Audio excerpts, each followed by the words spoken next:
Biomorphic networks too. I'm sure you've all read through this, so I'm not going to waste your time reading it, because you've obviously read it because you joined, so you have some interest in this class. So, without further ado, I'll just introduce Mădălin and hand it over. So Mădălin, he's been a tutor for us for quite a while, and originally a student, and he's also the founder of Drag and Drop, which you should definitely go check out if you've not seen or heard of it. Some really great stuff that he's building and selling there, pertaining mostly to 3D printing technologies. So Mădălin holds an MR from the UCL Bartlett. He worked in the research lab, Wonder Lab, directed by Elisa Andrisek, alongside Andy Lomas and Daghan Kam. The main focus was on advanced computational workflows with the use of high-resolution simulations and robotic fabrication. He continues his involvement at the frontiers of advanced architecture and design at the convergence with science and technology. He was a key part of the team of the National Pavilion of Croatia for the Venice Biennale in 2018 for the design and construction of one of the world's largest 3D printed structures. I'm sure many of you have seen that amazing pavilion. If not, definitely go check that out as well. And he's currently developing his startup Drag and Drop in Bucharest, a technology company specializing in large-scale 3D printing. And then in addition to that, obviously with this webinar, is currently developing his own plugin called Nuclei, which we'll be experiencing today. So let me stop here. And I can't hear you.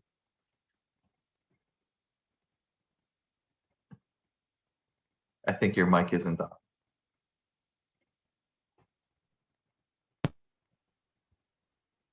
Not yet.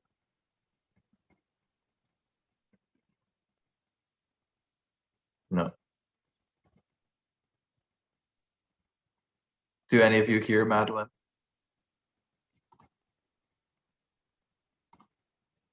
No. Yeah, just give him a second. How about now? Yeah, now we hear you. All right. Cool. So thank you, Michael, for the introduction. So before you start, I'm gonna get out of your way here, but I'm here, I'm listening, I'm watching, I'll try to answer questions. And if you have any issue, just message me or call out. See you.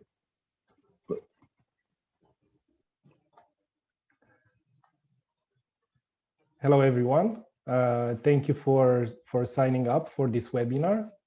I'm very excited. It's like I've developed this plugin for the past 4 or 5 months, so it's been a lot of work, and I'm really excited to share this with you now. So basically, I've been building this as a set of tools because I wanted to get my expertise with generative systems and like build the tools that it is as easy as possible for you guys to experiment with them. So this webinar is called Biomorphic Networks, and it is based on the Nuclei plugin. The Nuclei plugin in itself is based on a paper which describes the logics behind an organism called slime mold. But before going into the webinar itself and the actual exercises, I would like to start with how we will like the contents of today. So we will talk about a little bit about the theoretical background, because we need to talk about swarm intelligence before talking about slime mold. And then after we go through the theoretical background, which will be really short, then we'll go into the actual mechanics of the algorithm, and I'll explain what happens behind the scenes. This is important with generative systems because a lot of times they are not the most intuitive systems to work with because somehow they have a mind of their own, which is from my experience, it's a really pleasant thing because you can get surprised and experiment new ways of thinking. Without just going from A to B straight away, you can find different versions of solving a problem. Okay, so I will first start, and then after we go into the mechanics, and then I will start with the introduction in Grasshopper of the plugin. I will talk a little bit about what types of components we have, and then we'll start with exercises straight away. And we will learn by doing. I prepared 12 exercises for today. You will, when we start, you can go into this Dropbox folder, and here you have a few things that I've prepared for you guys. So there are a few videos about slime mold where more details are, you can find more details about it. It's been like a hot research domain in the past decade, let's say. So like a lot of scientists are interested in it and they're using it for various things. There's also, I've attached the actual paper from Jeff Jones, which was the basic theoretical background for this plugin. So Jeff Jones turned the logics of the slime mold, of the organism itself, into a mathematical approximation. And that's how we today managed to simulate it in a digital environment. So please check out this paper after the webinar finishes, because it has not just the logics behind it, but also different design experiments, which are not very intuitive, but when you read about them, they also have like a lot of pictures, and you can see how different variables like their impact on the algorithm itself. Also, you have this folder with additional required plugins. There you will find the other plugins. You'll find the Nuclei plugin as well. Here in the definitions, we only have the intro for now, but as soon as we start with the intro, I will also post the other definitions. So if you're stuck, you can always open the definition. If depending on the time and on the pace of the webinar, I might at some point not build every definition from scratch, but just open the definition and explain the logics behind, because more or less the components are similar, and it's just about, like, I think in the end the logic behind it is more important than like the other Grasshopper stuff, which is, I've tried to keep it as basic as possible, because even if you're not experienced with Grasshopper, this plugin is like has its own components and you can mostly use it. Of course, if you're experienced with Grasshopper, you can take it to another level. That's a bonus, but it's not necessarily important to be a very experienced Grasshopper user. Okay, and of course we have this, which I will talk about in a minute when we talk about the algorithm mechanics. But first of all, I wanted to start about talking about swarm intelligence. Some of you might be familiar with it. I know that because some of you reached out before the webinar, so I know some of you already worked with swarm intelligence. You can find a lot of details about it just by searching on Wikipedia, but I will say a few words about it. So swarm intelligence is, in a nutshell, collective intelligence that emerges from the interactions of individual agents that have really simple rules. So it's a decentralized system, and it's more about looking at the species or at a collective of individual, then zooming in on the individual. Swarm intelligence is, it's found in nature a lot. It exists in colonies of birds. It exists in colonies of ants, in animal herds, or fish schooling, and of course in slime mold as well. I will start with an example, which is like the most used example for ants. Like ants are an example of they exhibit swarm intelligence as a group. They are quite amazing because they are ancient beings. So they've been here on this planet for a long time, and there are a lot of them. Actually, 20% of the biomass on land is made out of ants, and scientists think that there are a lot, like 10,000 trillion of them, like individuals, right now on the planet. They are very different, but most of them have been adapting very well to the environment, and that's because they work collectively. So they can build very intricate colonies, they can farm, they can wage war between each other, and they can even have symbiotic relationships with other plants or animals. And their key to survival is collaboration. And ants are, as individuals, are quite basic in terms of intelligence. They do possess a brain, which is made from around 250,000 neurons, which is really not a lot. So they're like very basic in terms of intelligence as an individual, but as groups, they are really remarkable. And this is basically how swarm intelligence works. We have like these individuals, which we call agents, which are not very smart, but together they exhibit a collective intelligence which is beyond themselves. So there is no centralized system like you would have like in, there's no architect or governor who, makes the right decisions and then distributes them on a top-down approach, like somebody takes a decision and then everyone else follows. It's actually the complete opposite. Those individuals interact with each other on a local level and with their neighbors, and they also interact with the environment.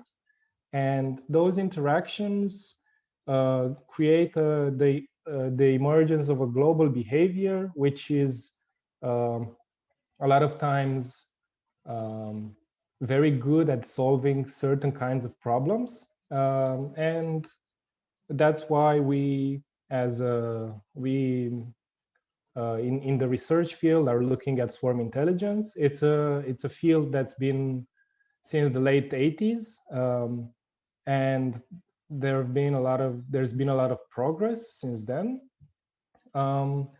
So in a nutshell, swarm intelligence is about decentralized systems that exhibit emergent behavior, and even though the individuals are not aware of the behavior of the group because their intelligence is limited, the group itself forms an intelligence that's larger than the sum of its parts. All right, so I just made this, I just took this example of ants because it's easier to explain. And it's something that's quite general in terms of like explaining swarm intelligence. Of course, this relates to birds in different ways, and also other populations of animals, bacteria, and so on, and also slime mold. Slime mold is this gooey thing. It's not part of fungi. It's not a bacteria. It's one cell.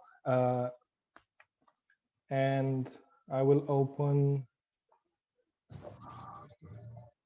this video, which shows this is how the slime mold looks like. So even though we can see it with the naked eye, it's just one cell. So it's quite interesting because it's one of the few or very few cells that we can see with the naked eye. And it's very particular because it's not like a cell that we're normally used to. It has, normally cells have one nucleus and a membrane and all the other stuff. But slime mold has multiple nuclei, hence the name of the plugin.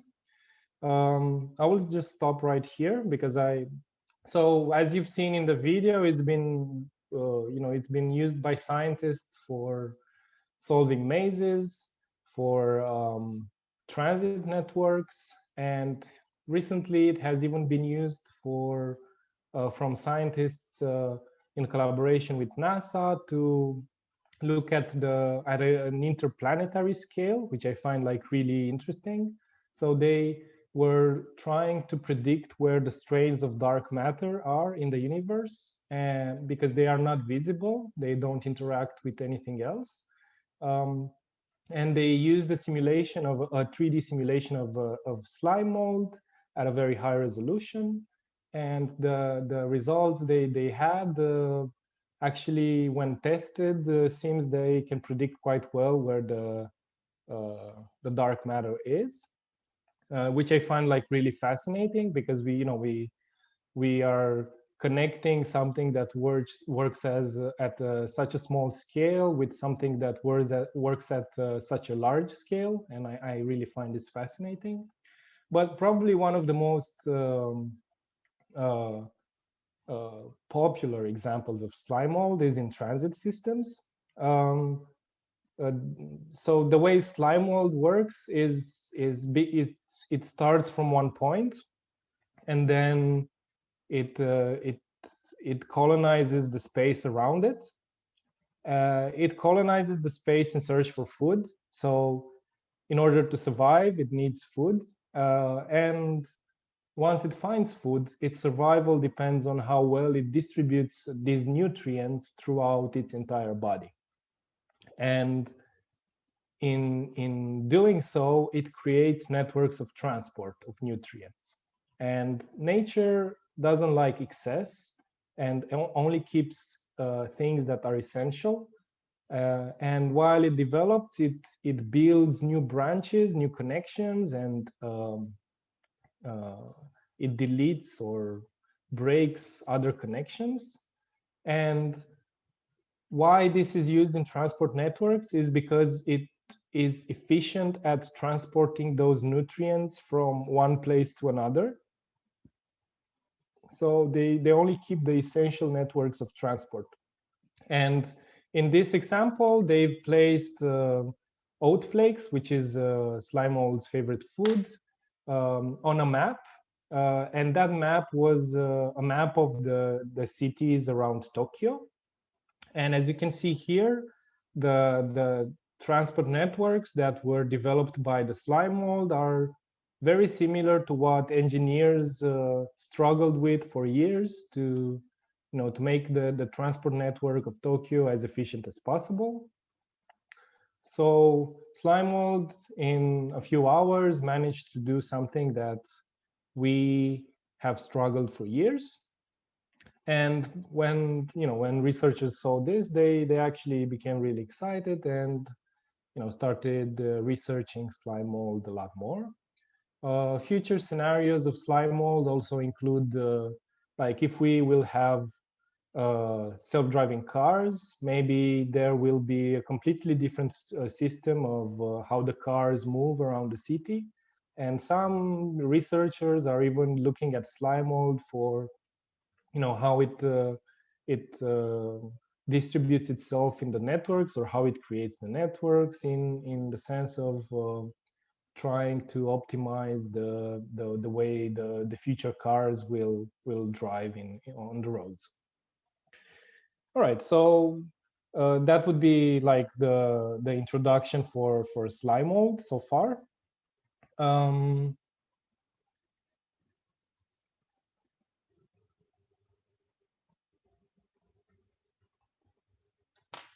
Oh, okay. Right. Okay, so this is the map that I was talking about. Sorry for not sharing. Okay, this is how the slime wall looks like, and this is how the network of transport on top of the city of Tokyo looks like. Okay, cool, good. So I will talk a little bit about the mechanics of the algorithm itself.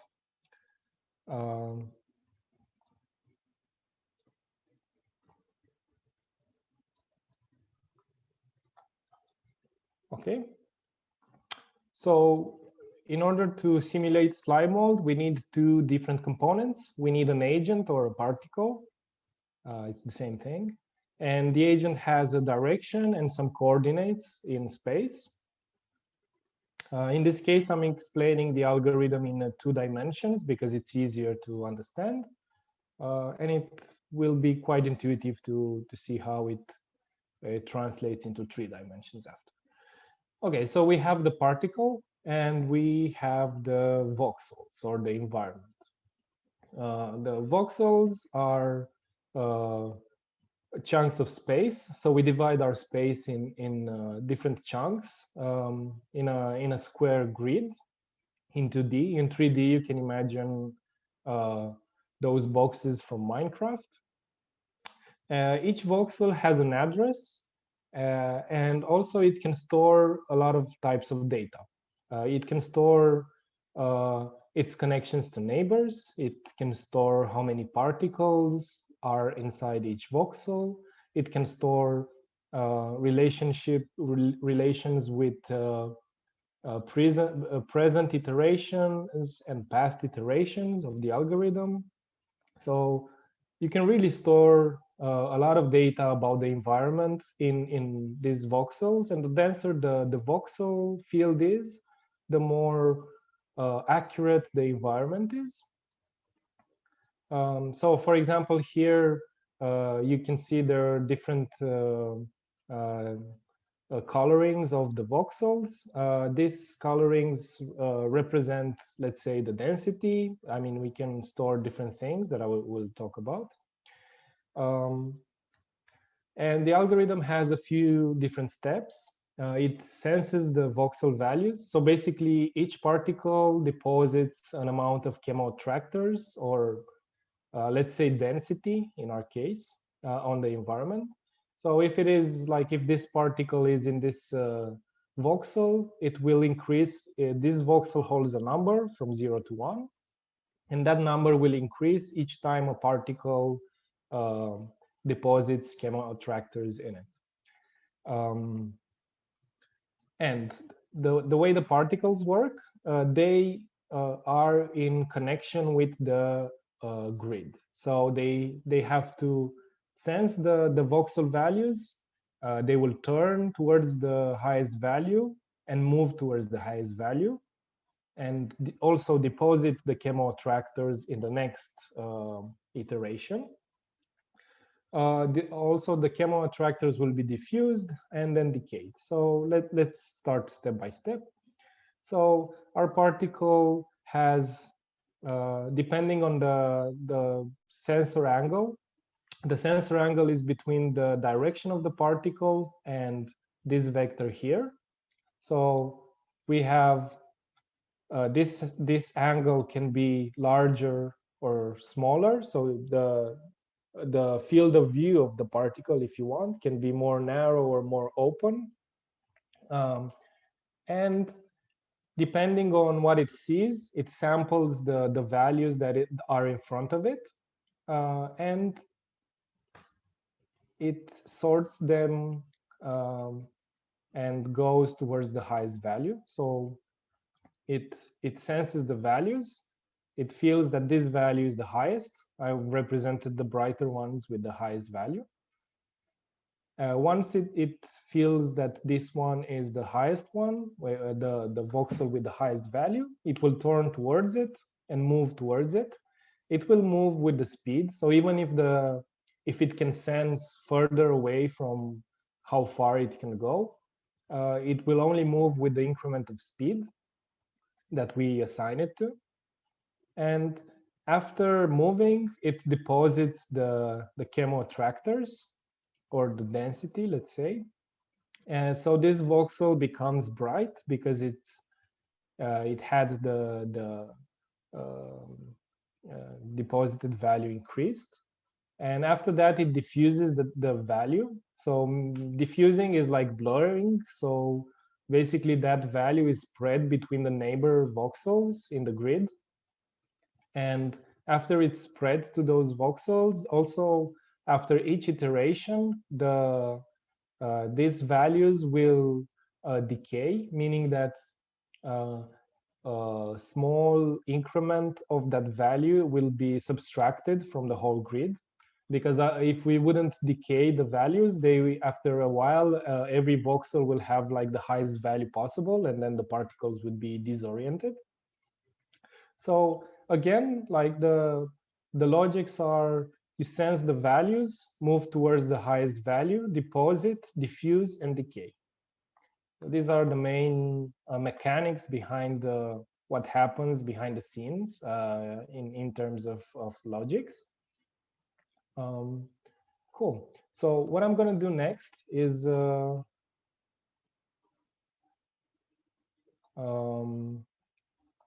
am going to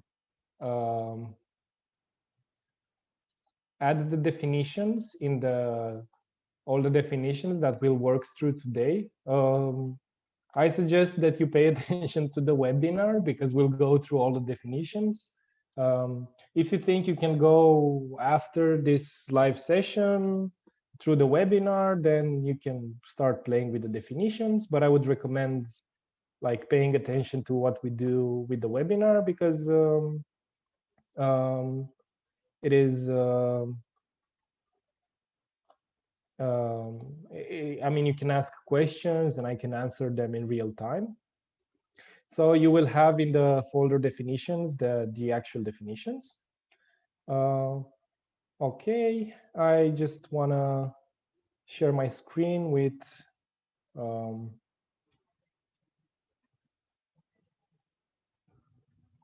you. So I am in Grasshopper now. Can you guys see the Grasshopper, like my window with Rhino and Grasshopper open? Yes, okay, good. We see it.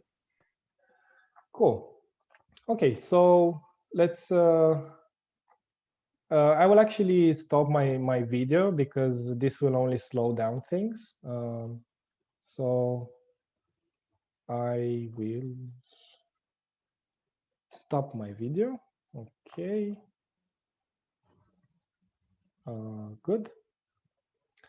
All right. So in the Grasshopper, if you installed the Nuclei plugin, you get you have these parts. So we have 4 tabs. We have one tab that's related to voxels or the environment. One tab that's related to particles and their different settings. One tab that's about the nuclei solver. And another tab which is a fast preview for or like a fast extraction of voxel density, which will come in handy when we work in 3D. Because Grasshopper is not really made with these logics in mind, and it's kind of slow with some things. So if you guys opened the first file, the intro, you will have this definition. So I will just go through it. I'm not going to build it from scratch because it's quite simple. Hey, Madeline, before you start and before they ask, do you have bifocals? Oh yeah, of course. I will start. I will add the bifocals. Yeah. Cool. Okay. Good. So I've made groups. The The purple one is relating to voxels. The pink one is relating to particles. Well, this one should be purple, actually. This one relates to voxels as well, anyway. And then everything goes in the solver, and then we extract the particle position. If you're using Rhino 7, this is not a timer, this is a trigger, but it's basically the same thing. And to start the definition, when it's true, the solution is reset. And when we double click this Boolean and we turn it into false, we start with the first iteration. And the idea of this timer or trigger is that it refreshes the solution every like 20 milliseconds, or I mean, it tries to refresh it as fast as possible. And this is how we get like this kind of animation. It's quite similar to how Kangaroo was at the beginning or other plugins. Okay, so let's have a look. The first thing that we have to define is we have to define the design space, and this is done through the voxel component, which is the very first component on the tabs, on the first tab. So we can construct the voxels, and this component asks us for the voxel size. In all my definition, I used size 1, but depending on your specific requirements, you might use different voxel sizes. Just beware that if you make, like, let's say if your voxel size is 2, then all the other, let's say, parameters have to be doubled as well to get a similar representation of what happens inside the definition. Otherwise, the definition will not scale accordingly. So for now, we'll just leave it to 1. Actually, throughout the webinar, we'll leave it to 1, but you're free to try other values as well. And then when we create the voxels, I will just preview what we created. So these are our voxels. Like you can see in each center of each square, we have a point. So voxels are really abstract data, but because like a way of visualizing is visualizing their centers. And that's why we have this component here, which is named the extract voxel position. This is how we can see where they are positioned, how big the grid is, and so on. So what I'm doing here is I'm extracting the voxel position. I am taking the first and the last point of the voxels. And from this one, I am creating a box, which is basically the box that describes the whole environment that we're working with. The resolution also has a Z value, so you can also increase it to make the definition in 3D. For now, we'll keep it in 2D because we want to understand the basics, and slowly we'll move into 3D as well. Actually, most of the webinar is in 3D, but we have to start from simple things. And so we have this environment in which we have to add the initial particle positions. The way I've added them in this example is by populating 3D, like populating a box. Even though this is 2D, let's say you had like something 3-dimensional, you can use this to populate a box with random points at random positions.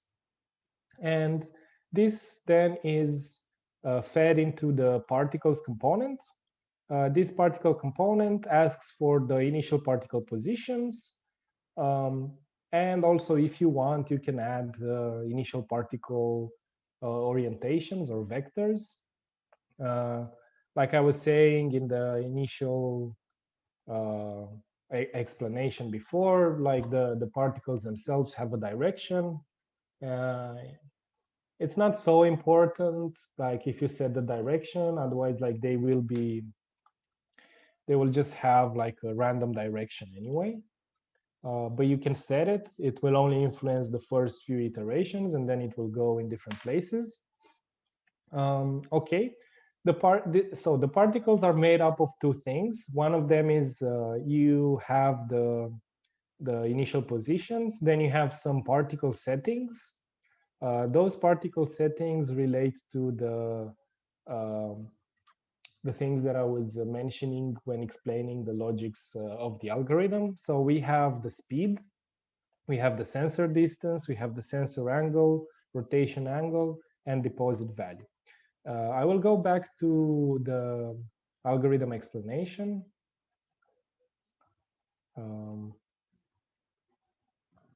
Okay, so in the algorithm explanation, we have like the direction that I was talking about.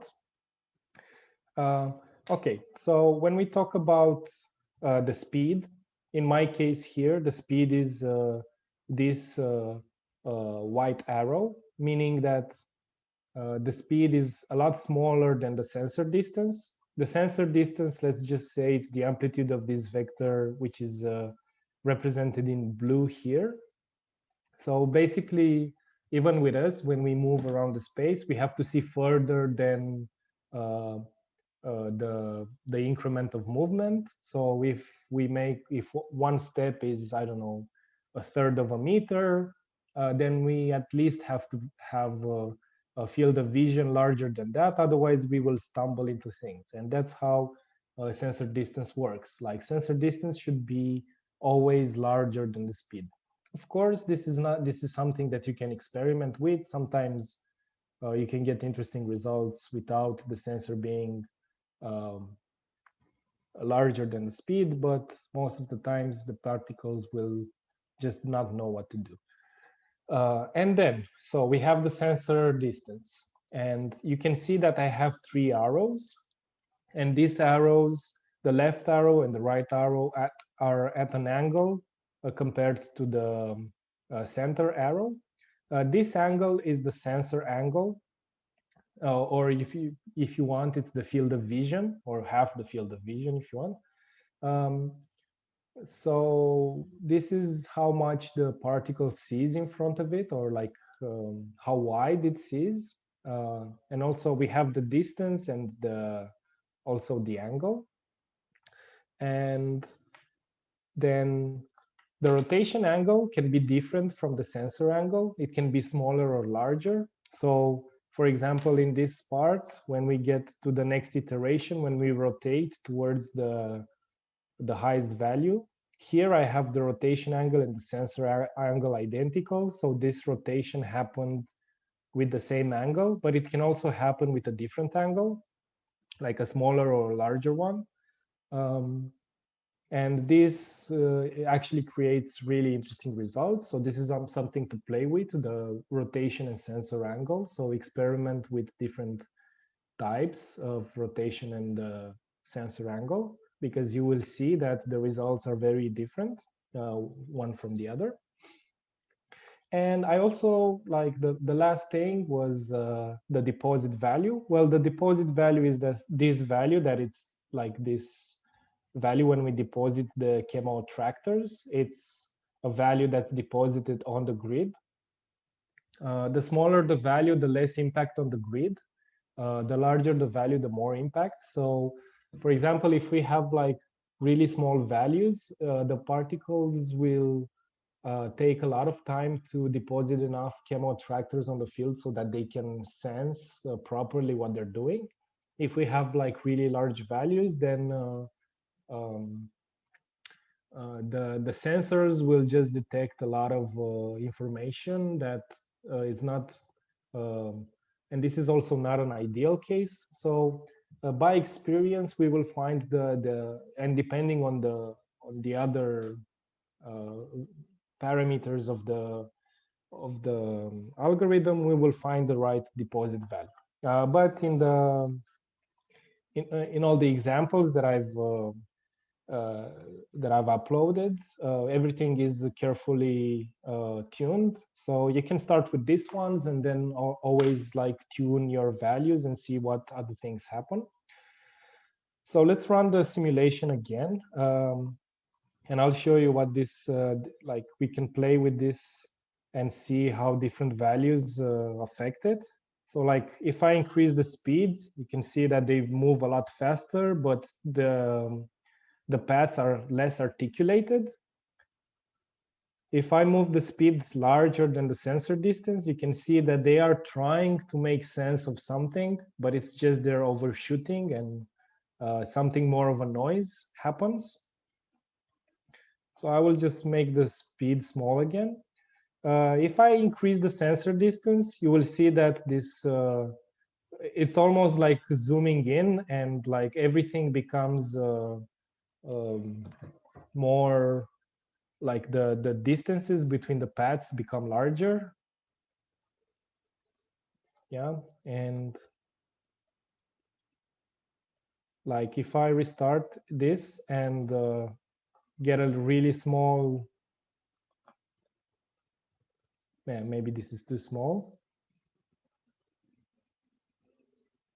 But if I have a smaller sensor distance, then the transport networks are more intricate. Of course, this is also in relationship to the number of particles. So if we have like a really small sensor distance and speed and not enough particles, they will just well, they will form an insular pattern, so they will not find connections between the different particles. I mean, they will in time, but very hard because they don't see very much of the environment.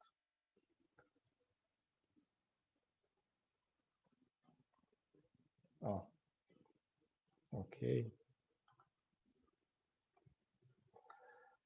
All right. So if what I was explaining with the speed and the sensor distance, I was saying that if I increase the speed more than the sensor distance, the particles become disoriented. If I have smaller speed, then they will form transit networks again. If I have a really big sensor distance, like the distances of between the transport networks will be larger. If I have a smaller sensor distance, the distances will be smaller and it will be more intricate. But in this iteration, I just have a small amount of particles. It is a lot more visible with higher numbers of particles and larger simulations. But just bear with me for now. Okay, and then in let's just say we choose this one, like a speed at 1 and sensor angle at 2.5.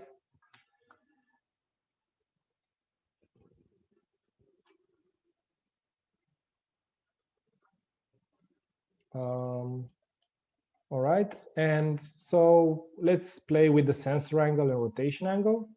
So let's say I have a sensor angle of 30. You can see that everything changed. If I restart the simulation,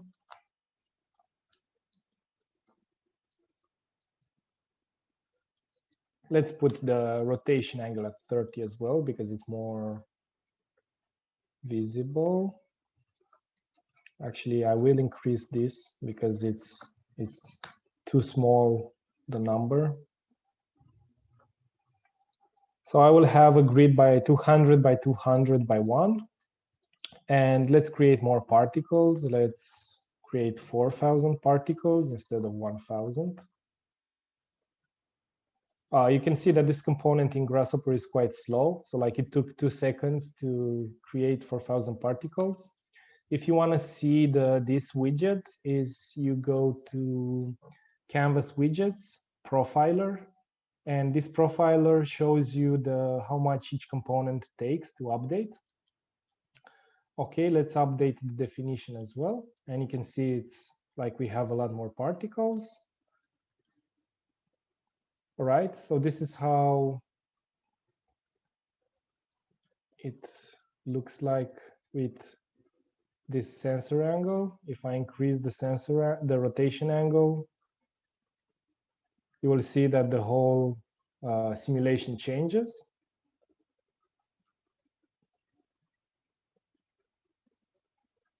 If I have a really narrow sensor angle,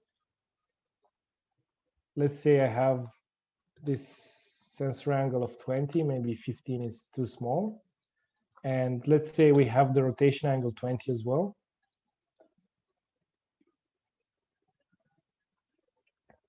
And the particles themselves, I think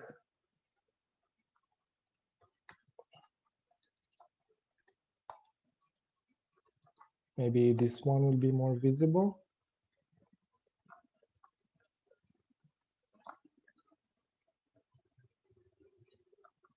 So they will create like the patterns will be more angular. So they will not look like the soap, the shape of soaps that of soap bubbles that we have in the 45 and 45 angles.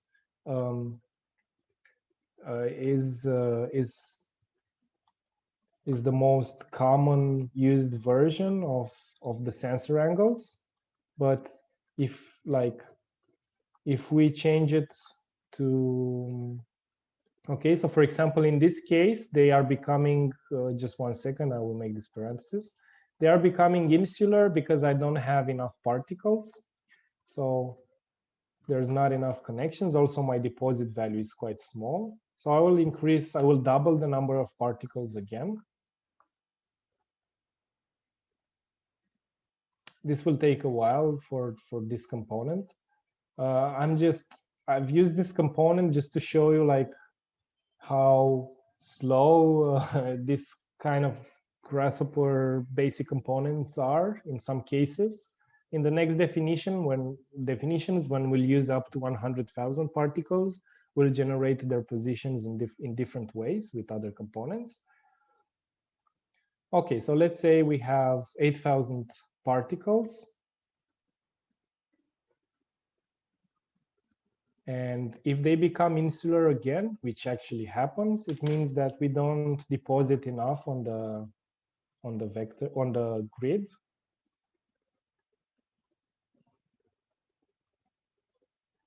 I think we need to deposit even more. It's also a question of like speed. I've decreased the speed a lot. Okay, now I'm depositing a bit too much.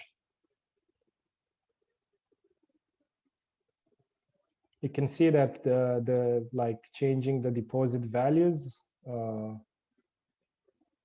changes the way the particles interact with each other as well.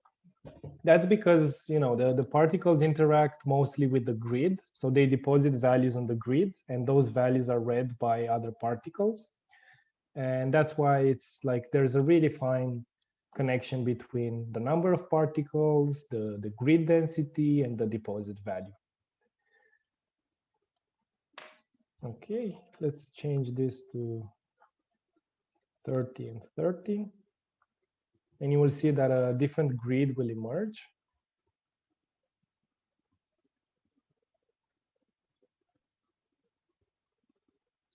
Sorry, different transport network. Okay, maybe for this one, we want to increase the sensor distance a little bit as well.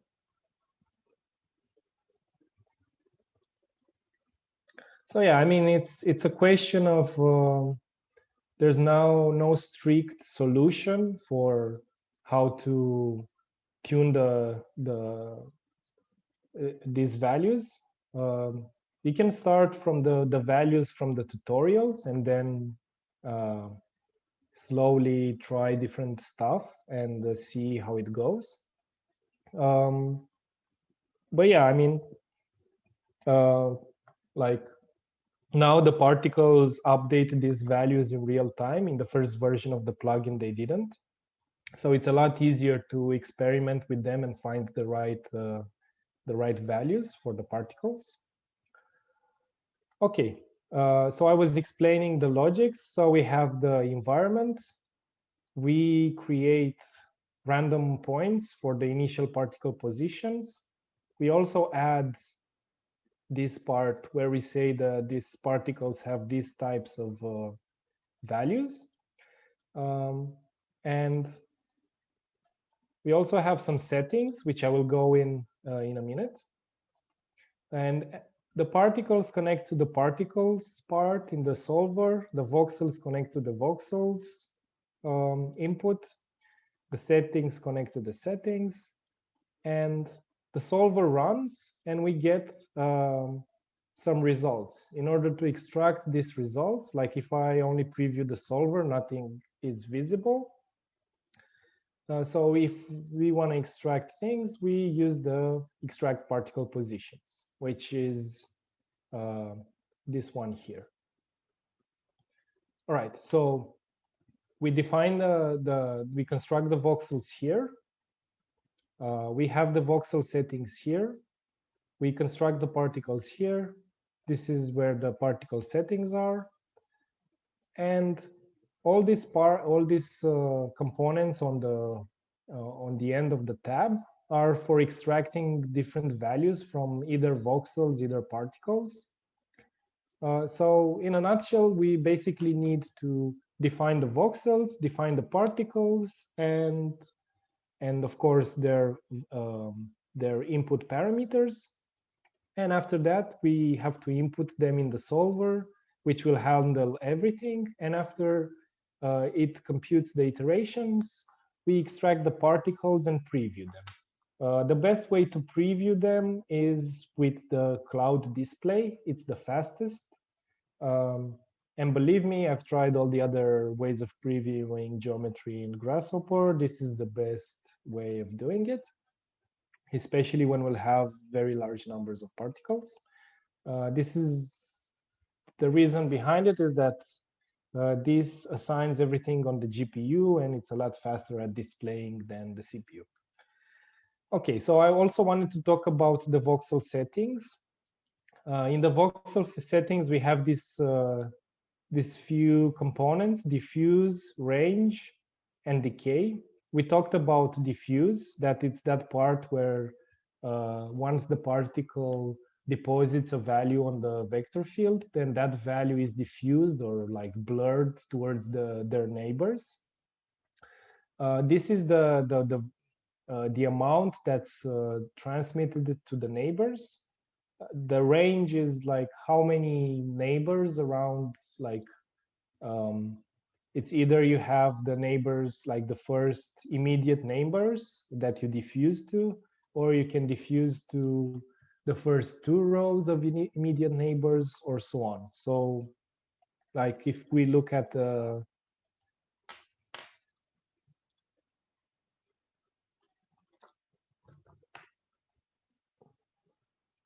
in a specific case, like if a particle deposits something on this voxel here, which is shown by this point, this is the center of the voxel, let's say, then the diffuse range, if it's 1, it will take all these voxels around it.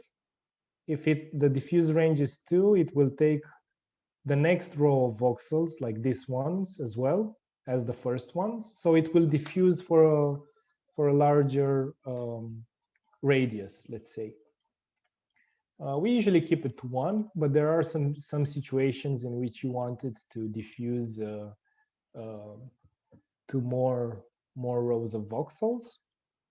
The decay rate is the value in which the how much we subtract after the end of each iteration, because we don't want the voxel grid to be filled with all the voxels have the maximum. We don't want all the voxels to have the maximum value. We have to subtract a small amount of that value with each iteration.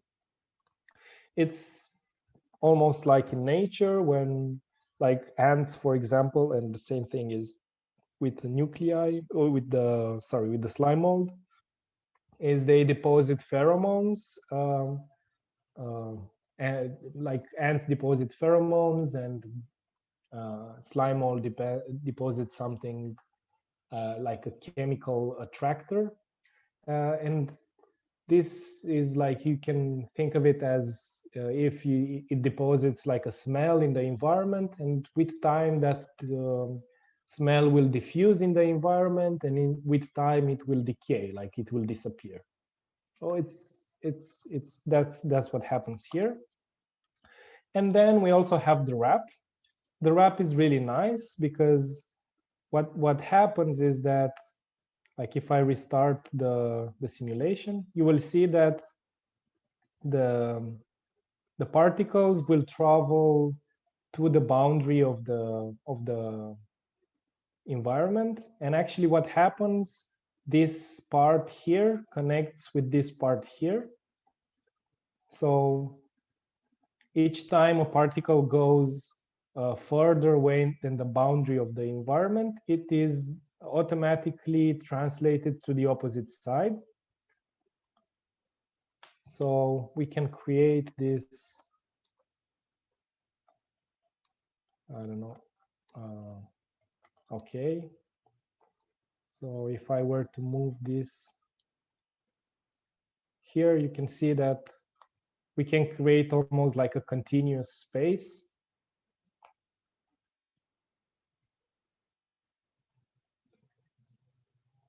Okay, so they just connect with each other.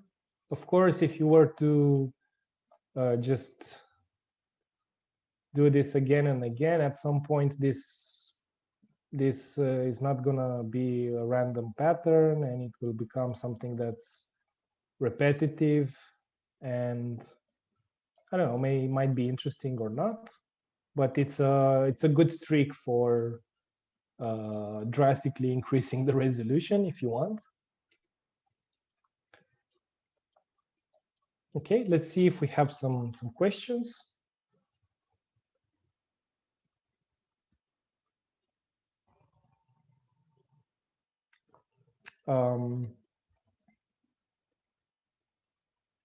Yes, if nothing is plugged into the initial vectors, they are just random. I think the only plausible situation in which we plug in some initial vectors is if we want to make sure that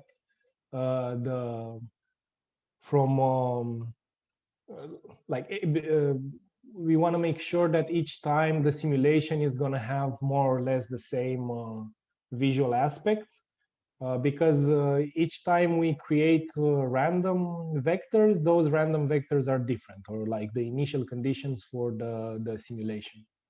But in nature, you won't see like anything happening exactly the same 2 times, and with the algorithm it's the same thing. Like every time you run it, you will get something different. It will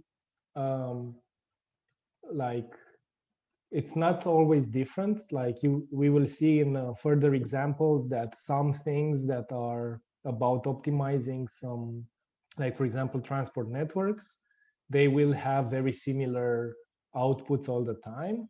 But in case of like just running the algorithm, we will get similar visual effects, in the sense that if we have the same values for the particles, they will get similar patterns, but they won't be exactly the same geometrically. So meaning that they can, maybe we won't have this point exactly here the next time, but the visual, the way it looks visually, it's gonna be similar. All right. Yes, we can trail the particles. This is an example that we'll get to in a few examples. Okay, the sensor distance is the distance at which we, let's say, okay, like the best way to understand what the sensor distance is. we will have these particles, and we will extract the vectors for each particle.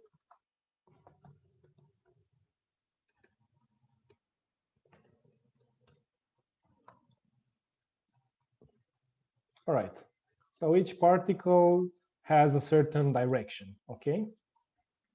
Now these vectors, in order to see the sensor value, we have to multiply the sensor distance to these particle vectors, and we will see how much each particle senses, right? So this is the maximum a particle sees around it, or we can make a circle if you want.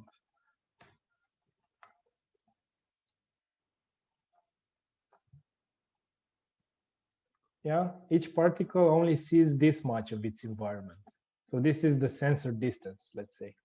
Now, when we look at the sensor angle, from this circle, let's just pick one particle because otherwise everything will be messy.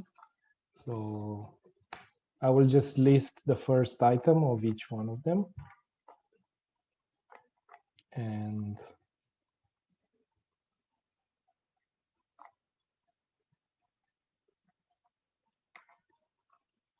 okay, so we're looking at this particle.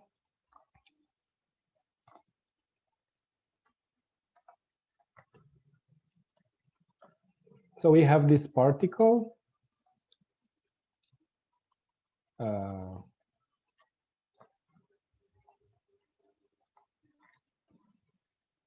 Yeah, so this is its direction, and this is the how much it can see around it.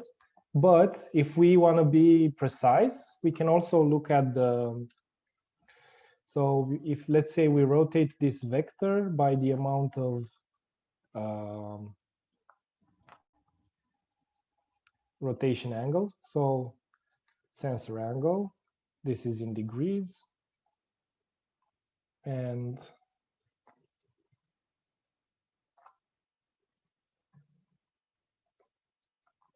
all right, so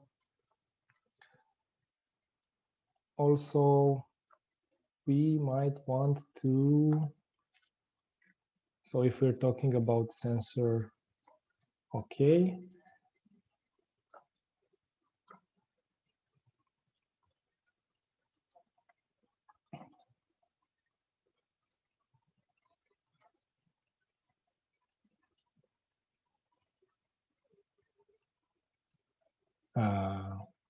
Like this. Also have to multiply it by that value.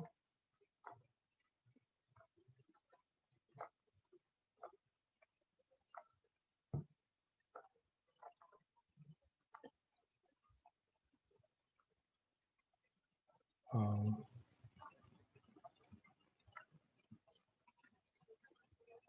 8,000 by 8,000. Oh, because I. Yeah. Okay, so this is the the sensor angle. Like if we increase the sensor angle to 45, you can see this angle becomes larger. Yeah. And the rotation angle is different. The rotation angle is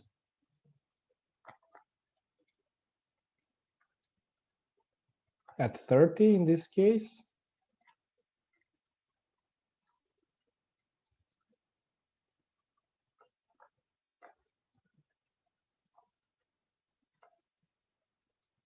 Yeah, so even if it sees like this is the field of view of the particle, it will only rotate with these angles here. And also, of course, the speed is like 0.5, so it will only move with 0.5. So there you can just imagine like a smaller vector here. So this is basically what the sensor angle and sensor distance are. And the speed is just, even if it sees this much around it, it will rotate with this amount with the rotation angle, and it will only move with the speed, which is 0.5, which is probably 6 times smaller than this circle, which is here. And that's what they do at each simulation, right? So let's see. Yeah, it just goes around and looks at the environment and rotates and senses and deposits and so on. So this would be like a view of what a particle does inside the simulation. And yeah, okay. Let's see if we have other questions.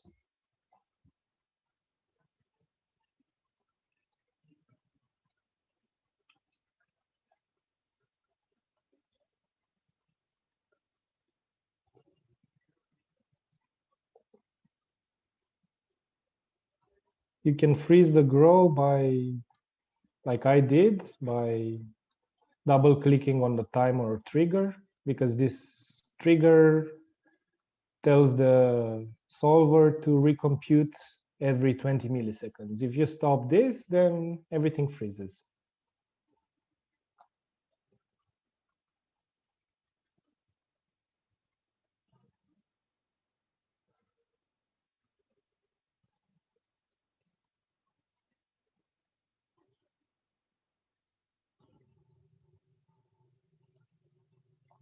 The speed, how would you tie the speed to the density of chemotractors? Faster for lower density, higher for denser. Actually, if you have a lot of particles, oh yeah, faster for lower density and higher for, and slower for higher density. Yeah, that's true, because if you have small density, you want to sample the density while it's still active and it hasn't decayed. And if you have like a lot of density, you don't need to go that fast, because you will find the density all around you.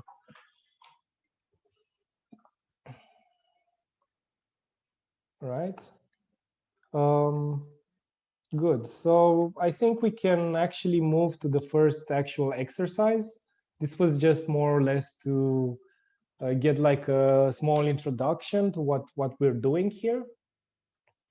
I think the next one was about tractor points, if I'm not wrong. Yes. Okay, so we will build this one from scratch, and I will tell you at each point what I'm thinking and what I'm doing.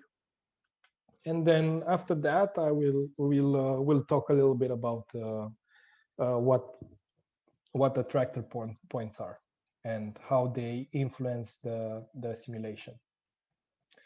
I'll make a new file. I'll put the bifocals. And the first thing I do is I will construct my environment. By default, also you get like here, you get the number of voxels. This is important because, for example, there are very big differences between 100 by 100 by 1. And you can see if you have Z, if you have 100 values in Z, you already get to 1,000,000 voxels, which starts to slow down your computer. So this number is actually X voxels multiplied by Y voxels multiplied by Z voxels. So this is what this number is, but because you don't want to stay with the calculator in front of you all the time, this will just show you this number so that you are aware of how heavy your simulation is. In our case, actually, I will make this X 250, or let's say 300, because I want a bit more resolution. Oh, oops.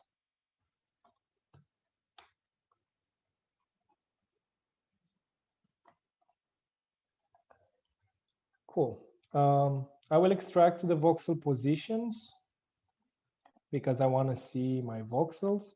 This component doesn't preview the voxels because the preview of so many points is not something you always want, because it will slow down a lot everything.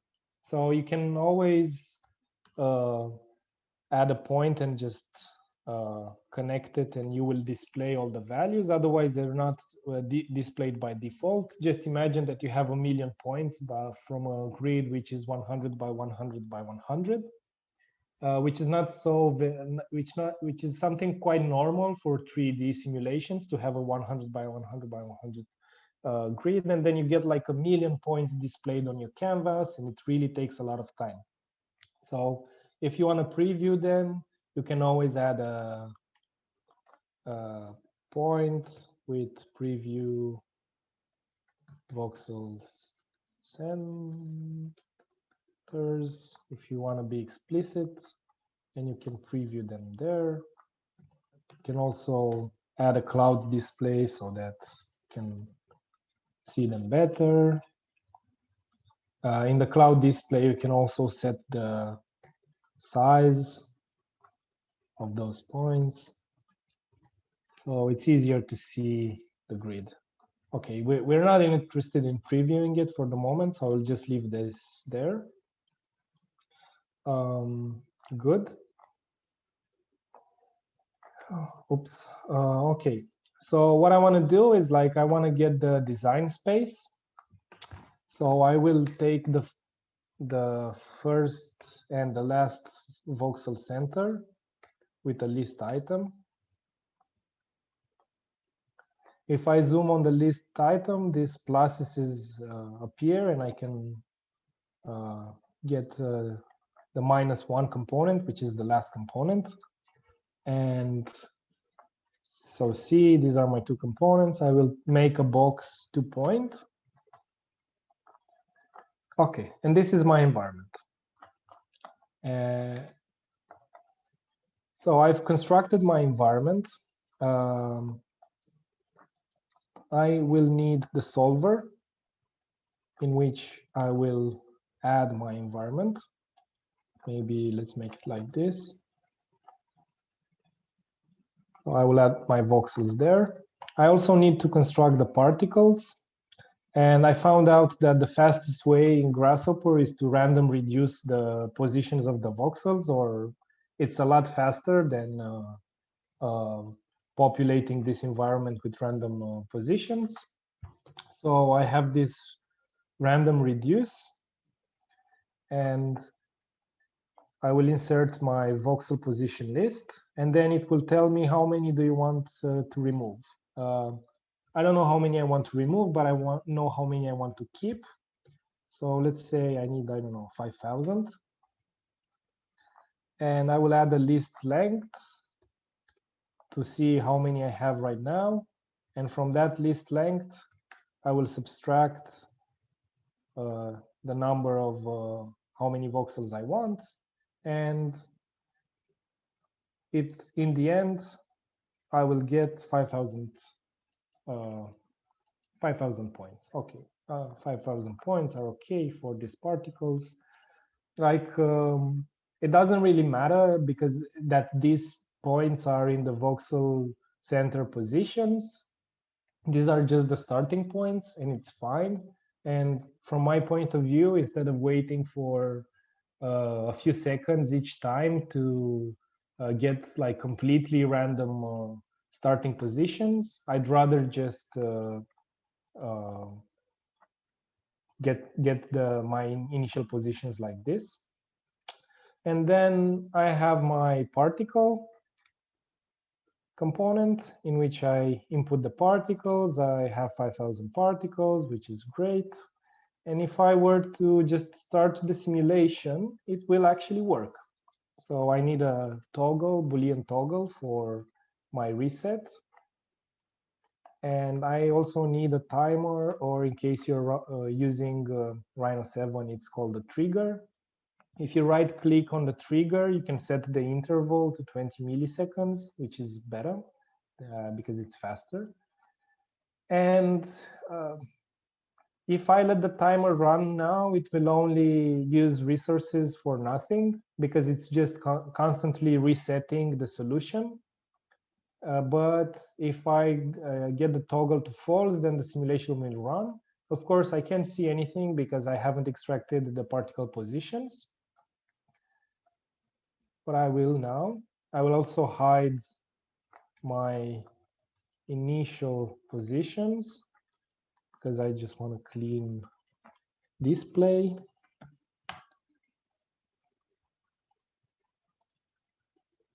All right.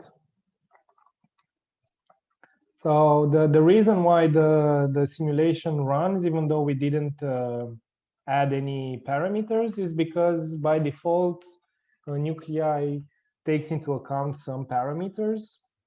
But if we really want to be like very specific, and we are going to be specific usually because these parameters influence the simulation a lot, we will add this component, which is the particle settings, where we can set everything.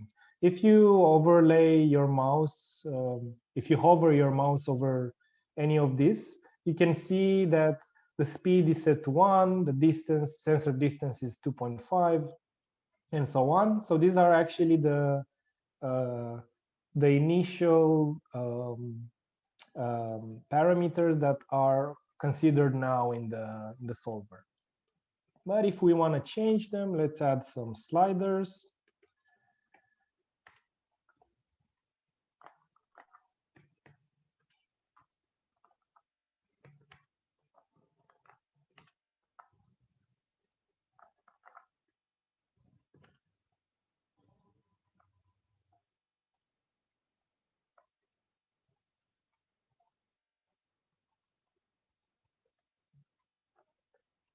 Let's make it as clean as possible. All right.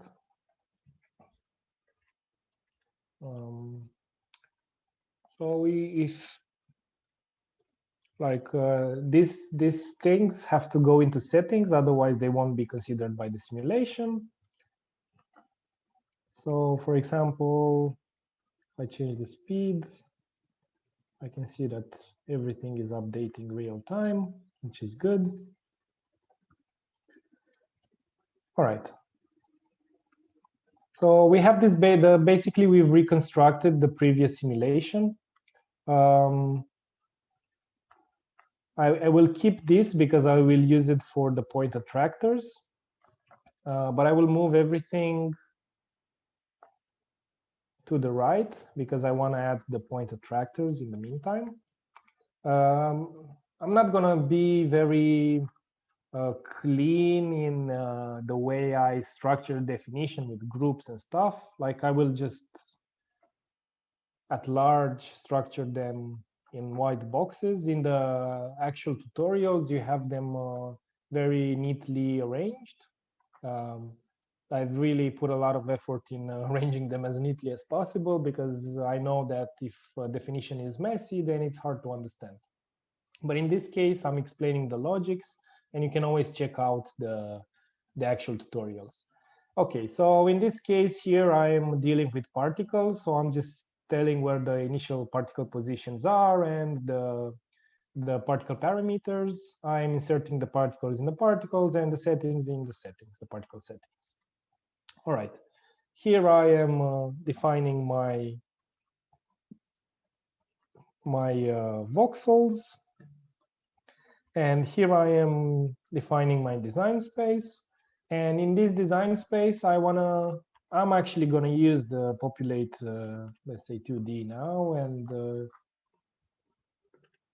create a number of random points. I'm doing this because I only need a few of them. And in these points, these are the centers of my attractors, and I will be using, if you go into the environment tab, you will see this one, point attractor for voxels. The ones which have magnets are attractors, and this one is for testing the inclusion in a mesh. So let's start with this point attractor. And it asks for a few parameters. First of all, we need to tell this component where our attractor points are placed. Then it asks us for the minimum range and the maximum range for these attractors. Let's just insert a something in the maximum range. We want the minimum to be 0, which is set by default. And the last thing we need for the point attractors is to tell it where, on which voxels to work on. Okay, so this will not show anything, but it turned from orange to white, meaning it is okay. And if we look at the outputs, we have the centers of the voxels, so we can preview by inserting this into a point. We can preview what we've done here. So like if I move this attractor, you can see that it selects more or less voxels around it. The reason why I'm selecting voxels is because I want to make these changes on the voxel parameters. So you will see in a moment like how I'm using these attractors to modify how this data is interpreted by the particles and by the voxel field. So I will start with this, and this is how I preview everything. I will make this as a preview. All right. So these are my attractors. These are the, let's put another color so that we know that we're dealing with something else.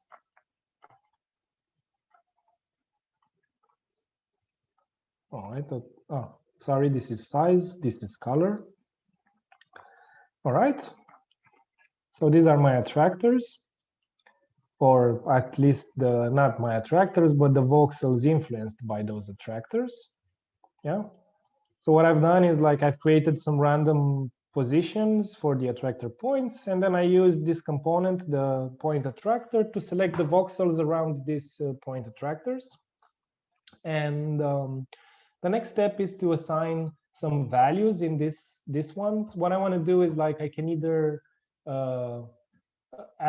put these values and make them attract my particles there, or I use them for the opposite.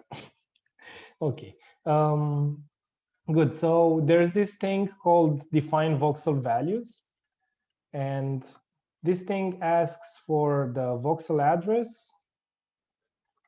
So here the voxel position in the attractor points is just for my preview, but I actually need the voxel address for this component, and I also need the multiplier. And in this case, I will just have the value 0, and you will see why. And once we add this value, there's like this a value list here, which we can choose from different values. So I want to have the maximum density 0. And after this, I need this component after I've sorted which voxel values. Like if you see the inputs here, the outputs, sorry, you can see what this outputs is telling it that the value type of max density at the address, this address of the voxel, is set to 0. And that's exactly what I'm doing. I'm inserting these values here, and I'm connecting this to my voxels.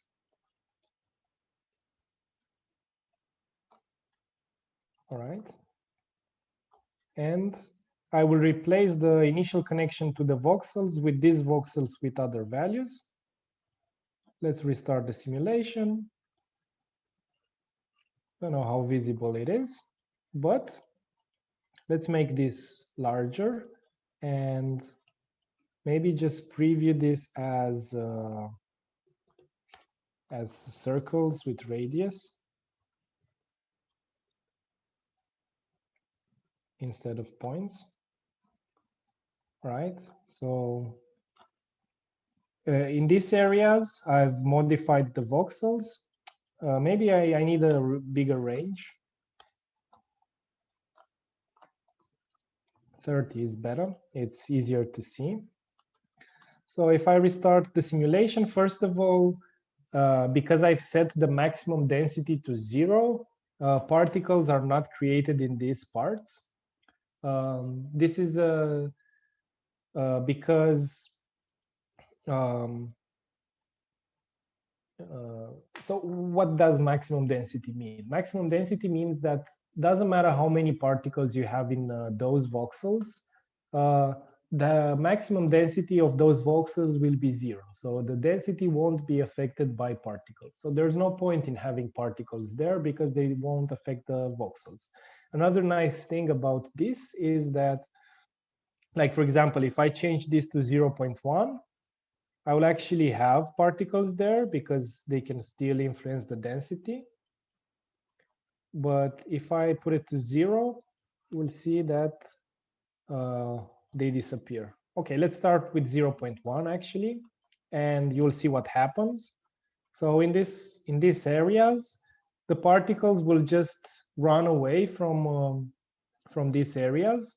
They will not, like, if you see, we in time will just get these holes here because the particles are always searching for larger density. And if there's a place with maximum density of 0.1, which is very small, then they won't be interested in getting there. Here, probably we have something that like there's a path for many particles to pass and they just pass there. But most of the times, like if I were to change those positions,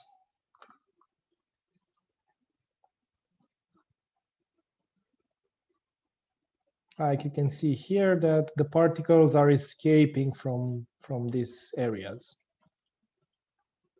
The reason why I don't even let particles get into these areas is that this thing happens. Like they are very disoriented because they cannot create something that makes sense for them, like because the maximum density is 0.1. So that density will just be added and then subtracted and then added and subtracted, and they become very disoriented here. So instead of having particles that just float around in space, when we have the maximum density 0, like you can see in a minute, like as long as we don't have any particles trapped there, others will, well, I suppose they still go there, but in theory they should actually avoid it. So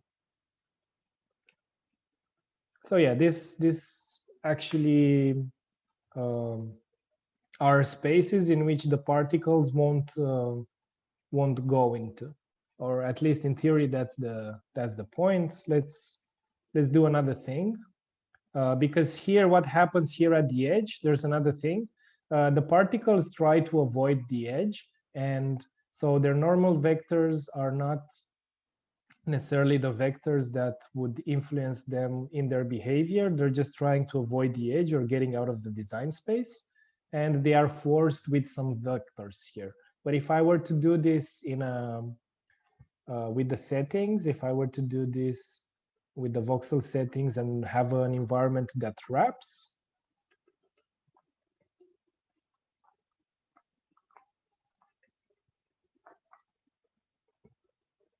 they will act more normal.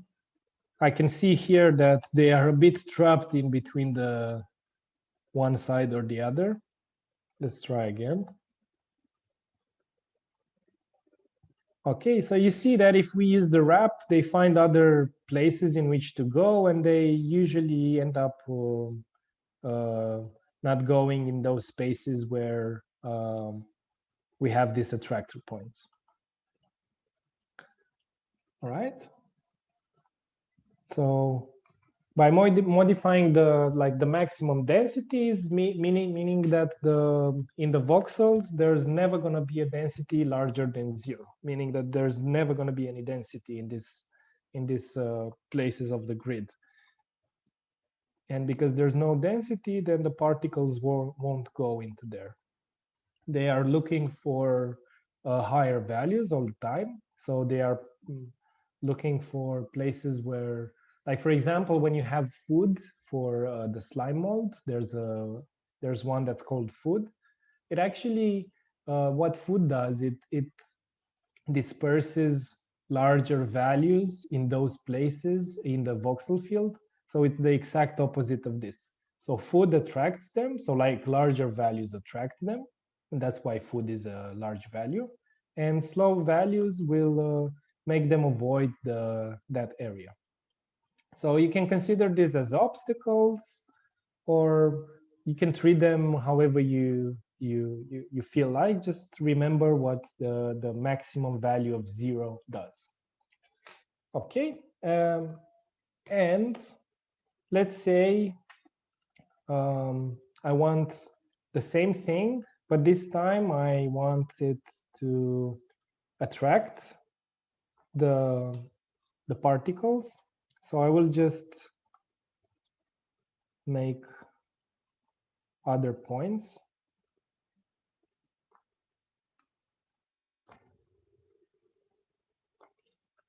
Okay, this is really annoying. I'm just gonna set the points manually.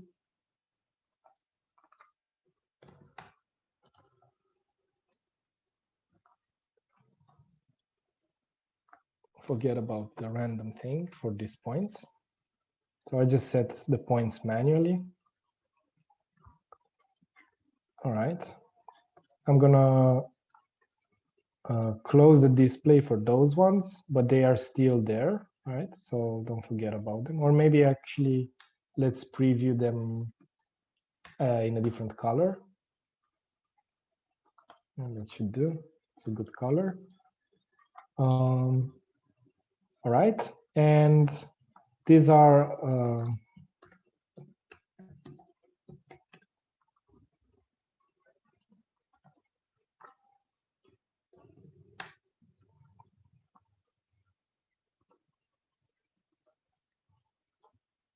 let's make this green, or maybe darker green.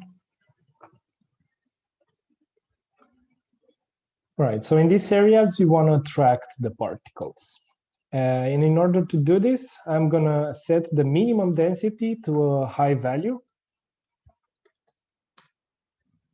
meaning that doesn't matter if we have particles or not. My minimum density is always going to be 0.5. And this has to go like those values, these values here have to go here in the voxel values. So what we're doing is like we're defining the different types of voxel values, and then everything has to go through this component so that those values are properly inserted in the voxels. And after that, we connect this component, the inherit voxel values, to the voxels. Oh, if we play with the simulation again, oh, maybe that value wasn't that large. If I modify the value now, it won't influence the iteration. So only the particles can be dynamically, like their values can be dynamically modified. The voxels cannot be. The reason behind this is that when you have very large numbers of voxels, it can actually, like this takes a little bit longer, and it can actually freeze your computer. So we don't want that. Okay, so we'll just reset everything. You see now I've done like this very big value, and like a lot of the particles go inside there, but they're a bit, they don't really know what to do there, because all the values, you can imagine that all the values are very high there. One way to preview what's happening in the voxel field is with the preview voxel density. So for that, we need the voxels, and we need a minimum and a maximum. Okay, oops. And we can see if I get this preview inside the voxels instead of the values, you can see what's happening with the voxel values. So if I,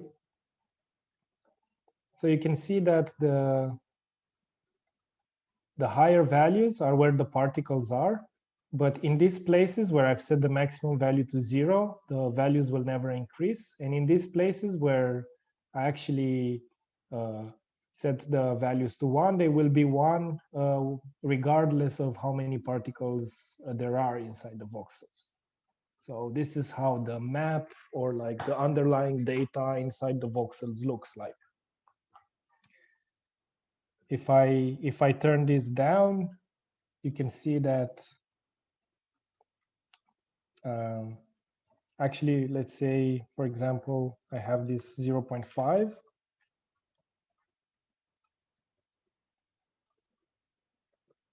Okay, so this is how the grid looks like.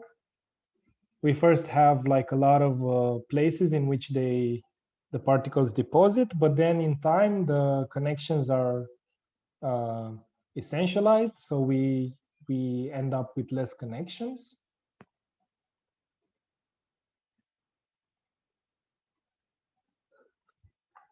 But one thing is for sure,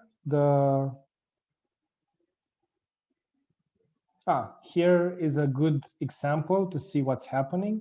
So for example, here my maximum threshold is until 0.7.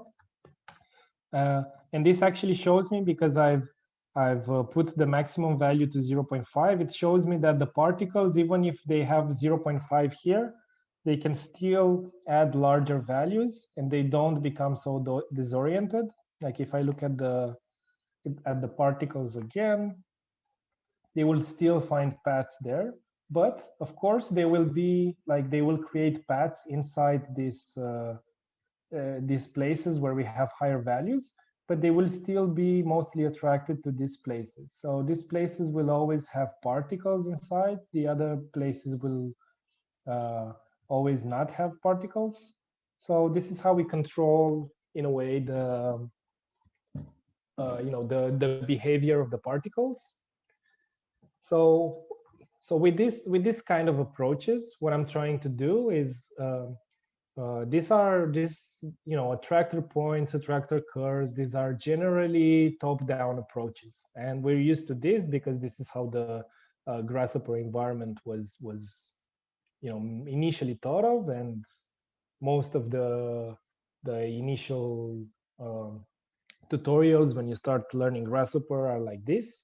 Grasshopper is a procedural software, so it's very good for example, if you know exactly what you want to do from beginning to end, it will be very great at helping you achieve that. And a lot of top-down decisions are made. But in case of nuclei, we are working with swarm intelligence, which is a decentralized system. And the whole idea is that we like everything emerges, like the behavior emerges bottom up. So what I'm trying here with these tools is like to go somewhere in the middle. So with this kind of like point attractors, we are having like a top-down approach combined with the bottom-up logics of the slime mold algorithm. And as you can see, like even if we add this kind of settings, they are not 100% like they are accepted by the algorithm, and they act as guides mostly. So in the end, the slime mold is not going to be 100% controllable, but it's a lot more easy to get what you want with this kind of approach than just hoping that setting the particle settings right will give you something that you want. So yeah, this is something in between, and these values act as guides. They do exactly what I told you they should do. They do exactly that, but still, like surprises can appear. As far as I can see, like in these places where we don't have any like the maximum density is 0, particles don't get into, so this worked very well. These ones seem to attract a lot of particles as well. So here you go. These are the two ways of using point attractors.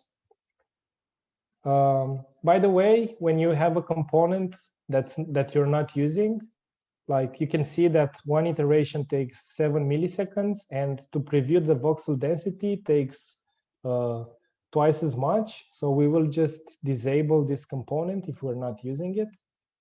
And that should be something that you should be aware of. Like these algorithms will work with, like they produce the best results when you have high numbers of particles and very dense voxel fields. So you should really be aware of like how you manage your resources, and yeah, just keep the profiler on. And like another thing you should know is that all the components until the solver only get solved once. The solver solves everything again and again, and then all the components that come out of the solver, of course, they will be solved again and again. So in this case, it's not so important how much it takes for each component. Well, unless there are some examples where, I don't know, if you have like 100,000 voxels and you want to get the distances between them and a surface, like Grasshopper might stay for a few minutes to calculate those distances. But once it calculates that, you are free to start the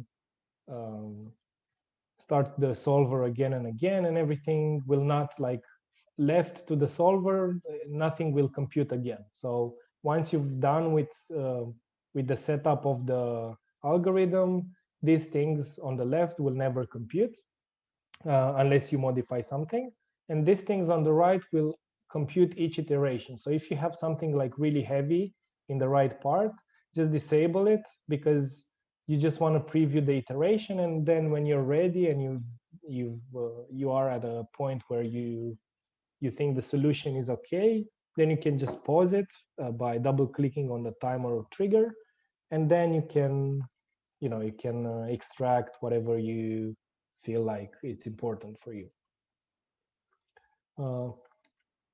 Yeah, so by the way, like I've when developing this plugin, I was always with the task manager on and looking at how many resources are used from each component. So I've tried my best to make it as fast as possible, and actually I think it's at least 4 times faster than the version 1.0, but I've kind of reached like a threshold on how fast it can be while running on the processor.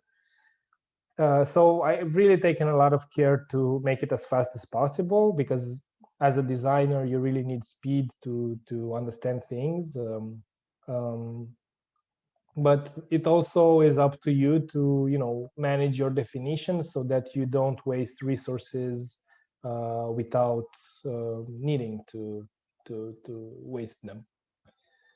Cool. So this is an example with attractor points, and we will get back to this example in time.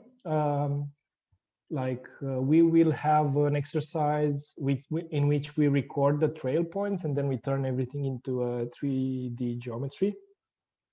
Well, actually it's 2.5D, but we'll talk about it when we get there.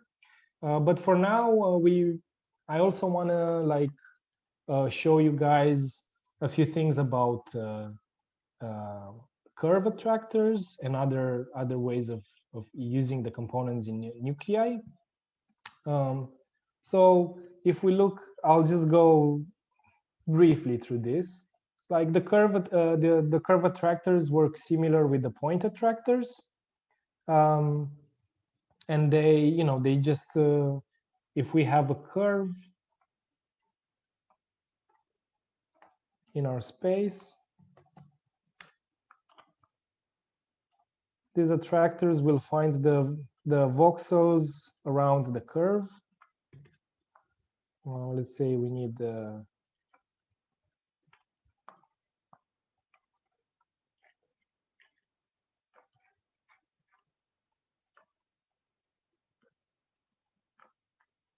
okay.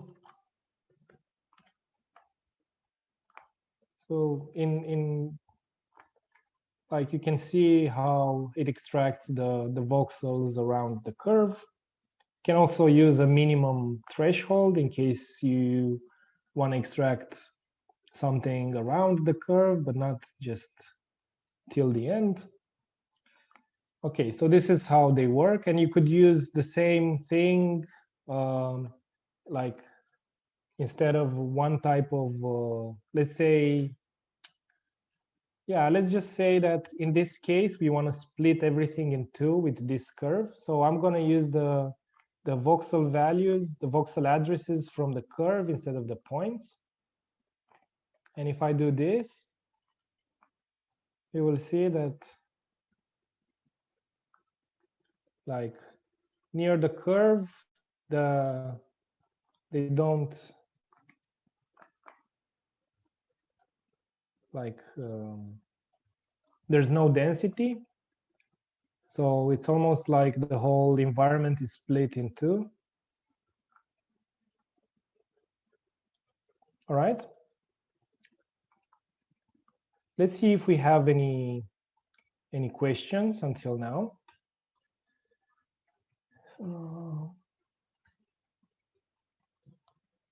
I'm sure that if you watch again the difference between deposit, diffuse, and decay, you will understand.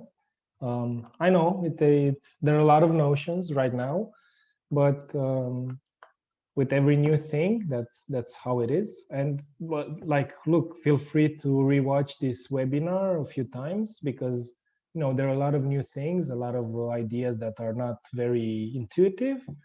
And if you just watch it again, I'm sure that you will understand.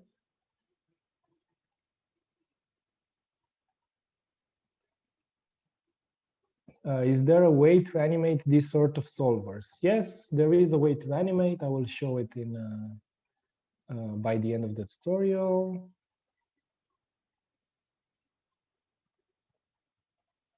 Okay.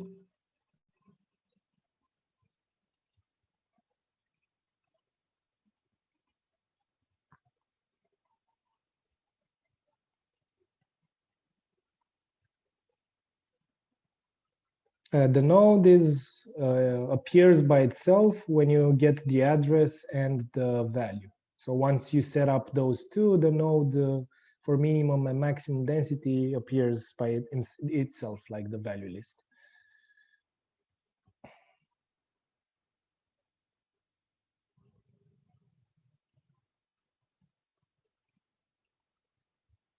Yes, we can do that as well. Like we can move particles on a closed surface like a sphere. This is something that will happen in 3D in future tutorials. Okay, so until now, more or less, you guys are quite okay with what's happened until now. Okay, I will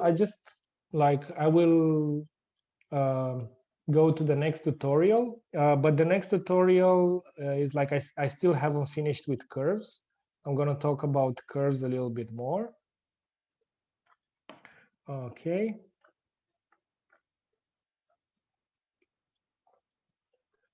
All right. So if you open the definition, the third definition, voxel values, attractors, curves, you will see that there's a different behavior here. And it's not about attractors. It's something different.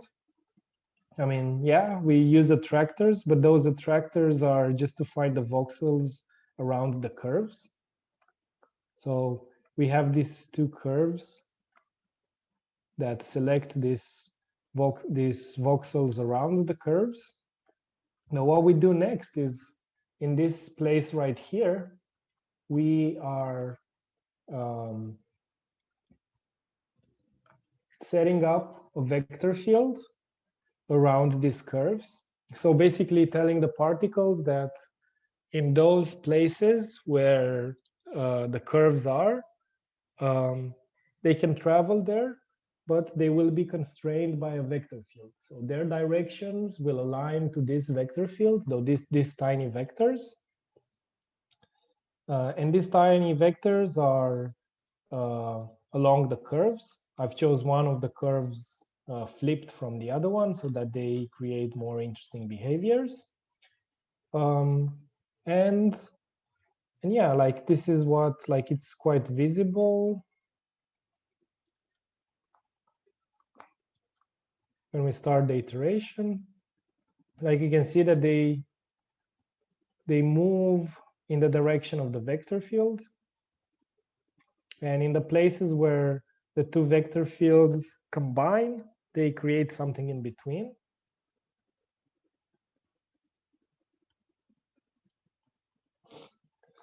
All right, so considering that we were just starting the definition, the idea behind it is the following. We have to define the design space and the particles, and then we have to work with the voxel values. Well, this time the voxel values are not numbers. By the way, the voxel values can hold numbers for multiple things. So they can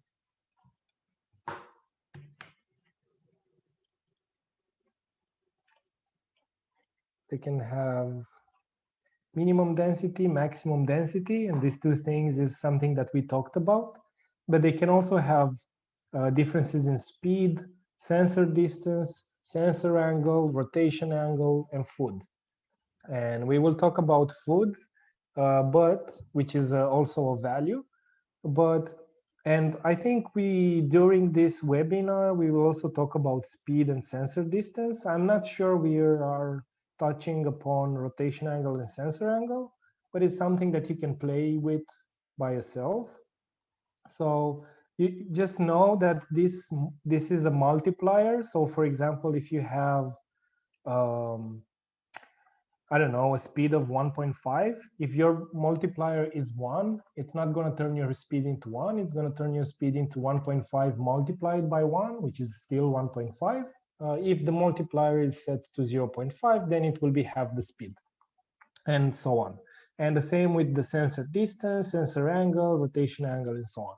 So each time like a particle is inside a voxel that we selected, its way of understanding the environment is actually it's modified by the place in like those voxel values that we added that voxel.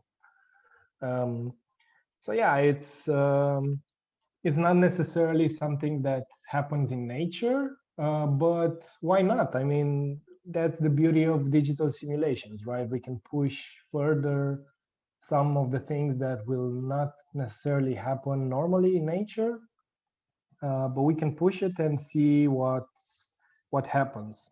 And I think for a lot of examples, it's quite nice to have various parameters, because otherwise the transport networks become too uniform, let's say. And when you have like, varying sensor distance, speed, and so on, then you get like possibly interesting results. So yeah, just play with it. I just want to touch upon the vector field for now. And this is the only time we'll talk about the vector field. So at least during this webinar. So let's see what are the most important parts. So everything starts similar with a curve, and then with a component that's called curve attractor, which works similar to point attractor, and it extracts the voxels around those curves. and I get these voxel addresses, and then I want to, like here, I create the vectors that will be added in each voxel. The way I do this is like each of these points here, I am getting the closest point to the curve, because this will give me the t parameter, which will let me evaluate the tangent to the curve, right? So I get these vectors which are tangent to the curves, and I basically, so you see here, like everything goes along the curve. I mean, you can experiment with it and like actually try different types of vector fields. They don't also feel free to make vector fields with the vector field manipulators in Grasshopper. I think, yeah, with the field here, you can have spin force, line charge, point charge, and so on, like the Grasshopper components. Feel free to create your vector field with that. You don't necessarily have to create it with some curves. I did create them with some curves because I know this is the only thing that's missing here from the field panel. So I thought that you can always learn this from a lot of resources from the web. So why not, include this as well in case you don't know how to do it. And the process is similar. Like you just need to know at each voxel, like what's the voxel address for that vector, and then you have to include that vector in that voxel address. And you do this with this component. And this component is like, once you, like in the environment, the second part of the first tab is to define voxel vectors and to blend voxel vectors. And I'll tell you in a minute what that means. But basically, define voxel vectors, it's very similar, or like actually the same as this one when you define the voxel values. It's just that you don't have to set a type because we already know it's a vector, and you just include the vector here. All right, and you get some voxel values. One thing that I wanted to mention is this thing called frequency. You will see that frequency has a big impact on the simulation. So if I were to make the frequency a lot smaller, like 1, you will see that it will affect the simulation substantially. So the smaller the frequency, the more the vector field interacts with the particles. So frequency means how many frames yeah, how many times once every how many frames do I follow the vector field? This is what frequency means. So each particle takes into account the normal behavior, but once every few frames, in this case, every frame for the particles inside those voxels, it doesn't take into account what it's normally doing, and it just follows the vector field. Like if I put this frequency to 3, it means that once every 3 frames or once every 3 iterations, it will follow the vector field. So you can see that it's like following it, but also doing particle stuff with its neighbors. If you have the this set to 1, then it's going to do that all the in every frame. So then you just have some particles that follow a vector field, which means that you don't have any more slime mold. You just have like some particles that are animated to follow the vector field. If the frequency is 0, it doesn't exist. It's automatically set up in the nuclei solver to 1. So one is basically the minimum frequency that you can get, which means that the particles only follow the vector field. They don't interact with each other anymore. And if you put the frequency to a larger number, it means like once every 10 iterations, the particles will follow the vector field. I mean, in theory, but actually, I think this is, yeah, let's just say this as an explanation. The actual explanation is a little bit more complex than this, but if we simplify it, that's what happens. So you can see that it still follows the vector field, but a lot less. And if we increase that number, they will follow it even less. So I don't know, let's say we put this to 100. Like the vector, the larger the number, the less the influence of the vector field. The smaller the number, the more influence it has.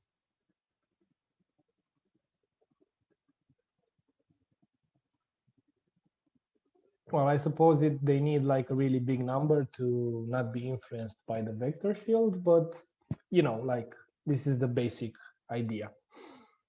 Okay, I don't know if you guys noticed in this definition, but I get the voxel values inside like this output from my vector voxel vectors, sorry. I get it into the voxel values, same as before with the when we were defining the voxel values. This was connected to the voxel values here. All right, so another thing that happens after this, in my case here, is that I have something that's called blend vectors. Voxel vectors blend. So let's see what this does. I don't want to see any more particles for now. I'll just look at this.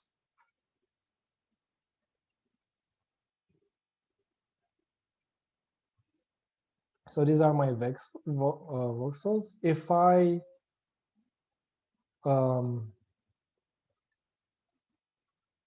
increase the number of iterations, you can see that those voxels vectors are blended with the surrounding ones. So like basically I'm actually getting here something as a spin force because of their blending. And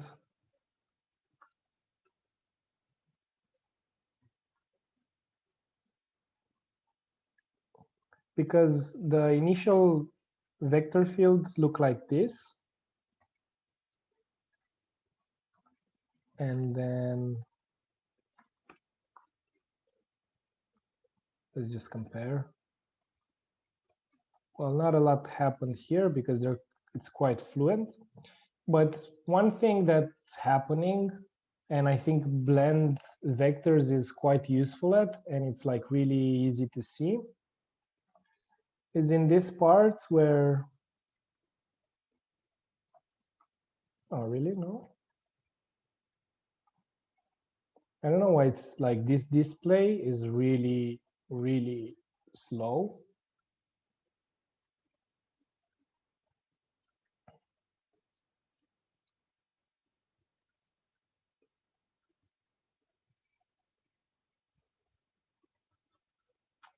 Okay.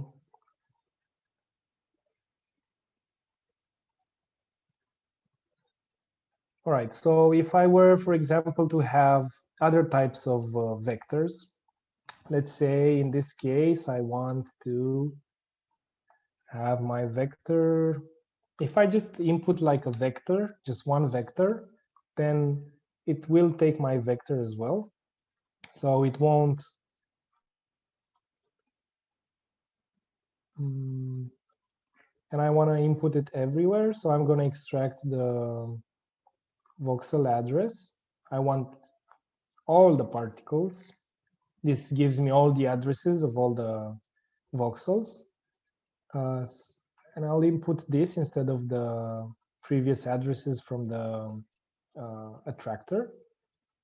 And I want to put in every voxel in this grid the vector y. So they will always take into account vector y, and everything will go up. And you'll see in a minute what happens. So if I reset everything,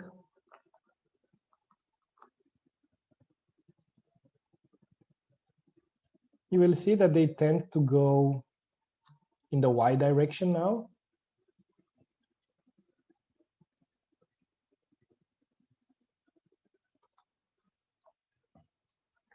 All right. And I think that happens, and I think this is going to be visible. Oh, no, but this is good because, no. Okay, I will make, it's not going to be the vector y, it's going to be a vector composed of x and y.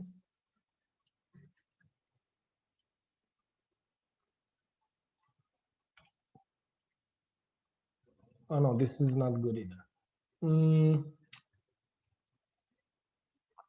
Okay, how can I explain this? I need a vector field that it's good. So forget about this. This is you can just keep this in mind in case you want a uniform vector field. We'll actually use this. I think we'll use this in the future in one of the tutorials. Yeah. Okay. So I'm actually gonna go back to the curves and these vectors, and these curves that I've initially set up, I actually want to make right, I want to make a new one.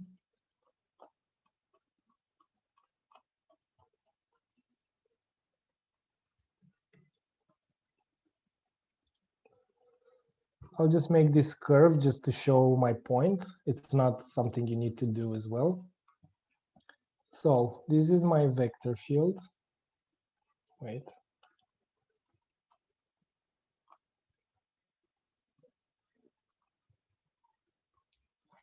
And what happens is that, you know, I have this environment that wraps, and these voxels go down,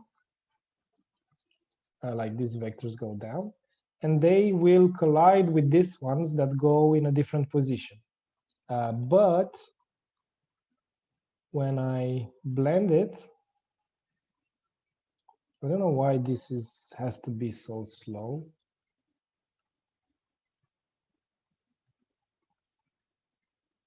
Okay, if I turn on the wrap, you will see that it will blend the vector so that the vector field is continuous even when we wrap, because otherwise it's really hard to get a vector field that doesn't that's uniform with the wrap idea in mind. So let's see what happens. Like, we should have smooth things happening now. And if I turn off the wrap,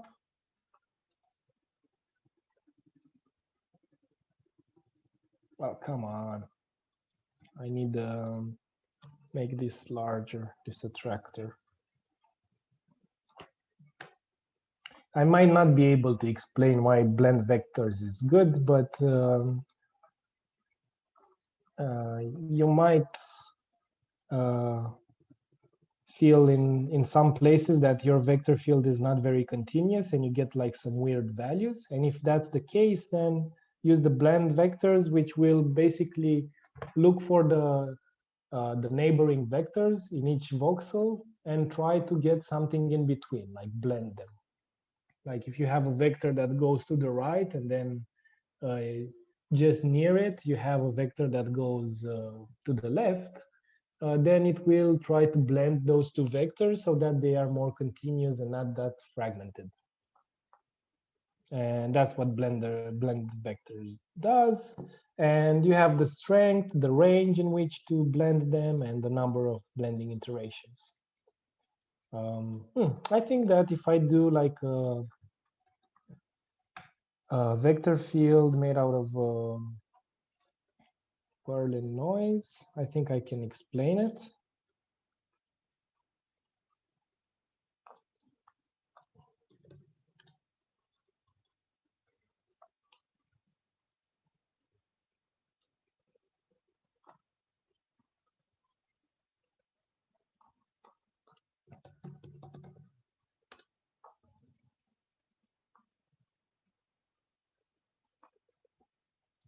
As just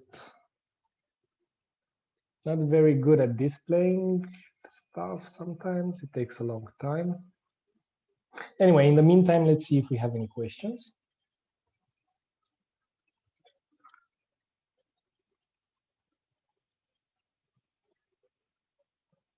What is voxel address? Yeah, voxel address is the address of the voxel.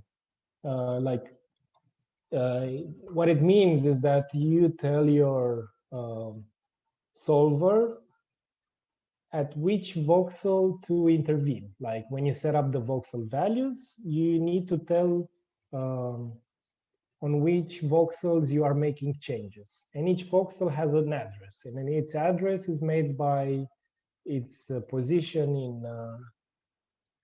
in the X, Y, and Z. It's not the actual coordinate, but you can think of it as a coordinate, let's say. And yeah, that's the way they are in a specific order in the voxel field. The voxels are in a specific order, and they have an address because you can always find a specific voxel at an address, the same as as people do. Okay, I won't do this because everything is too heavy with grasshoppers, and I don't want to kill it. But yeah, like just remember that when making vector fields, this might be something very useful when we create the blended vector field. Because it smoothens the vector field. Like even if we have like a vector field with random vectors, if we have enough iterations, then the vector field will become smooth enough so that it's consistent or it makes some sense.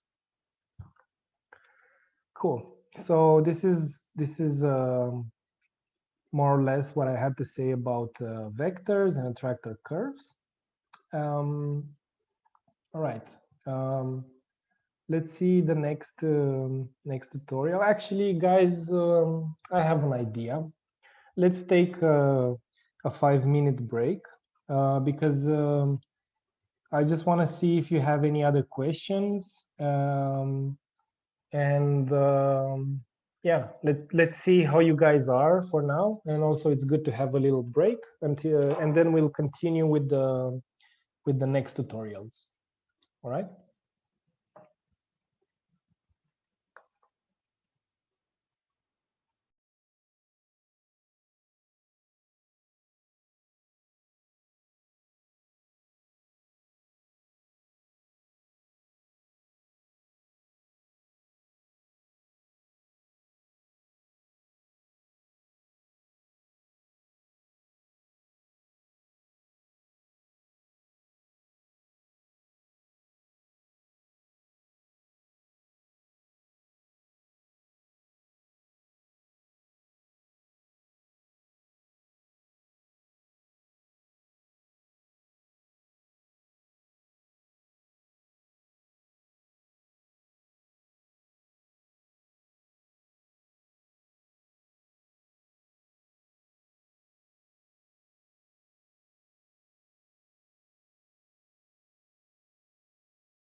Hey, Madeline. I don't know if you're speaking, but I don't hear you.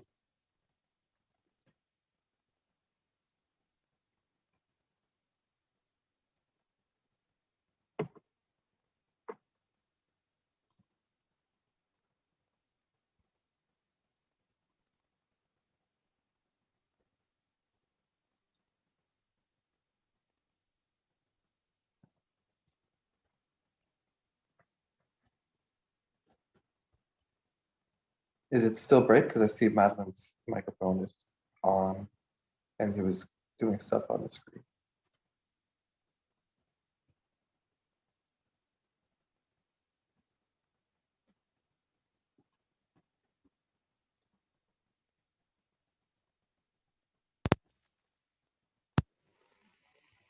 Can you hear me now?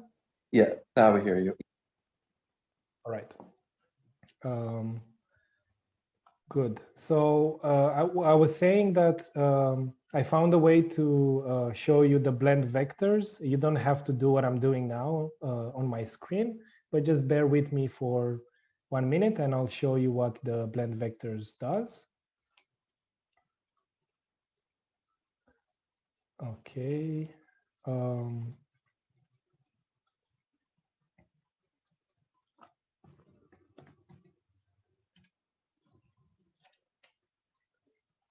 So I will be assigning a noise field in this voxels.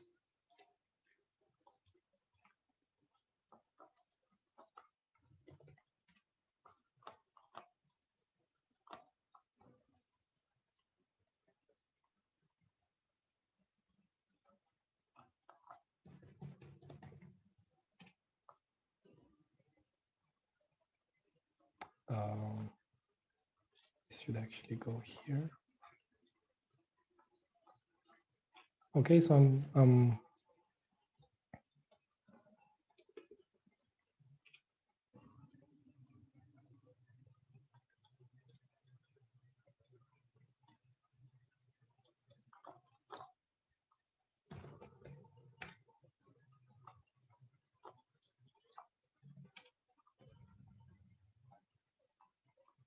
okay, so I've created the, let's not display these particles.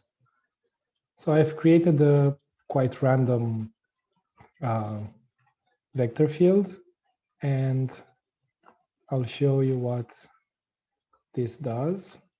So I am going to input these vectors in my voxel vectors, and by blending it, like if I do more iteration, everything blends together, and the wrap part is basically blending the vectors at the edges. So they are continuous. So for, yeah, so now they're blended. Otherwise, you'll have, if you have wrap on, you'll have a particle that travels in this direction here and here in this direction, and it will be stuck on the edge. But when you have this a toggle set to true in wrap, then they blend nicely. And of course, if you increase the range, then after a few iterations, everything will be a constant vector field. But yeah, we start from this, and then by blending the vectors, we create a vector field that's more uniform. And that's what I was trying to explain earlier. The only problem was that it was really hard to display it because I had a big grid with a lot of values, and it was really hard to display everything. So that's all I wanted to say. And also, I think I've also said something about one question. I answered the questions, but you couldn't hear me. Right. So in this one, So we can allow some particles to move through the certain voxels faster by modifying the values. So instead of minimum or maximum density, we can put speed or sensor distance. Actually, speed makes them move faster, and sensor distance, if it has a larger multiplier, it will also make them see at a bigger range. So Tobias asked this question: can we manipulate our environment that it, for example, allows the particles in some voxels to travel through faster? And yes, that's correct. You can do that with in the voxel values instead of here in the type, instead of having the type minimum or maximum density, you can have the type, where is the voxel address? You can find it, yeah, here. Here you can, if you set the speed faster and you cannot, you only choose certain types of voxels, certain voxels, and you pick the voxels by picking their address. And you can pick that address with tractors, or there are different ways of picking that address. In those places, in the voxel values, if you have this value set to 0, then the speed will be 0. If you set the multiplier to 2.25, then the current particle speed will be multiplied by 2.25. So it's going to be 2.25 times faster. All right, good. So let's go to the next tutorial. And in this next tutorial, we're going to talk about, let's see, which one was the next one? For mesh inclusion. Okay, so for mesh inclusion, I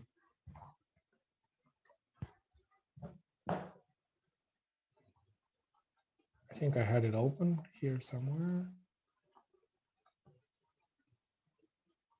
It's quite similar to the other ones. So I'm gonna open it and just explain what's happening, because we still have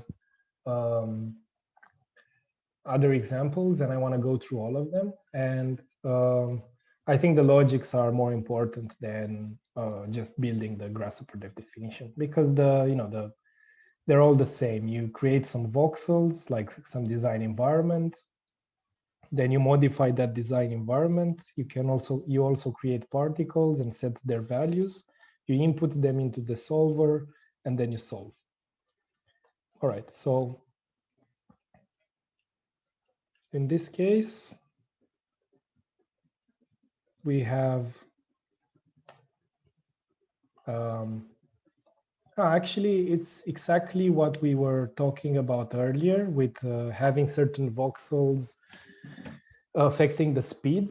That was a good question, because it took us to this new tutorial. So what I'm doing here is I have these B-reps with the text Biomorphic Networks version 2.0. And I want to test the inclusion inside the mesh. So I mesh these B-reps. I turn them into a mesh, from a B-rep to a mesh. And then I use this component called voxel inclusion in mesh, which is this one. And what it asks for is the mesh and the voxels, of course. And then it also asks for a Boolean for inside or outside. This means that inside will output the voxel positions inside and the voxel addresses inside, and outside will output the outside of those meshes. Of course, you probably could have done this with mesh inclusion from Grasshopper, but this works a few times faster than mesh inclusion in Grasshopper in certain conditions. So you can use this. It's better because it gives you everything you need, the position, the address, and also call pattern, because you might need this call pattern for certain exercises. So this call pattern takes if the voxel point is inside the mesh, it returns true if this is true, and it returns false if it's outside. And the other way around if you set this to false. Okay, good. So what I'm doing here is like I have these voxels and I'm gonna modify the values inside these voxels. So I have the following values. I have the minimum density set to 0.8. And I have the sensor distance and the speed set to 0.1, meaning that the particles inside these voxels will move a lot slower. And by having the minimum density set to a large number, it means that a lot of the particles will be attracted to these meshes. And that's exactly what happens here. Like, we start with the particles everywhere. And then you can see that they still move inside this text, but they move at a lot slower pace than everything else. Yeah, you can see here.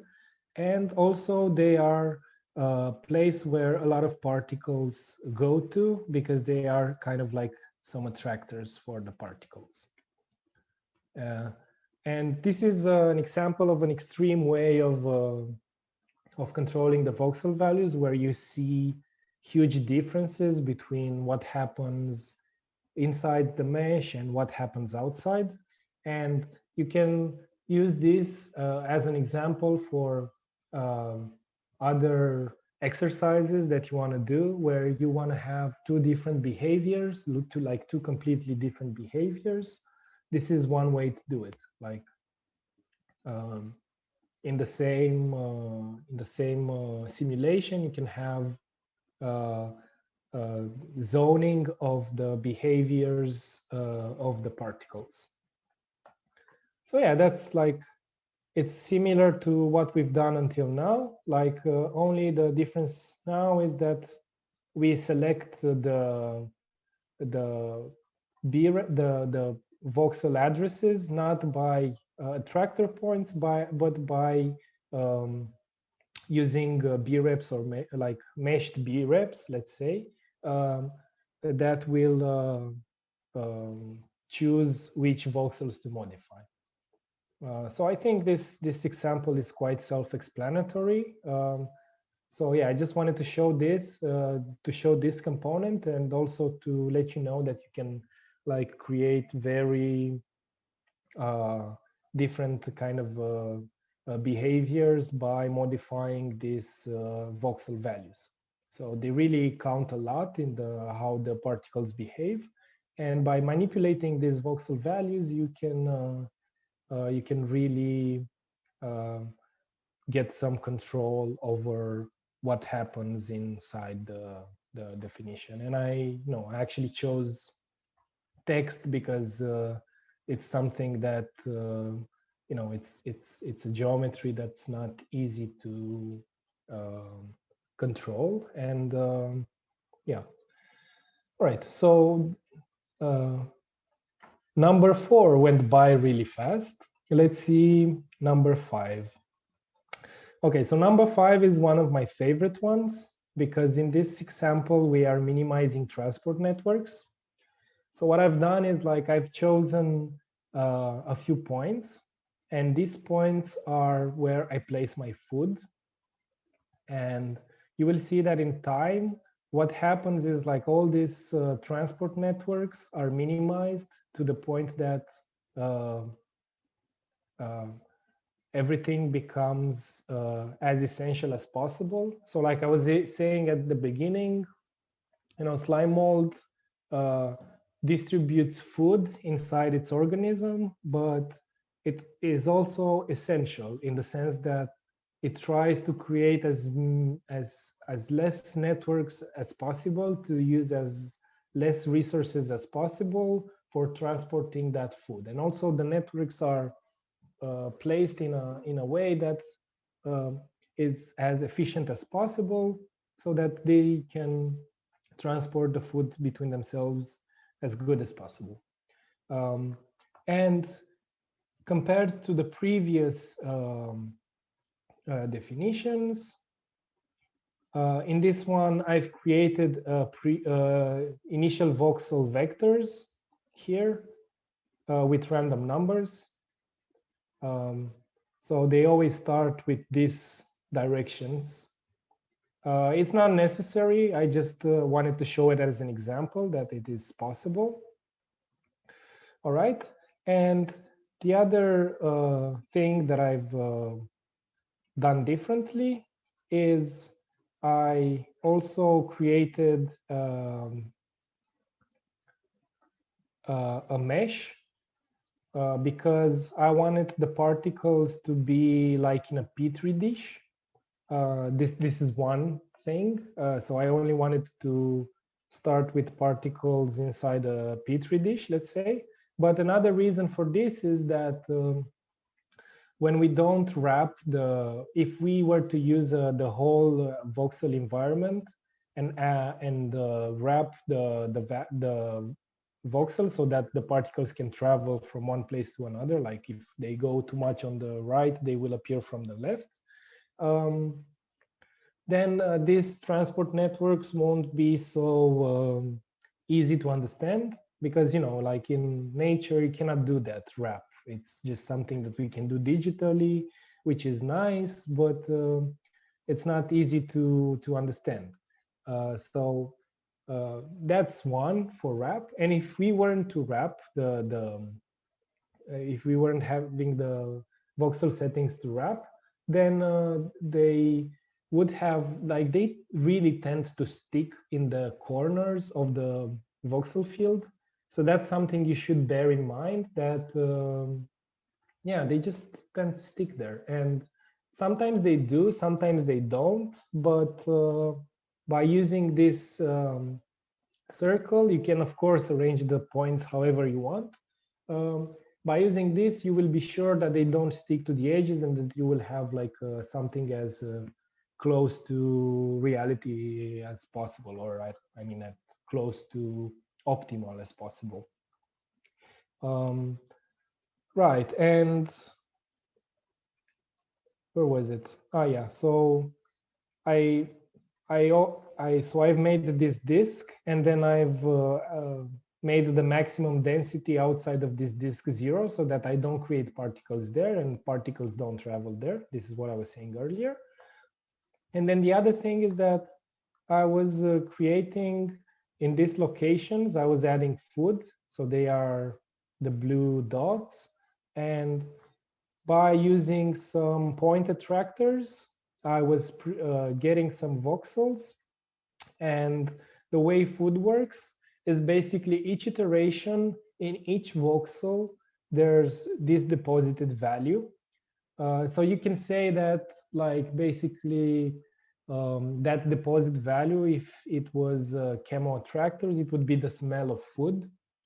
And the Fusarium smells that smell and goes towards those points that interest it. So the larger the larger the deposit values, the more the Fusarium is, or like the slime mold is attracted to to those places. And the difference between minimum density and the food, because you can also add the minimum density there. Food also, like, minimum density doesn't interact with the other voxels, so it's like a static value. So you know that the density will never be less than a number that you choose.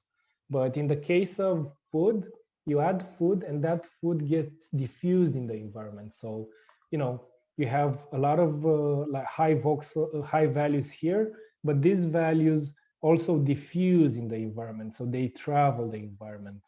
They go further away. And the higher the value, the more, you know, the more smell you have, and the more this smell travels. in the environment. And that lets the slime mold know that there is food and it should go and check out that food and then build transport networks to distribute it. So yeah, this is how the food works, and that's the reason why we get these minimized transport networks. You can think of various scenarios, and if your points of interest are there, then add some food, like put some attractor points in those locations and add food, and then the Physaриum will definitely go check it out, and it will build transport networks around it. All right, so you have the particle values and everything set up, so you can also play with this. I've also added an example which happens in 3D. So in this case, we have a higher disk with more particles, and the food sources are placed on different heights.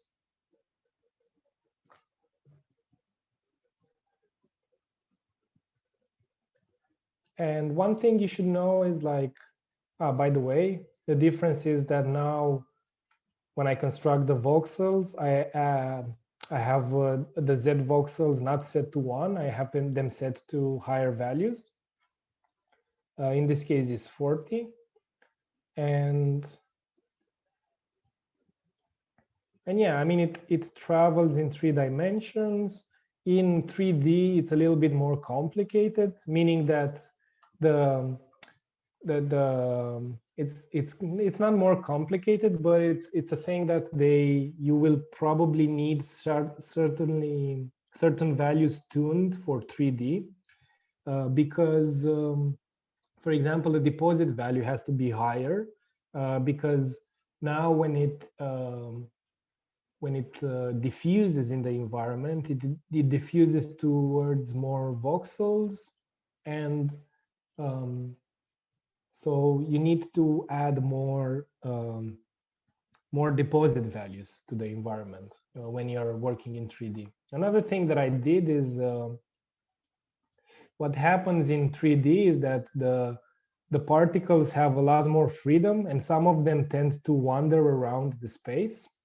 And I've added 2 things to contain that thing. I mean, actually 1 thing. I've added this setting, which is die setting, and I've set it to true. And in the die, die works in the following way. Each particle looks around it, at the voxels around it, and it counts how many neighbors it has. And the same as with the diffuse range, the die range sets how many voxel neighbors, voxel rows of neighbors it should look at.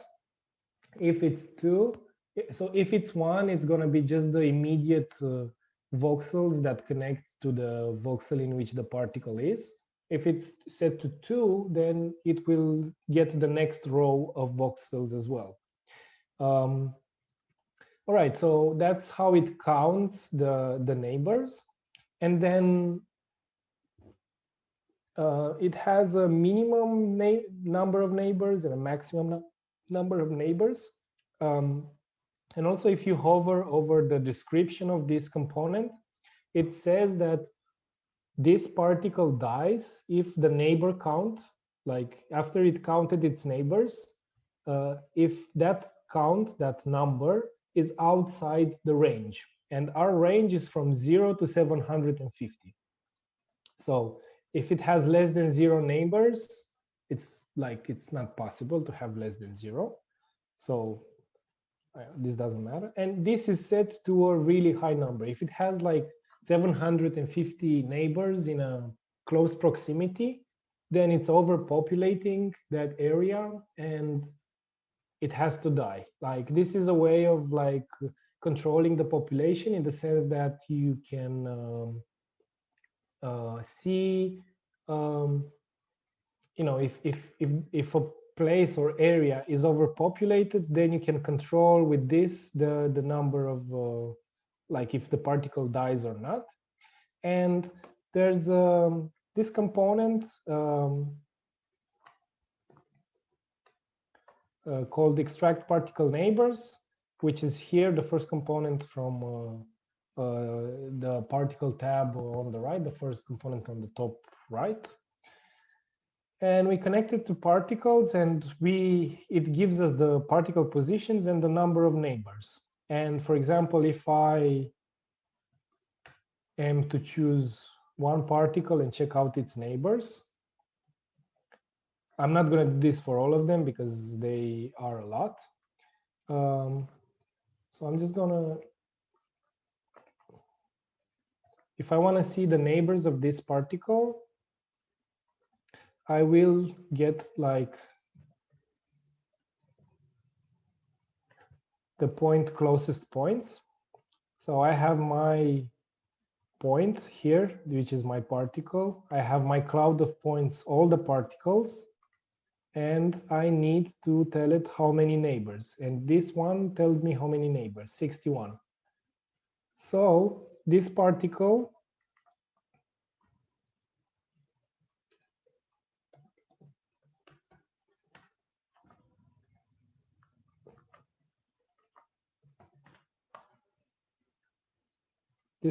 here has this many neighbors in its close proximity. If I am to get this range smaller, you will see that it has like less neighbors.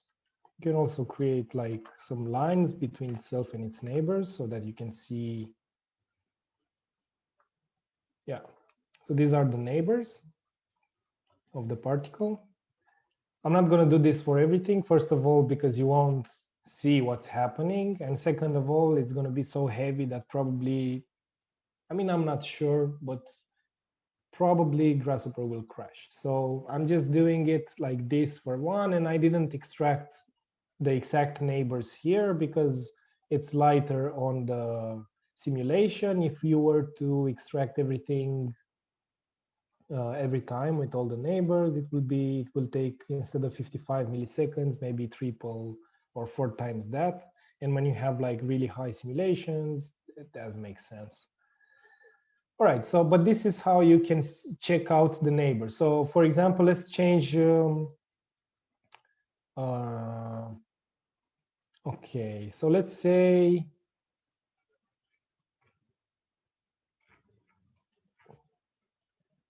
the range is 3. If it's 3, you can see that it has a lot more neighbors. But it has less neighbors than 750, so that's why it's still alive, right? Okay, so this is about what det settings are. And we'll talk about more about det and division settings when we get to growth. But I just wanted to mention that this exists here in 3D. And I've put a really small number and a really large number here because all I want to do is make sure that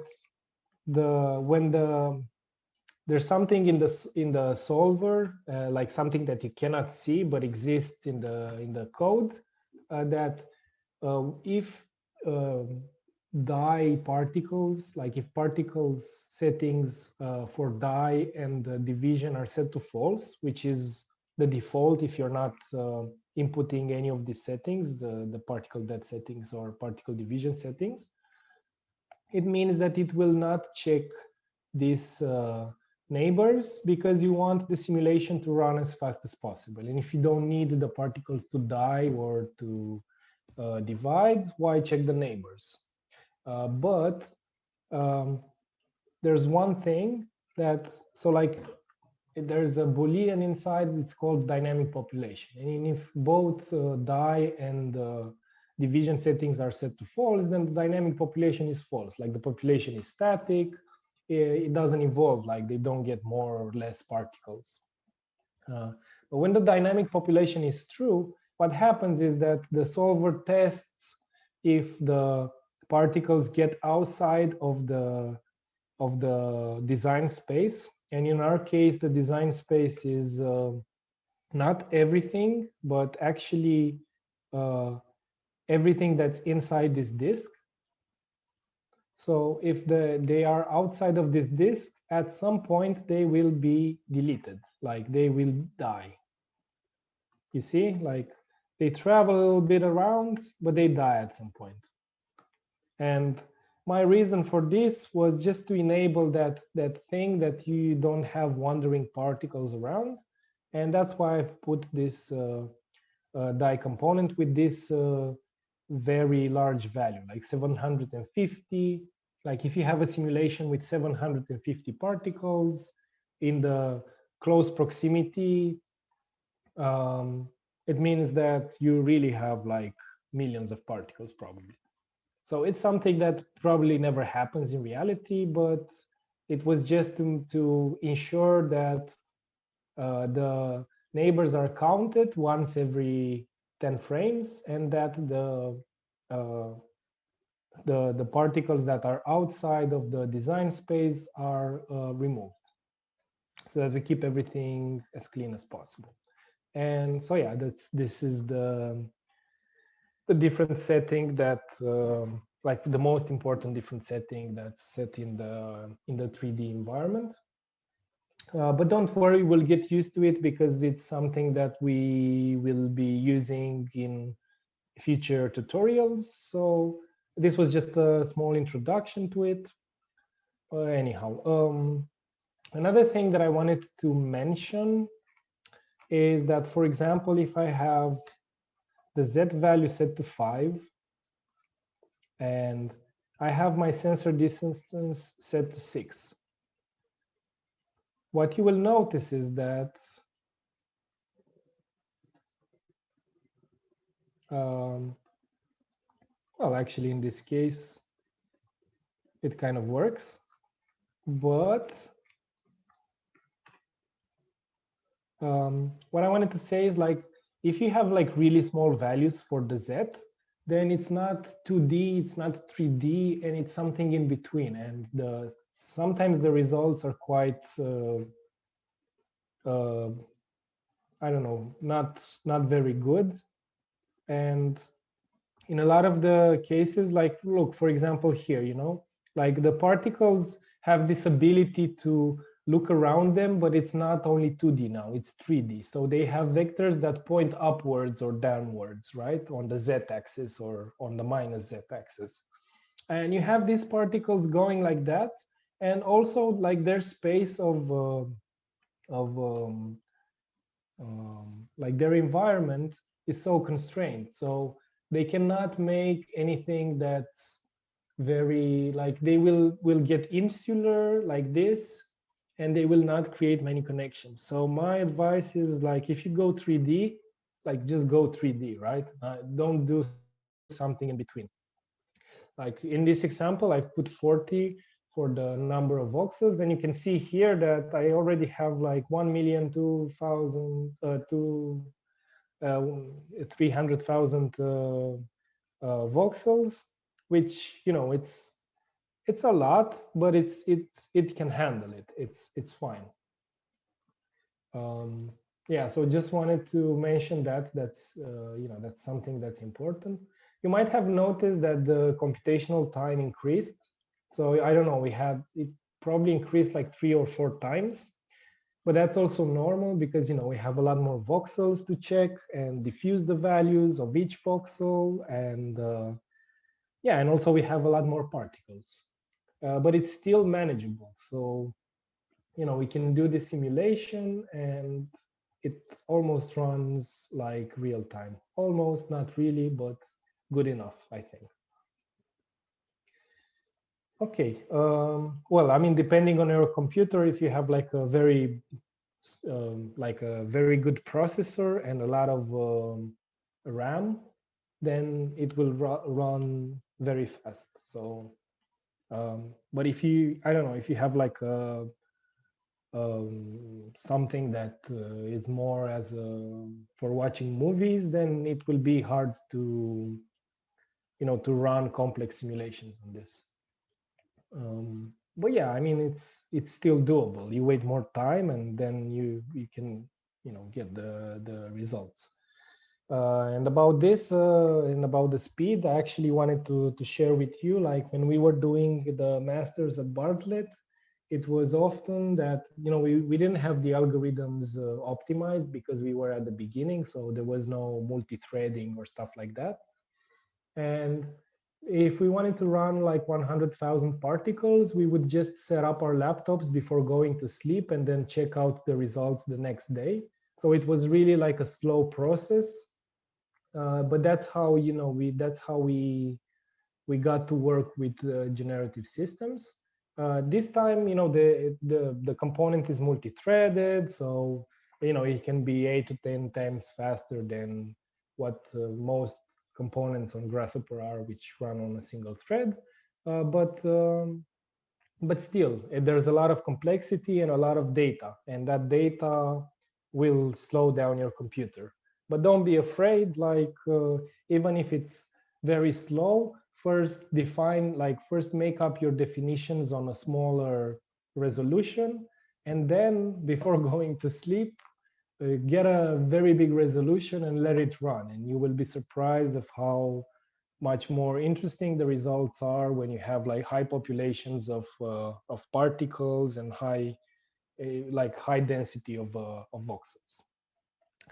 All right, so I can see some questions.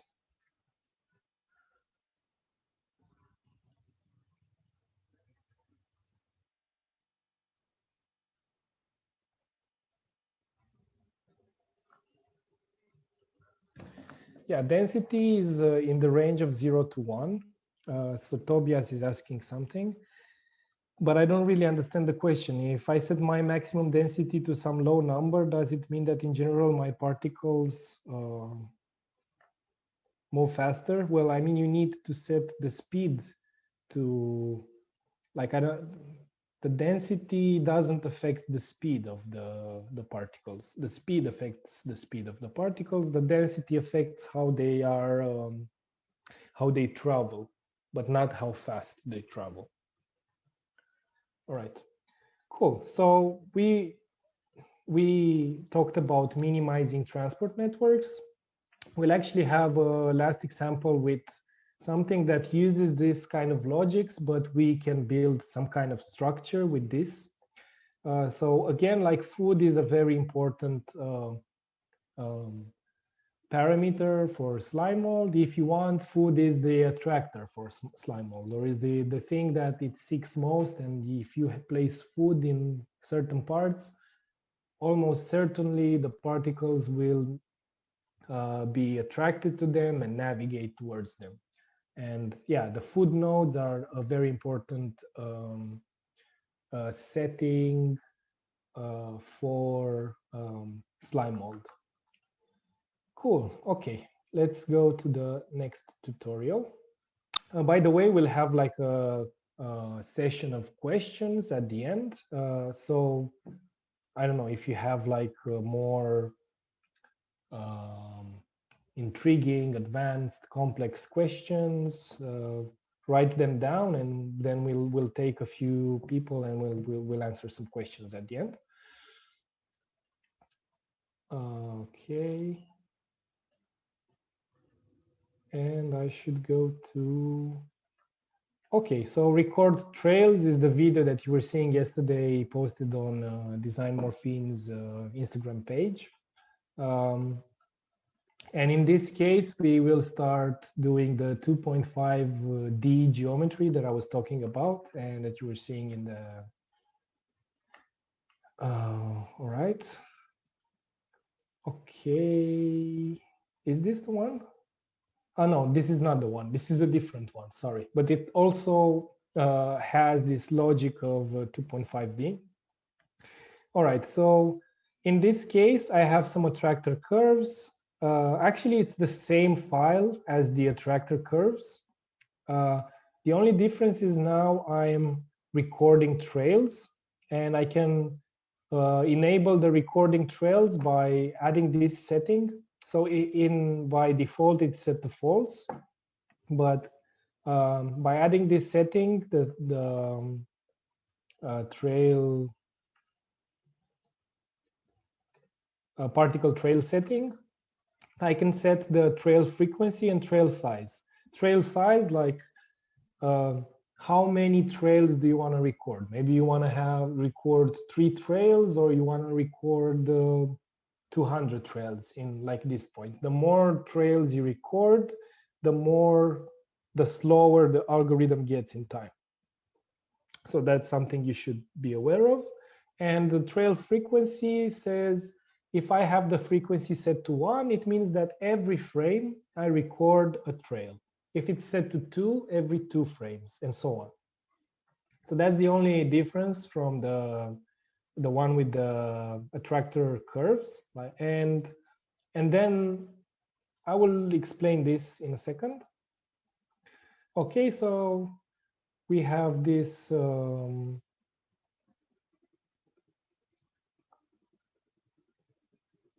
this that runs and runs and runs, and while running, it records the trails of the particles. This is not visible. I didn't make it visible. You can make it visible if you want. I just didn't because it takes more time, and I just wanted to be, I already know what it does, so I just wanted to be as efficient as possible. All right, so 269 iterations is fine, considering that we were only recording 200 trails for 200 iterations. Like this component is going to extract my trails, and as you can see, it's not very fast because we have like our number of particles, which is 30,000 multiplied by 200, so it's a big number. Yeah, 6 million. All right, so I have these trails, and what I'm doing here is like, I need to know, like you see that the way they are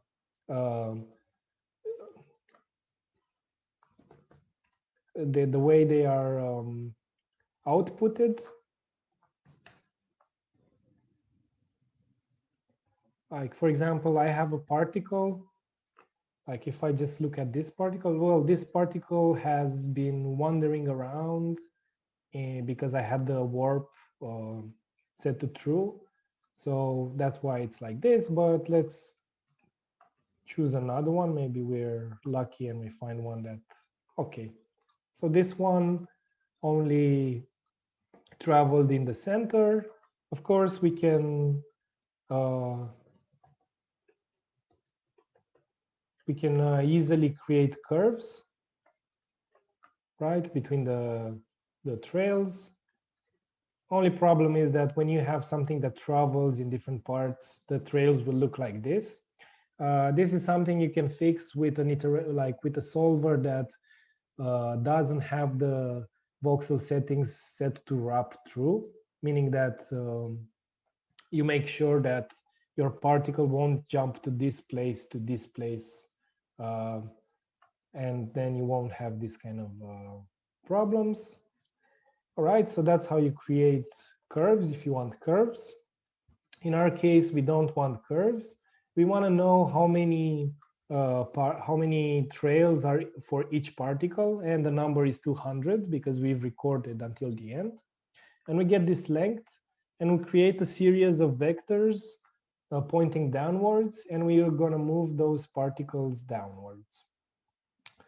And this is not, again, it's like, takes a long time for some Grasshopper components to execute, but I mean, they are moving 6 million particles. But you know, this took like 20 seconds, and it's going to be funny how other things are a lot faster. I'll just preview with the cloud, and you will see with the cloud that it takes a little bit of time to load. Maybe I'll just flatten it. Like, I don't know if it's better if I flatten it, but I think so. So what I'm doing is like, even though my particles are, are not moving on the z-axis, they're only staying on a plane, I am moving them downwards. So almost like imagining that each frame, the particles go up by 1 unit. And that's what I'm doing. And it's not very visible right now, so don't worry about that. And then I'm using a plugin which is really amazing. It's called Dendro. And Dendro is based on something called voxel VDB. And voxel VDB is currently the industry standard, and it's the fastest way of dealing with voxels. Like, you can find it in softwares like Houdini, for example. And it's really amazing that I don't know the name of the person that actually did Dendro, but it's really nice that we have this in Grasshopper as well. And even though we have 6 million particles, you will see that it is a bit slow for this number, but trust me, to make this type of geometry from so many data points, it's really amazing how fast Dendro is. Like, I might have exaggerated with 6 million particles, maybe it's a bit too much, but still you will see that like it's really worth it. Like, I just want to show you the geometry and then I'll explain what happens. So you can see that Dendro has built the geometry made from all the data points, that all the particle trails that we had during those 200 iterations that we recorded. And it's really a beautiful geometry. Okay, and the way Dendro works is the following. So Dendro takes the points, and please flatten the list of the points, otherwise it's going to take even more time, and the points won't mix with each other. And you need to tell, like, I have these points and I want these points to turn into meshes. And let's say I'll just show you with something that's simpler. I am locking the solver before performing this action.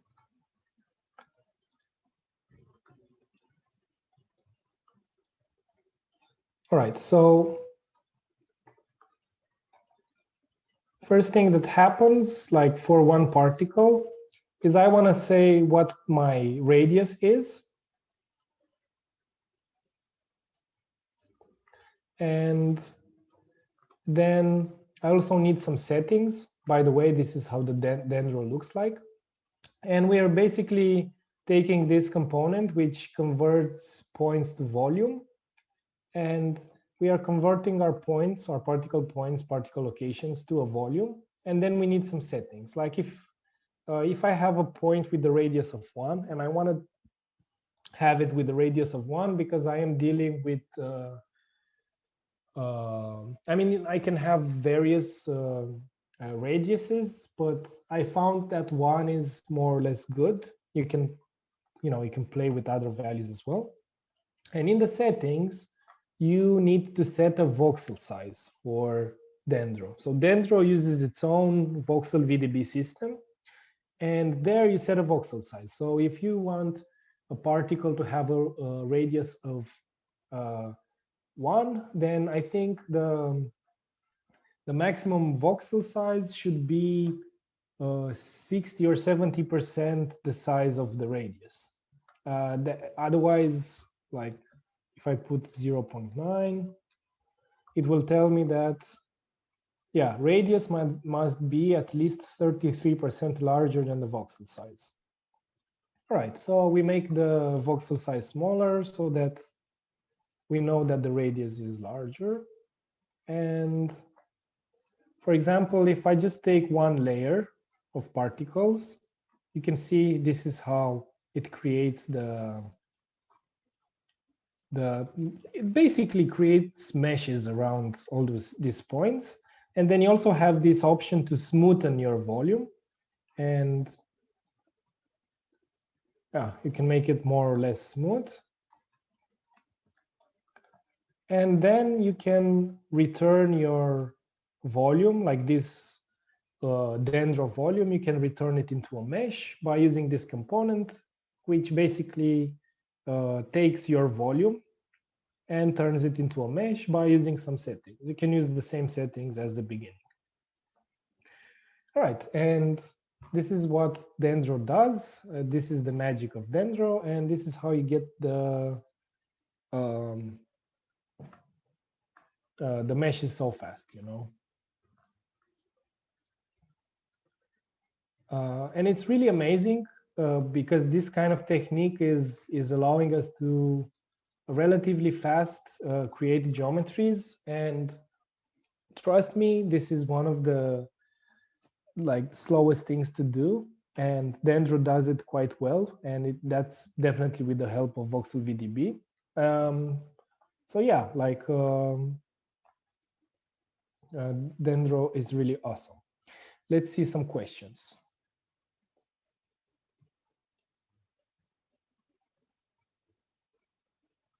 Okay, the example did not show anything in Rhino even after toggling the preview on. Well, in your case, I think it was because, Benjamin, in your case, it was because one thing I forgot to mention, which is good that you turn the preview on, but there are a few possible reasons why you cannot see anything. If your preview is set to wireframe, then the cloud display will not be visible. It is only visible in shaded preview geometry. And second thing, if you set it to preview only selected objects and you've selected something else, then it's not gonna preview it. So make sure that these things here are set up the right way, and you should be able to preview everything. Also, I think sometimes if you're in the rendered viewport, it doesn't actually preview this cloud display. So go to shaded here in Rhino, and here in Grasshopper, use these settings, and it should preview. All right, so this is something that we've done with this 2.5D implementation. I'm saying it's 2.5D because the voxels, like the particles themselves, do not run in 3 dimensions. We are making the 3rd dimension, like we turn time into the 3rd dimension. And I think this is quite nice if you want to do I don't know, if you're working on a facade, for example, or walls, or things that are not very, don't have a big height. But you, for example, if you were working on a wall and I don't know, let's say you had this wonderful voxel values that you have various densities inside that wall. It's no point if the wall is very thin to do a 3D geometry. It's a lot more interesting if you do this type of approach with 2.5D. And so yeah, this is record trails. So I'll check for more questions and see if we can move to the next algorithm.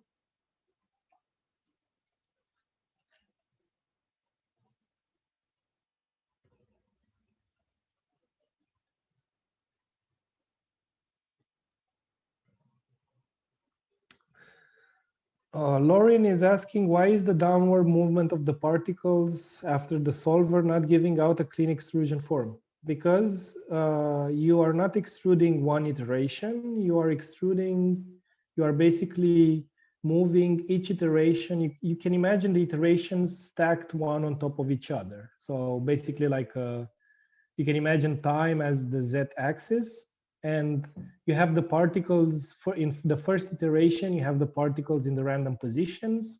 In the second iteration, which is going to be moved 1 unit on top, it's going to have the the next iteration, and so on. So you're not extruding something, actually, you are just displacing the position of the particles on the z-axis based on their position in the timeline. So you are creating 3D geometry with time. That's basically what you're doing.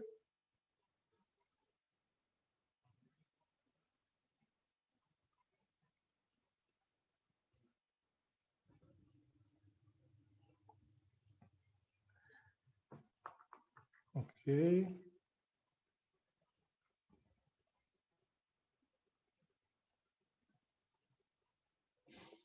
Well, Simone, you can set a certain number of the iterations for a simulation instead of stopping it manually by doing this. And it's a good question that you asked. So let's say we have, let's open this again. So let's say we record trails, right? If we want a certain number of iterations, what I'm going to do is I'm going to animate the slider. And let's say I want 10 iterations. And the way I'm going to do this is I'm going to subtract the same number from this number. So I'm actually always going to have 0 here. Doesn't matter the value, it's always going to be 0. And then I'm going to add this to something like diffuse range. So I'm adding the diffuse range with 0, and I get the same number as the diffuse range. And when I animate, and whenever I move this slider, another iteration is computed, right? So let's reset again the simulation. If I want to have 10 frames, I can just right-click on the slider and get set animate.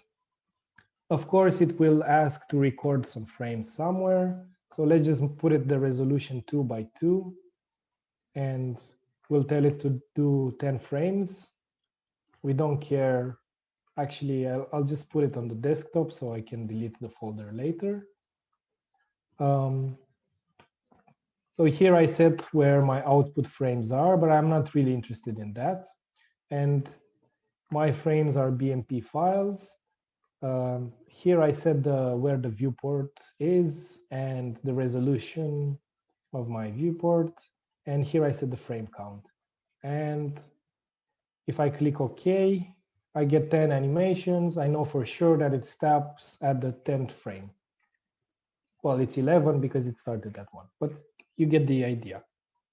And if you wanted to make an animation, actually, this is a good way of making an animation. So let's just get the top part, and we'll get a resolution of 1000 by 1000. And, you know, we get like 10 frames. We'll watch our folder, and we get the 10 frames. And then we can compose that animation in QuickTime or After Effects or Premiere or whatever you want. So in case you are wondering how to stop at a certain frame or how to make animations, in a nutshell, this is how you do it. All right. Okay, good. Let's see other questions.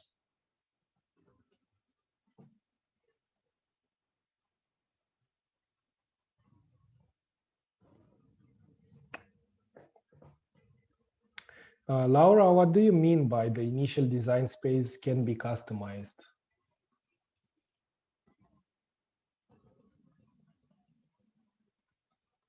I mean, we've already customized the initial design space. Like the initial design space, like the voxels, you cannot do anything. Like the voxels have this kind of structure that they will always be a square kind of grid.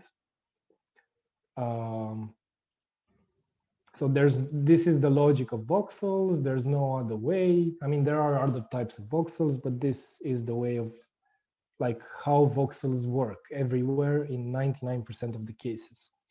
But then in this voxel field, you can introduce whatever mesh you like. And in the previous examples, we had a disk or other types of meshes. And we will talk about other types of meshes again in the next tutorials. But yeah, I mean, voxels are voxels. They remain voxels, and the mesh on which you want to play, it's something different. And actually, this is a very good question for, I don't know if I answered your question. I hope I did. But if not, we will go to the next tutorial, which is mesh constraint, which is absolutely one of my favorites because I can get the chance to talk more about voxels. I mean, for some people, it might seem that we've already staged these questions because they relate so good with the next exercise, but we didn't. It's just yeah, it's just something that happened. All right, so let's see this thing. So in this example, you see that we have the Fusarium running on a mesh that's, that's minimal surface. So we can constrain it to run on a certain type of mesh. But before doing this, I will start by explaining the logics. And I would like, because we are now stepping into 3 dimensions for good, so it's not 2.5 dimensions, it's already 3 dimensions. I actually want to talk about these voxels. So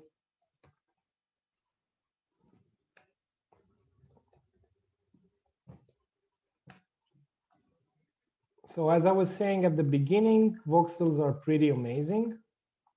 I have to get the voxel, voxel position, and I'll input that in the cloud. All right, I don't need these to display right now.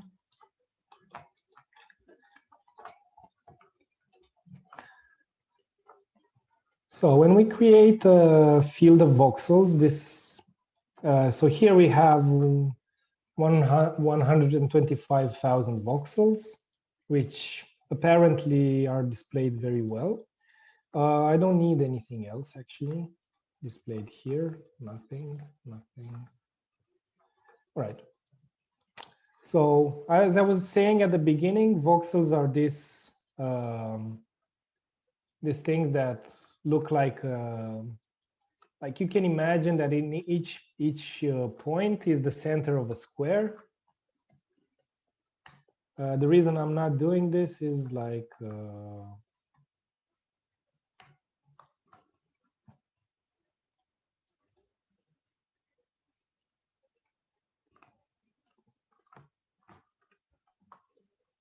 it is because it will take a lot of resources.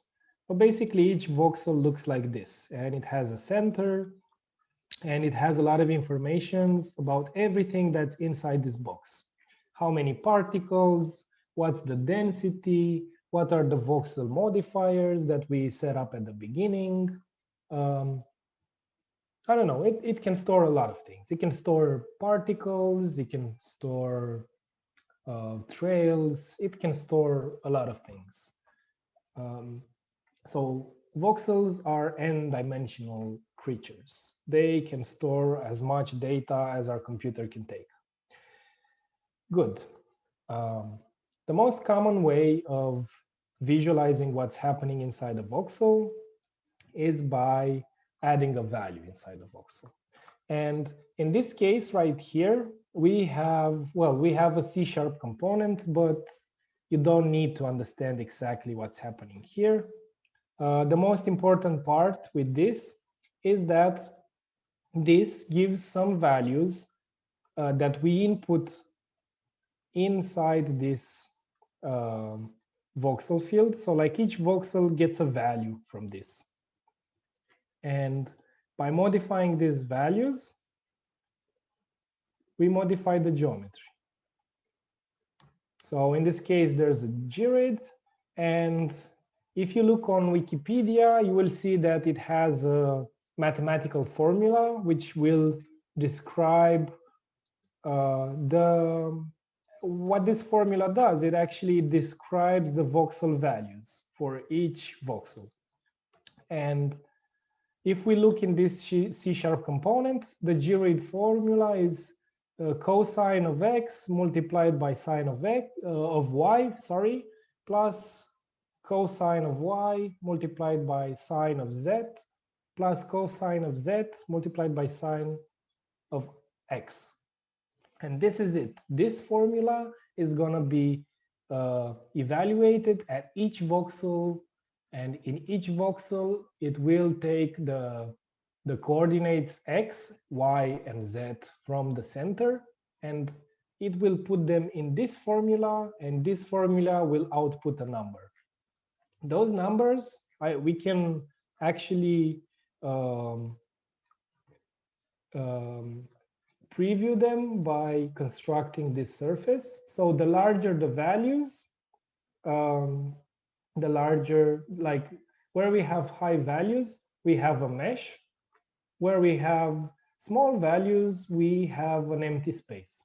And that's how you can, like I've made in this C# component, I've added a few formulas from different minimal surfaces. Just make this to 2 because it's easier to see. So we have Schwarz, we have more Schwarz. I think that's the way you pronounce it. All right. We have different types of geometries, okay? And you can do this, or you can actually, if you want, try your own formula. Like, let's say we want to play with this diamond, and I don't know, multiply this by 2 and multiply this by sine of z. I have no idea what this will do, but it will definitely create a kind of shape. So you can create various types of shapes just by mathematical formulas. And the reason why you can create this is because you have this voxel space, and each voxel stores a value, and those values are interpreted in a way in which you can create an isosurface out of that. All right. Cool. So this is one thing that's nice about voxels. Another thing that I wanted to say, like voxels actually come from like this type of thinking was initially implemented in medicine. So when you have RMIs, you get like the sections of your liver, for example, and those sections are black and white images, black being empty space and white being like space that's full. So you basically have a value from 0 to 255 if it's black and white, or from 0 to 1. And the larger the value, the more like the larger the density, it means that there is matter. And if it's black or 0, it means there's no matter there. And when we scan ourselves, that's how the computer is processing those images, and that's how those images are translated into 3D geometry. So it's something that, you know, if you look at the way, like the technology today of like what we can scan, it's very advanced, and it's very nice because we can look into biological systems inside of organs and stuff like that, which wouldn't be possible just by, you know, opening an organ. And at the same time, in architecture, this is not something that's very much implemented, because we still think in terms of like boundaries. Like when we represent a wall, nobody cares what's inside. I mean, we leave it to the engineers or we'll think later about it. So we're mostly looking at boundary representations in architecture. Not all of us, not all the time, of course. I'm not generalizing. I hope I'm not generalizing too much. But as an industry, we are far away from the intricacy of like medicine, for example. And I think with this like understanding of voxels and the way we are working with this plugin, for example, we get a little bit like closer to this way of thinking, which it's more complex, it's harder to control, but it's something that can benefit us in making structures that are maybe more efficient in terms of being lightweight, or maybe we can think of a wall that has some soundproofing and everything else implemented in it. And yes, some of them might, or some of these geometries that we're doing today might be really hard to fabricate today, but we're never going to advance with fabrication if we don't advance with thinking first. So we need to first broaden our minds and see how the impossible looks right now, and then in the future maybe we can find a way to manufacture it as well. Okay, cool. So I was very excited about voxels. Maybe you noticed that. I'll get back to one of the more like classic examples. Okay, this one, let's say. All right. And what I did this time is I have an attractor mesh. So now this time I don't have mesh inclusion, I have an attractor mesh, which works exactly the same as the curve attractor or the point attractor. And it basically gives me the voxel positions in which I want my algorithm to run. The larger the distance, the more loose the algorithm will be compared to the surface I want it to run on. The smaller the distance, the tighter it will stick on that mesh. Another thing you should be aware of, like every time we have this thing with maximum density is 0, this also helps with the solver performance, because in the places where we have 0, actually the solver does not calculate what happens there in terms of voxels, which means that this kind of simulations where we have like a mesh in 3 dimensions at a high voxel density, like evaluated with thousands and thousands of particles, is only possible because we kind of like discard the part of the voxels and we don't calculate everything. If we were to calculate all those voxels that we're not even using, then this would take much more time. And again, like this only happens with those voxels that have the maximum density 0. And another thing you should be aware of is like if it's 0.01 or 0.1, it's gonna evaluate everything. So only if this number is exactly 0, then those voxels are discarded and the whole thing is faster. All right, so because all right, so I was looking at this, yeah, and they are they are constrained to this mesh, but this mesh, and it's like very intricate, and the pattern that we get is not that intricate. The reason behind it is that we don't have a lot of like the voxels are not dense enough. We don't have a big number of voxels. So let's turn this to 100. Oh, not 1000. But I think my slider is until 200 maximum. Okay. Still, this will take some time.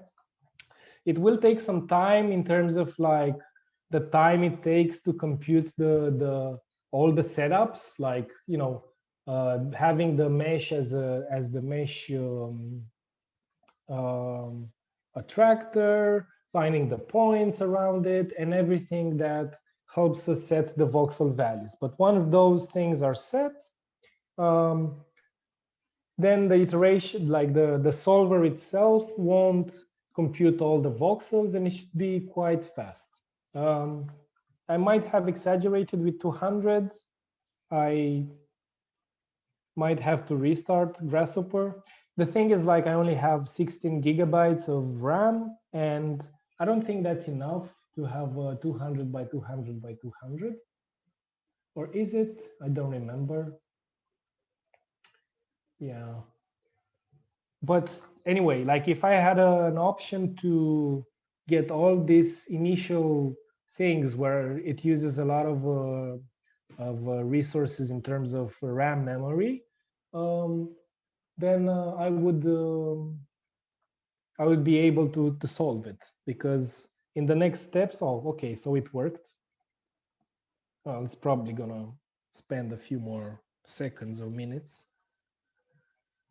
Thing is, like, yeah, I mean, it's like our computation. This only makes you think that, like, these slow things only show us, like, the, you know, how much more improvements we can do with computational power. And yes, I know we can improve the speed a lot by running things on the GPU, but Grasshopper, I'll tell you, is not a friendly environment for coding for GPU. It's not impossible. It's really, I mean, I found it really hard to get resources to do that. And actually, I wanted to say that if any of you is an expert coder when it comes to GPU, and he knows of a compiler, a .NET compiler or whatever, please hit me up when we finish the tutorial. I would be very interested to talk to you. But in the meantime, since we don't, you know, since we have this thing that works on all the processors, and with everything we can do is as optimized as I could get it. Let's see the simulation.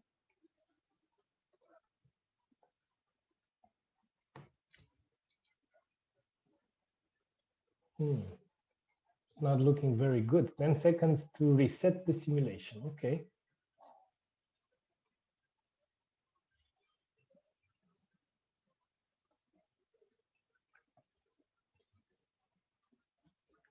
That's not that bad. They move. All right, I think I have, like, the number of particles that I have is, like, definitely not enough for my voxels. So I'm just gonna change this. 10,000. Let's make 100,000. Oh, come on, I need 100,000. What I'm doing now is, like, actually pushing it to more than I've done before with the, I mean, even with testing before the webinar. So it might crash. So I don't know. If it crashes, then that's it. But maybe it doesn't. The reason why I'm doing this, I know it takes more time, but it's an interesting example. And I want to show you that, like, even though not everything is, like, super fast, like, usually, you know, good things take time. And I think that we should not be afraid to spend more time to, you know, see this larger populations and how they interact with the meshes and everything else.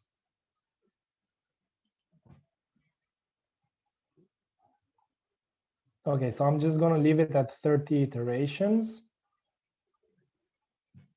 And I want to see how the 3-dimensional geometry looks like, because I'm really curious, as I bet you guys are as well.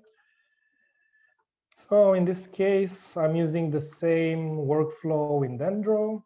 I am assigning a point radius to all the particles, and then I'm creating a mesh out of it. You can see that Dendro really solved everything quite fast. Sometimes it will ask you if you want to bake an invalid object. Just bake it. it's not invalid, it's valid, it's a good mesh. You can use it for whatever you want. It might be invalid from certain points of view, but I haven't found them. All right, so here you go. I don't remember what the name of this minimal surface was, but this is the geometry that, like, what happened on top of that surface. What I wanted to say is, like, you can use whatever mesh you have. Like, you don't have to use the minimal surfaces from that example that I showed you. That was just I just included that in this example because I wanted to show you that, you know, voxels are really awesome. And yeah, and I just needed some meshes. I wasn't feeling like modeling some meshes, and I just did this script components. All right, so so here you go. Like, this is the way the algorithm runs on a mesh. And of course, you are asking about the way it runs on a surface or a mesh. Like, every time you have to turn your surface or whatever you're using into a mesh. And if you want to take various things like curvature or, I don't know, something else from your mesh, you are free to do it.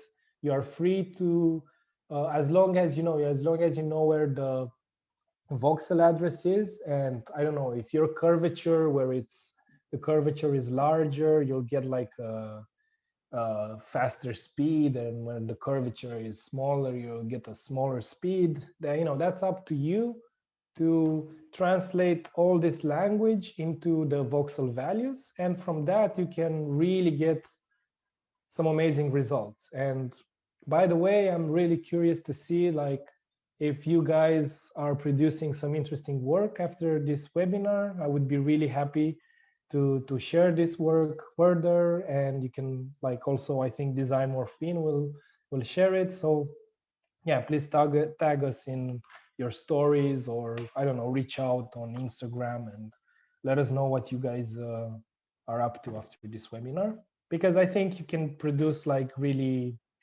nice looking images. You can also optimize various things. I don't know if some of you have been attending Zvonko's webinar from yesterday. He was talking about topology optimization. And I really see a, a good connection between topology optimization and slime mold, because topology optimization deals with structure, but mostly it deals with the flow of energy, like how that energy flows into space, so that you have like the optimized networks of transport for energy. And this really is the same way, like it's compatible with the logic of slime mold. So I would be really curious to see if you have, you know, some meshes from topology optimization, and inside those meshes you do something with slime mold. I would be really interested to see that. I couldn't do it here because it meant I had to teach topology optimization as well in these 5 hours, and I thought that maybe it will be, I think not maybe, for sure it would be impossible. But yeah, I'm curious to see what you guys are going to produce after this webinar. In the meantime, I will be taking another 5-minute break because I feel like I need to drink some water, and I'll be back looking at the questions and continuing with the next stuff. Okay.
Can you guys hear me now?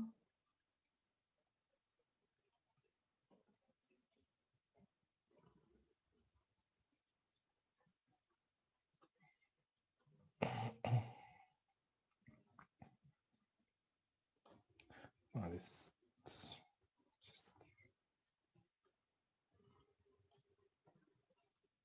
yes. Oh, yes. Good. Okay. Well, you might have noticed that Zoom is not my strong point.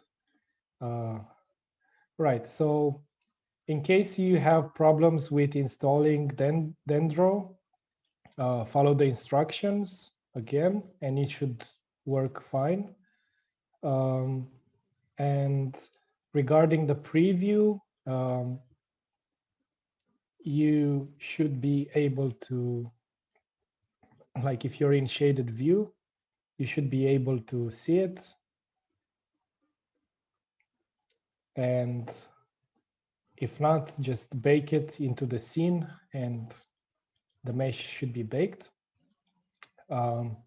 Also make sure that in order to collect data, everything is enabled, like the particles, and that you connect this point to the particles, and should be fine. Like everything should be enabled, right? Enable it from here, and Dendro should work.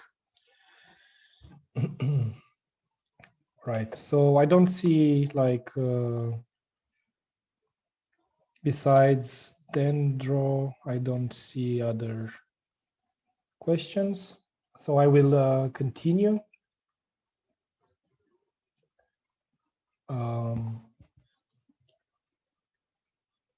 I think what was next? It's 9, growth. Okay, growth. Growth is really fun.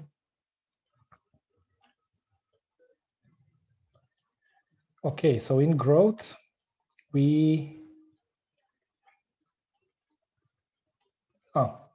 so this one is basic growth in 3D. And while it is running, I will talk about the various changes to the definition.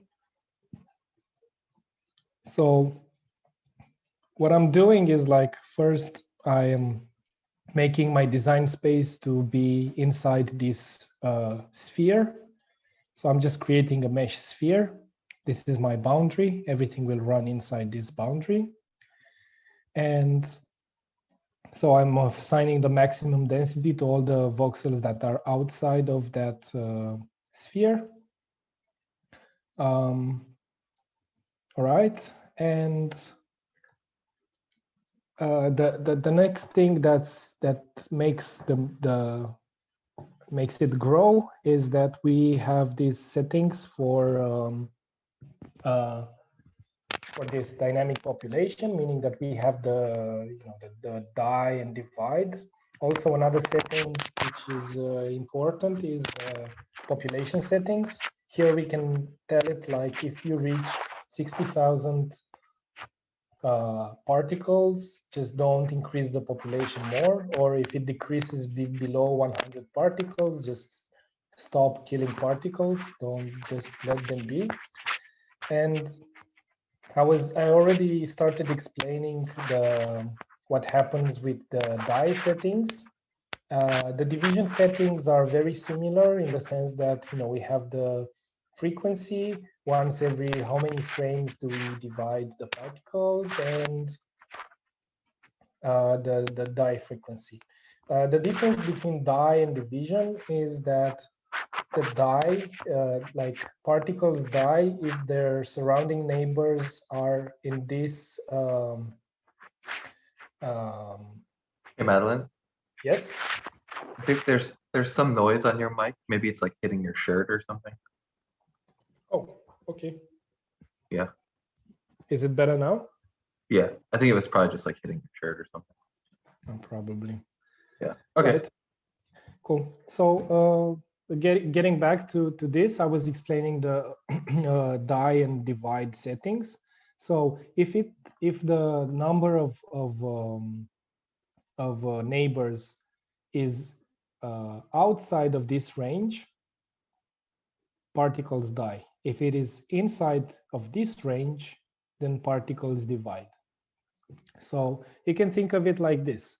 If there are more than 300 particles, like there can be up to 300 particles in the close vicinity of each particle. If there are more than 300, then it's overpopulation. So some of them should die.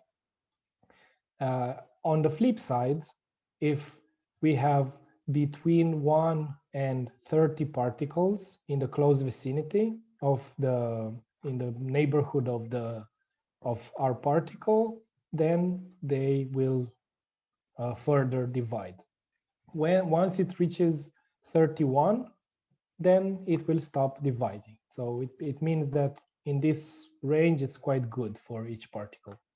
This is important because if we were to have like a small number here, then we wouldn't get like this thick networks, which are very well defined. And we will get things that, I don't know, let's say I get this to 10. You will see that, by the way, here you get the number of, the current number of particles, and you can see, oh, it's still growing. It's kind of stagnating at the moment because there are only places like at the extremities which still grow. But if we set the number larger, then they will increase faster. Also, another thing is like if we put this to 50, for example, you will see how they start to thin and they will eventually like turn this slime mold to become very thin, very fragile. And at some point, if we make this to 20, it will probably kill so many particles that the whole iteration itself, like the whole simulation will just, like if I put 5, for example, it will kill a lot of particles. But wait, because I also have the division, and the division frequency is larger than it's smaller, so it divides more frequently than it kills particles. So it manages to maintain itself at a kind of stability. But if I were to put both of them at 10, you will see that it will slowly but surely like kill most of the particles. We're down to, I don't know, 640, and slowly but surely it will get down until the minimum number, which is by default, the minimum population is 100.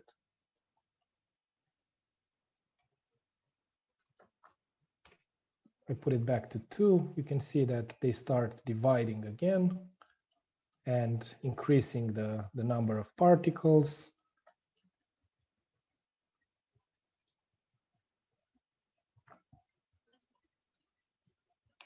All right, I can play with these settings a lot and see how these different settings influence the growth.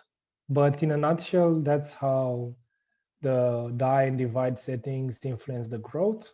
It's really fine tuning with this and everything else in terms of parameters. But you already have like these examples. And by having these examples, you already can start from something that you know for sure works, and then modify these numbers and see what happens.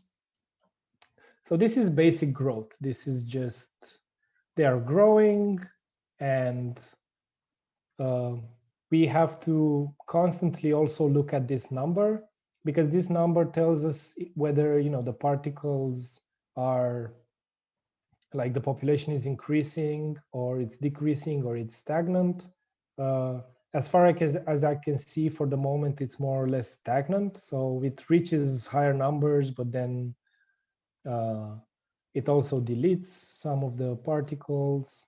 Oh, okay. So if it's reached more than 10, it means that, yeah, it's fluctuating, but it's like it's growing. All right. So this is the basic growth.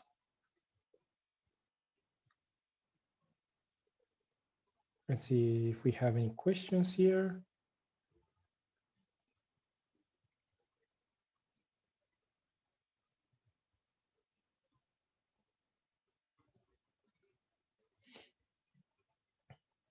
There is no such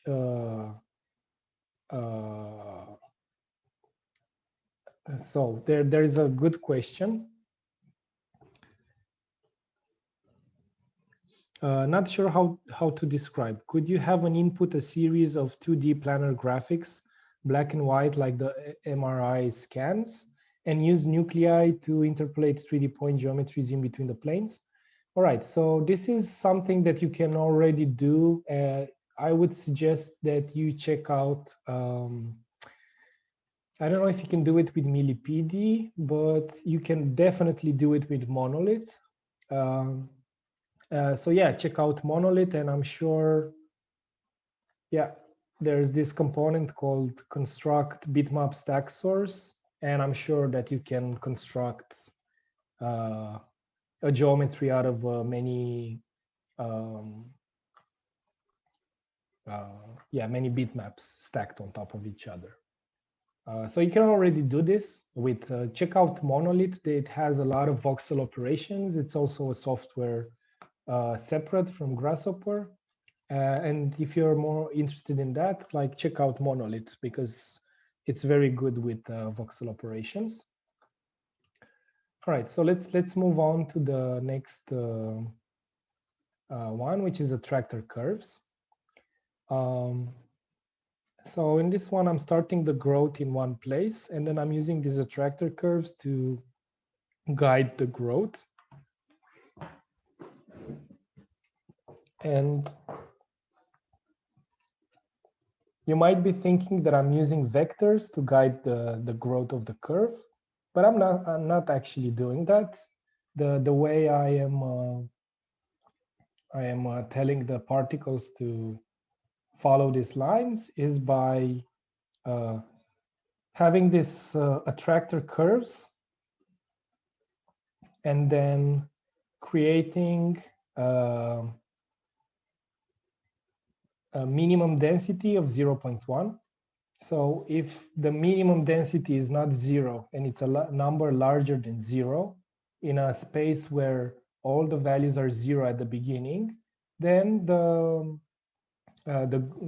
particles will just follow the highest value voxel, the highest density, and they will, of course, follow those lines. So that's the trick here. You get these lines with minimal density, and then everything else grows following these lines. Another thing that I've done in this one is, I'll just pause it for a second. So by the way, I know like Saint Valentine's is over, but you can still print a ring for your loved one, and would be nice to do it with nuclei. Okay. Okay, so what I wanted to say is that I'm using this, how do you call it? Was it mesh? Oh no, it's just a curve attractor. Okay, minimum density.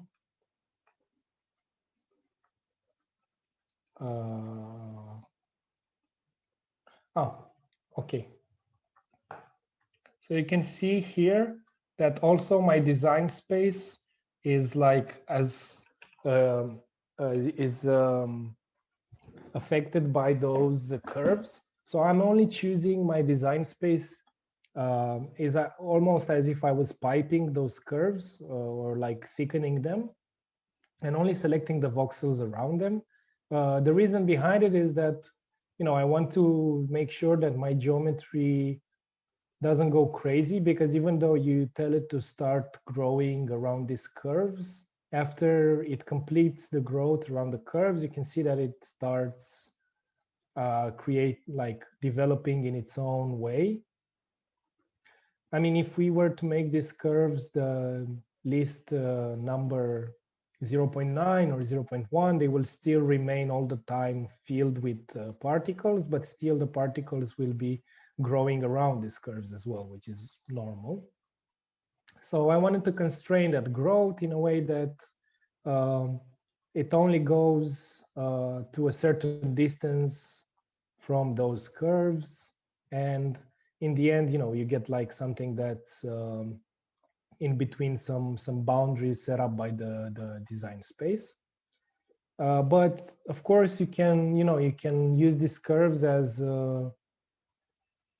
or points or whatever type of geometry you want, and you can make it grow on that geometry. Like, for example, you can, instead of these curves, you can use an attractor as a mesh, and it can only grow on that mesh, which I think you should do because it could be really fun. But yeah, I mean, that's how you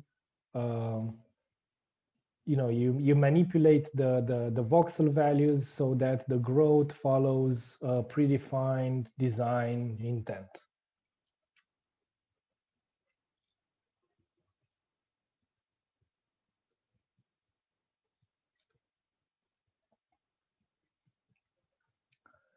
It's not similar at all with Game of Life. The algorithm is not similar to Game of Life. Game of Life is a completely different algorithm. But on another note, Game of Life, I don't have a lot of experience with it, but I think you can actually, if you find the right parameters, you can almost simulate a lot of other algorithms. But yeah, I mean, there are similarities, of course, because Game of Life also takes a grid or a voxel grid, and also it takes into account values inside that grid and calculates what dies and what gets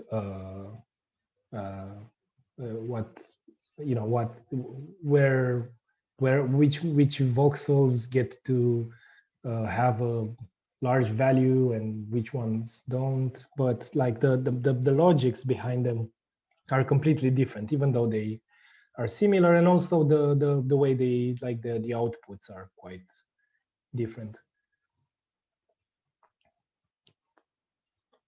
Okay, answer this one.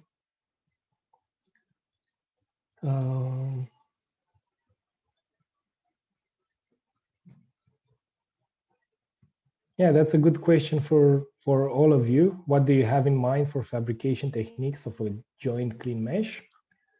Well, I mean, I can't see anything else than 3D printing, but, or maybe no, maybe you can do it in different ways, but it's up to you. Like, this webinar is not about fabrication as well, guys. Come on, we only have 5 hours. Okay. I don't know what Anna is asking, if it will be in the future. Anna, can you be more specific? What do you want in the future? Was it you or are you relating it to the question with monoliths? If it's that, no, because Monolith already does a great job at creating geometries from stacked pictures. So what's the point in doing the same thing again? All right. Okay, cool. So, this grows. Another thing that would be interesting to see here is that, we mostly, when we were creating the geometries, we mostly used the actual points from the particles. But we also have this way of display of, just selecting the voxel position with the voxels with the maximum density. And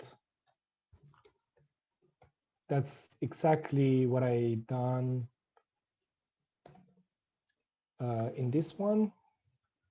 So like if you take this component, voxel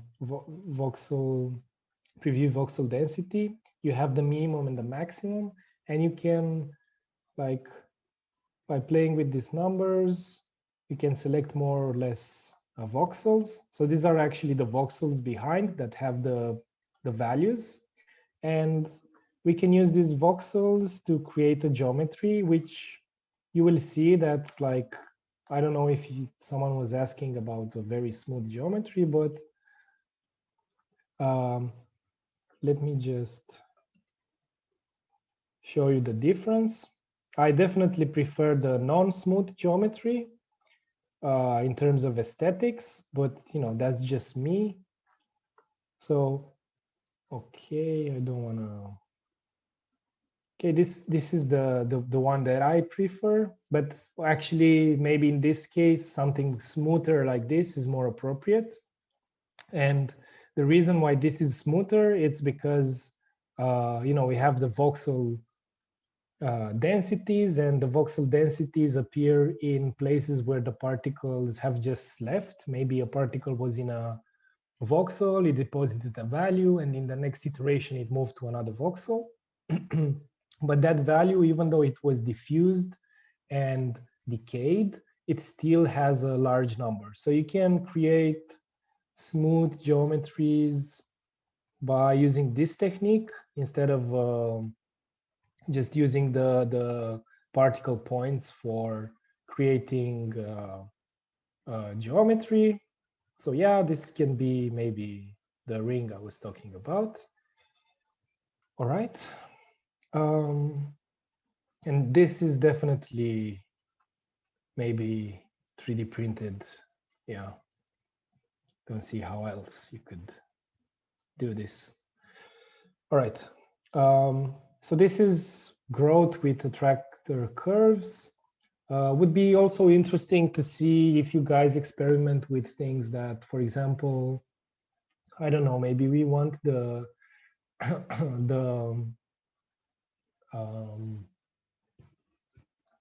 the values of the algorithm to be different depending on where they are at the ring. Like, for example, if we increase the speed and the sensor distance, we will have more holes in this area. And if we decrease it, we will have a denser structure here. So that's something for you to play with. It's just a few more components. And that would be interesting to see.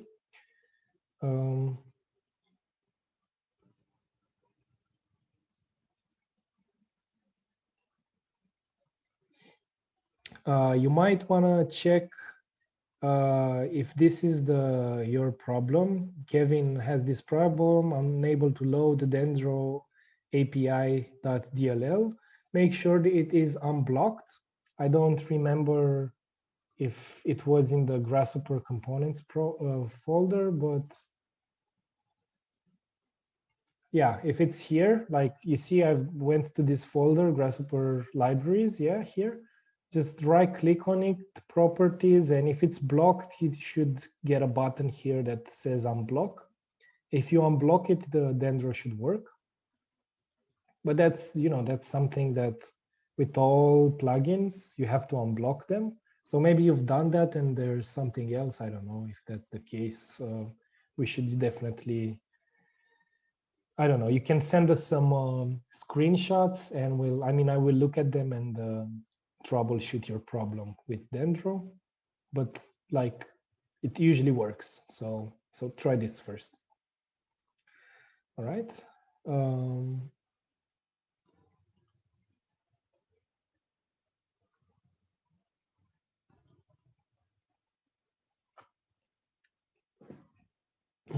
Well, you can. Someone is asking if there's a way to take this simulation into Houdini to render it with Redshift or something.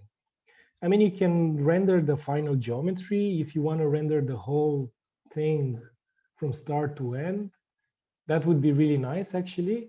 I don't know. I think you should find a way in Houdini to import like the locations of particles per frame or something. So like you can create a TXT file, or like you can create a lot of TXT files like frames, and then import it to Houdini in a way like reading those TXT files and converting them to points. But I think you will need a little bit of coding for that. I don't know if there's a tool for Houdini to get that. But yeah, I mean, if you find something that reads points from TXT files or other files, let me know, and I might be able to help you with that. But yeah, just make sure that if you test it first and have like 3 frames with random points, if it works, if that works, then we can make it happen, and we can export data and communicate between Houdini and Grasshopper. Why not?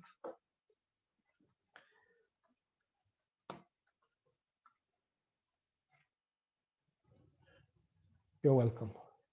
Okay, hit me up on Instagram or Facebook if you have like this kind of projects. I would be really interested to see how we can combine different softwares and make nice renderings and nice projects. Okay, so I will go to the next one. We only have two left, and then we'll have the question session. All right. So in this next one, let me just remember what this one was. Okay, this one was the one you were seeing yesterday. And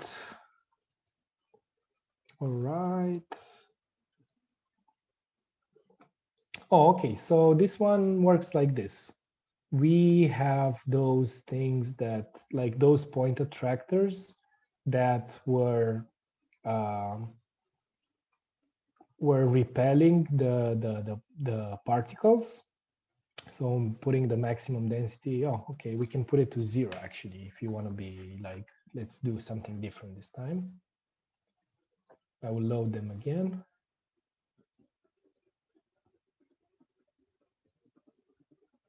All right. You can see that certain particles are stepping inside these places, even though they are with a 0 density. That's because in those moments, they are following a vector field. So I've added this vector field, which basically tells the particles to go on the y direction, like up. And let's increase the frequency, actually.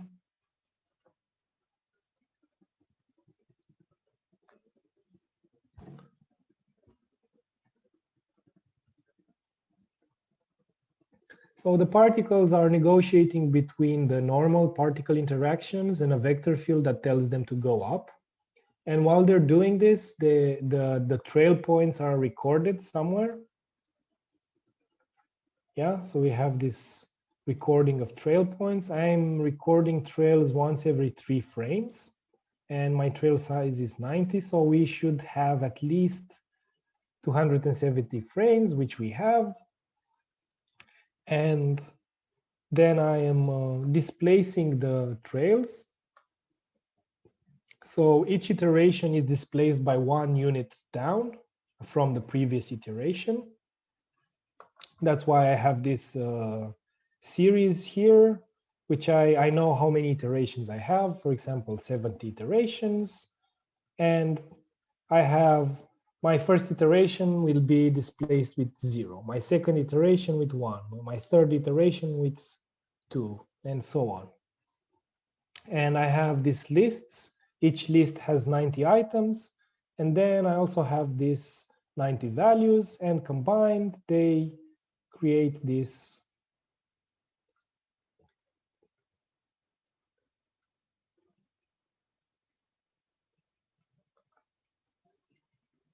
displacements. So you can think of them as layers, like each layer being an iteration. And then, of course, I use Dendro, and Dendro will create this geometry. I mean, I could have done it with that C# script that was creating geometry from before, but really Dendro is so much faster. So why bother making a new tool when such a great tool already exists? So yeah, Dendro is really magic. And yeah, it took a while to create the geometry. Also, if you look at it, like creating the geometry was 5.2 seconds and smoothing the geometry was 16 seconds. So if we were not to use the smoothing, everything would be a lot faster. Okay, I'm losing my voice, but it's good because it didn't happen from the beginning.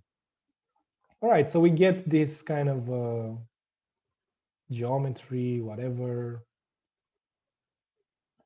which would be, I would definitely love to see this kind of geometry on facades and then have plants growing or something.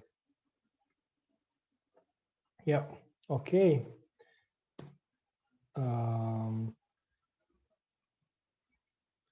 Cool. So I kind of explained what I did in this one as well. I mean, you kind of got the logics. We defined the voxel fields, we create the values, and then we let it run. And once we get the good solution, we just make sure that we turn it into a geometry. Let's see.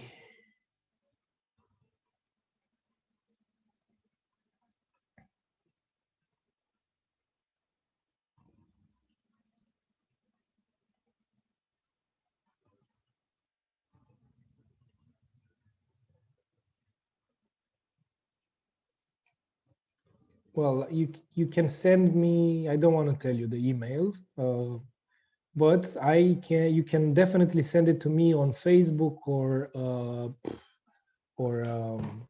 Instagram. So search my name and I will try my best to help you, Elena.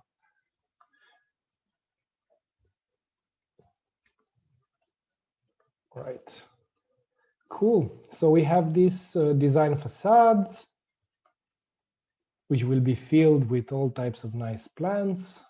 And in the final example, I am using a lot of food sources here. And then I will let the algorithm grow and create a structure from this.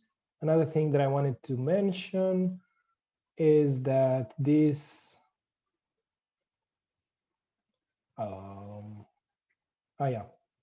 this is my design environment. So I don't want them to grow outside of this. I just want them to start from this base, stop at the top, and then in between, I just want to have this kind of environment, which of course it's up to you. You can play with it. Okay, so let's see what this one does. In this example, I'm using growth as well. So even if I'm starting with a large number of particles, I'm also using growth. Like I told you, it's best to use growth when minimizing transport networks in 3 dimensions. And you can see that the structure is starting to create some networks. These networks have this kind of tractor points where the food is placed. And these transport networks, the more we wait, the more the less we'll have. So they will minimize themselves. Like one example is what just happened here, or let's find another one. Like if we look at this part, I guarantee that it will become smaller and smaller and it will be minimized. That's exactly what happened. And same with this one near it. So that, yeah, that's how it works. It minimizes everything until the point where it they are minimized enough. Another thing that happens with growth is that it also creates new connections, and that's one of the advantages of slime mold, even though some connections are broken. Like, for example, in nature, like, I don't know, there's a rock falling over one of the slime molds, and some of their best connections are broken. It can always build new other connections, so it's resilient in a way that it is not static. It is always, you know, finding new ways to go and distribute the nutrients throughout its body. And what will happen here, I think they will, yeah, they kind of connect like this.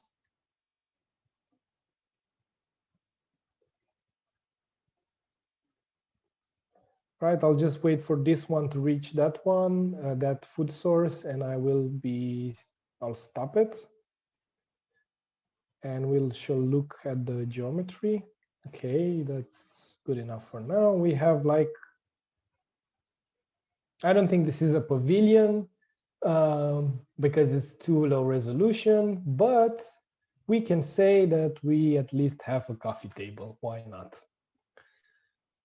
So let's see our smooth coffee table. Again, you can see that things are becoming real smooth if you extract the voxel centers with this preview density instead of extracting the particles. So yeah, this can be our final example with our final geometry. Not sure is the best geometry from all the examples, but it's interesting in the sense that, you know, we started with the food sources and then we created a network that would minimize itself, but still create connections between all those food sources. And yeah, that was the goal with this exercise. And ideally, we would find something with twice the resolution and leave it overnight. And I'm sure that like a lot more interesting connections would happen. But one thing to like bear in mind, growth takes a lot more iterations than normal. So for this one, it's 500 iterations. If you were to double the resolution, if you can, I don't know if you can, try it. Depends on your computer. You would probably need 3 to 4 times more iterations. So yeah, just bear in mind in case you want to use that technique where you set a maximum number of iteration overnight. But yeah, it would be interesting to see like what this will produce on twice the resolution, because, you know, it's like the way it is now, it's so and so. But it is a start. You can learn something from this and you can take it to the next level. All right, so that's about it. Let's see the Q&A. I will answer it shortly, and then maybe Michael wants to start the questions.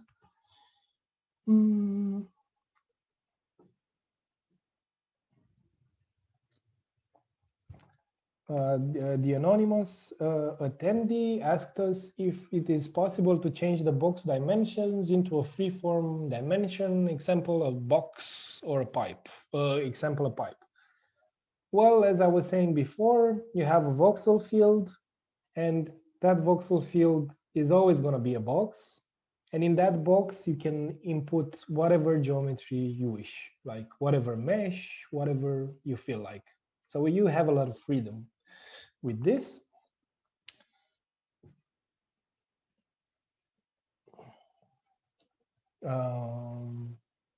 Send the screenshots on Instagram. Okay, Elena, I will do my best to answer. I don't know if tonight, but tomorrow for sure I will get to this. I don't know where you were asking.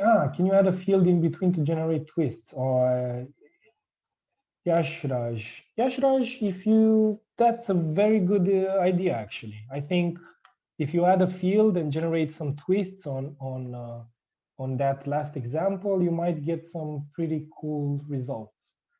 So you can basically add a field with, create the field with Grasshopper field components, then evaluate the field at each voxel position, get those vectors, and then input them into the vector values, and then instantiate those values, feed them into the solver, and you will get exactly what you want, and could be quite interesting.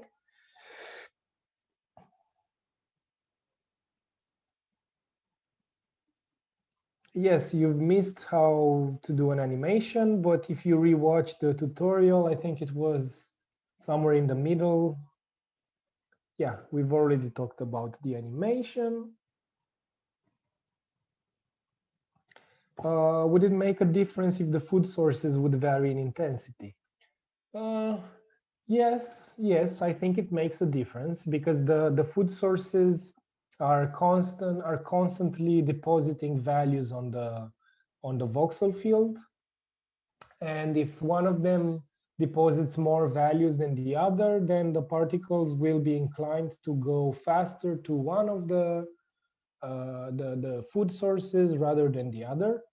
But I think if you let the iteration run long enough, the difference is gonna be smaller and smaller, because the way the slime mold works is it colonizes the whole space, finds food, and then creates networks between them. So if you manage to capture that moment between colonizing the whole space, and you have like different values for foods, and when it grows, it will pick the food with the larger value, of course, first, and then the one with the smaller value.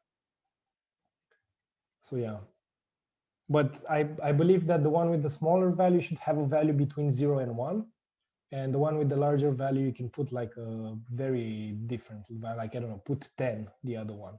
Like first try something that's very radical, like the difference between them is very radical, and see how that goes, and then go on and tune it from that point on.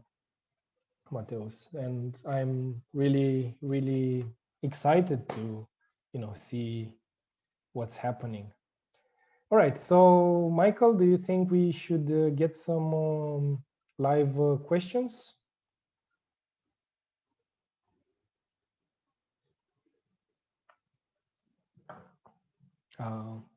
Michael?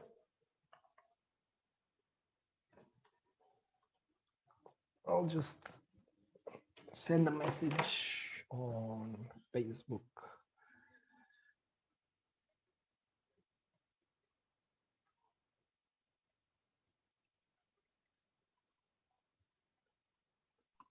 Hey, Madeline.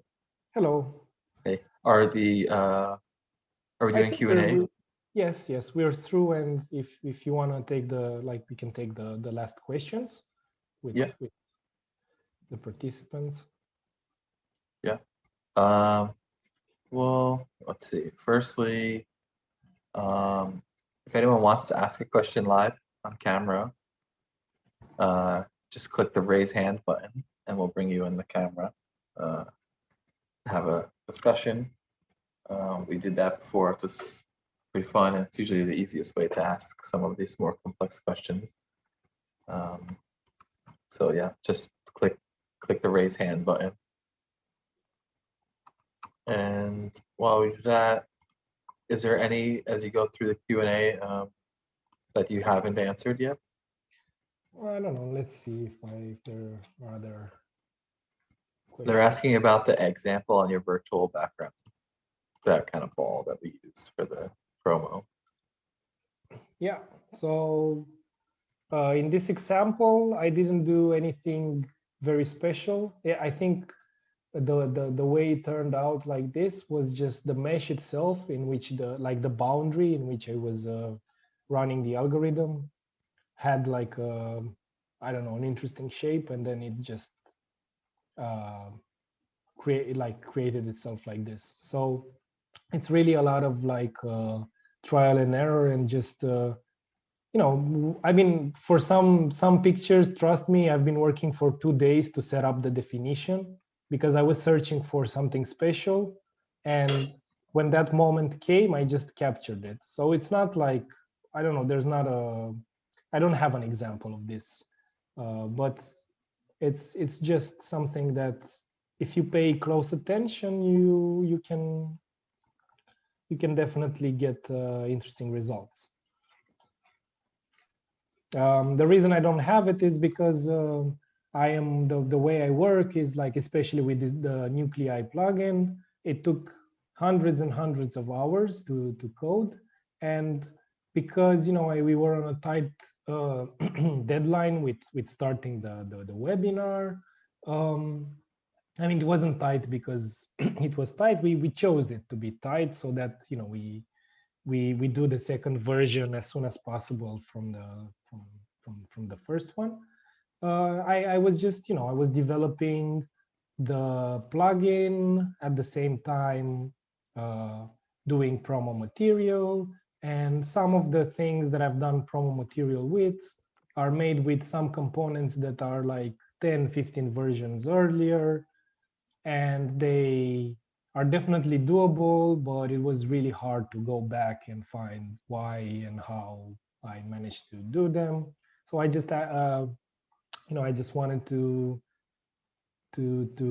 come up with many examples that are very varied between each other, so that you can have like a broader range of ways to use the tool, and then after that it's up to you.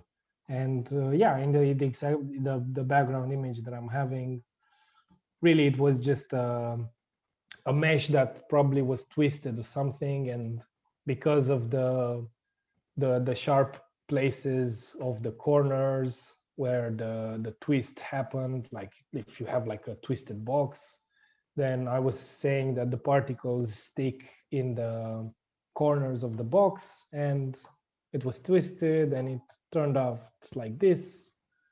But yeah, that's how I remember it. And I'm sure you will be able to do this and more cool stuff. Yeah.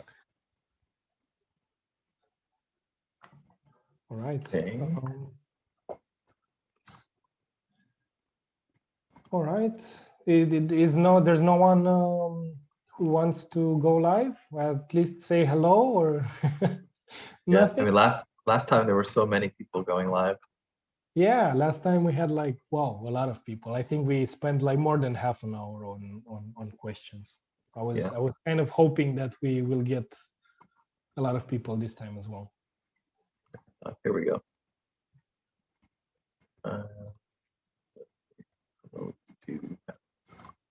We'll bring Benjamin in. All right.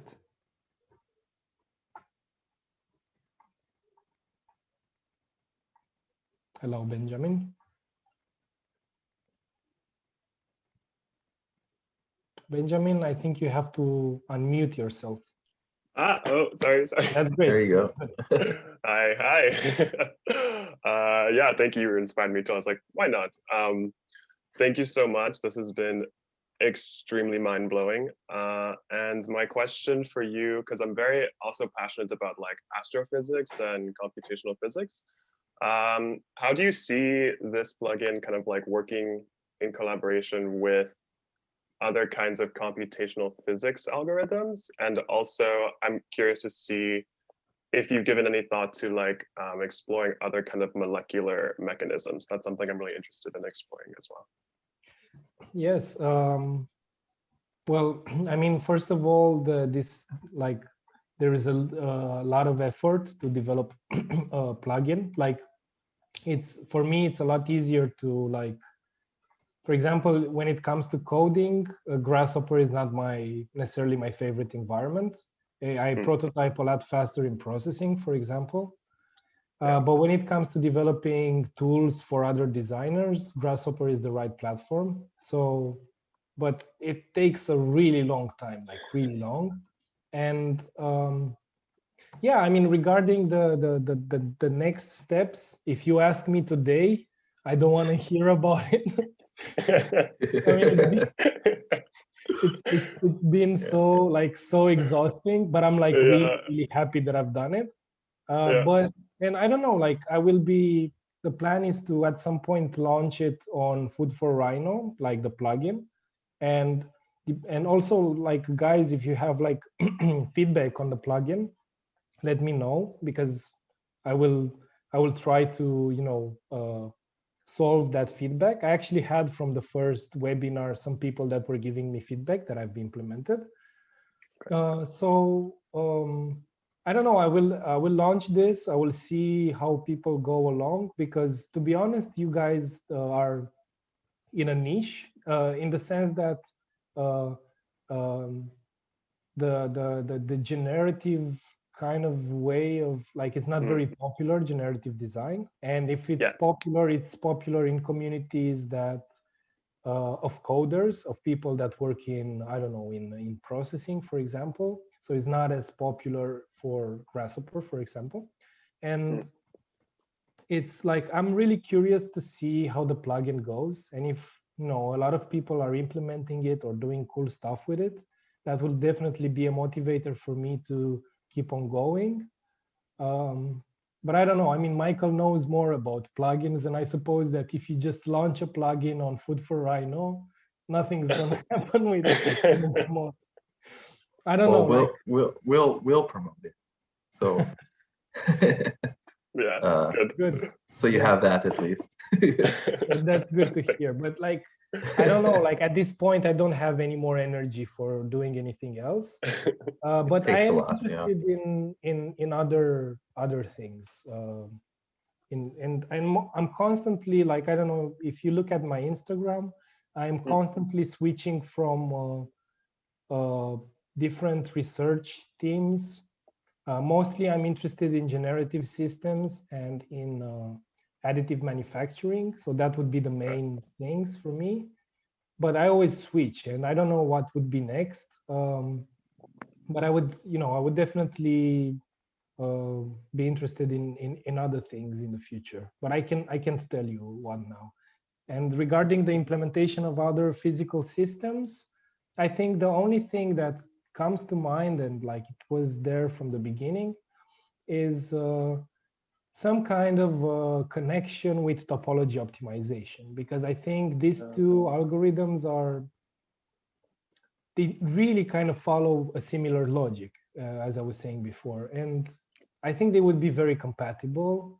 But yeah, I don't know. I mean, I can do it as a design exercise, extract some data from Millipede and do it, or I can actually code the topology optimization. I don't know if that makes sense.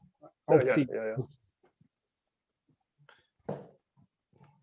But yeah, I mean, astrophysics is very, very, very interesting for me as well. I constantly, watch videos about it and try to broaden my mind. And it really is an inspiration, because when I was younger, I would only see like empty space in space and a few planets.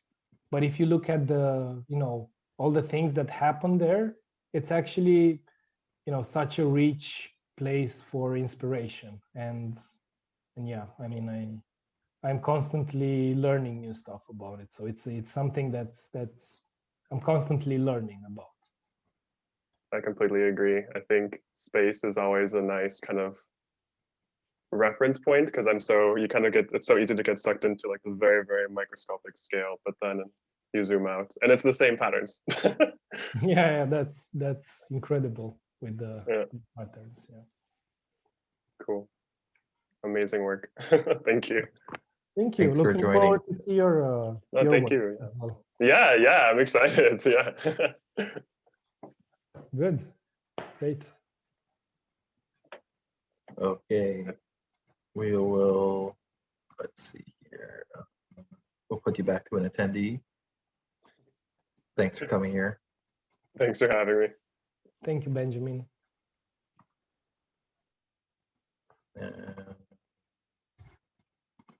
We have now Kevin. Here.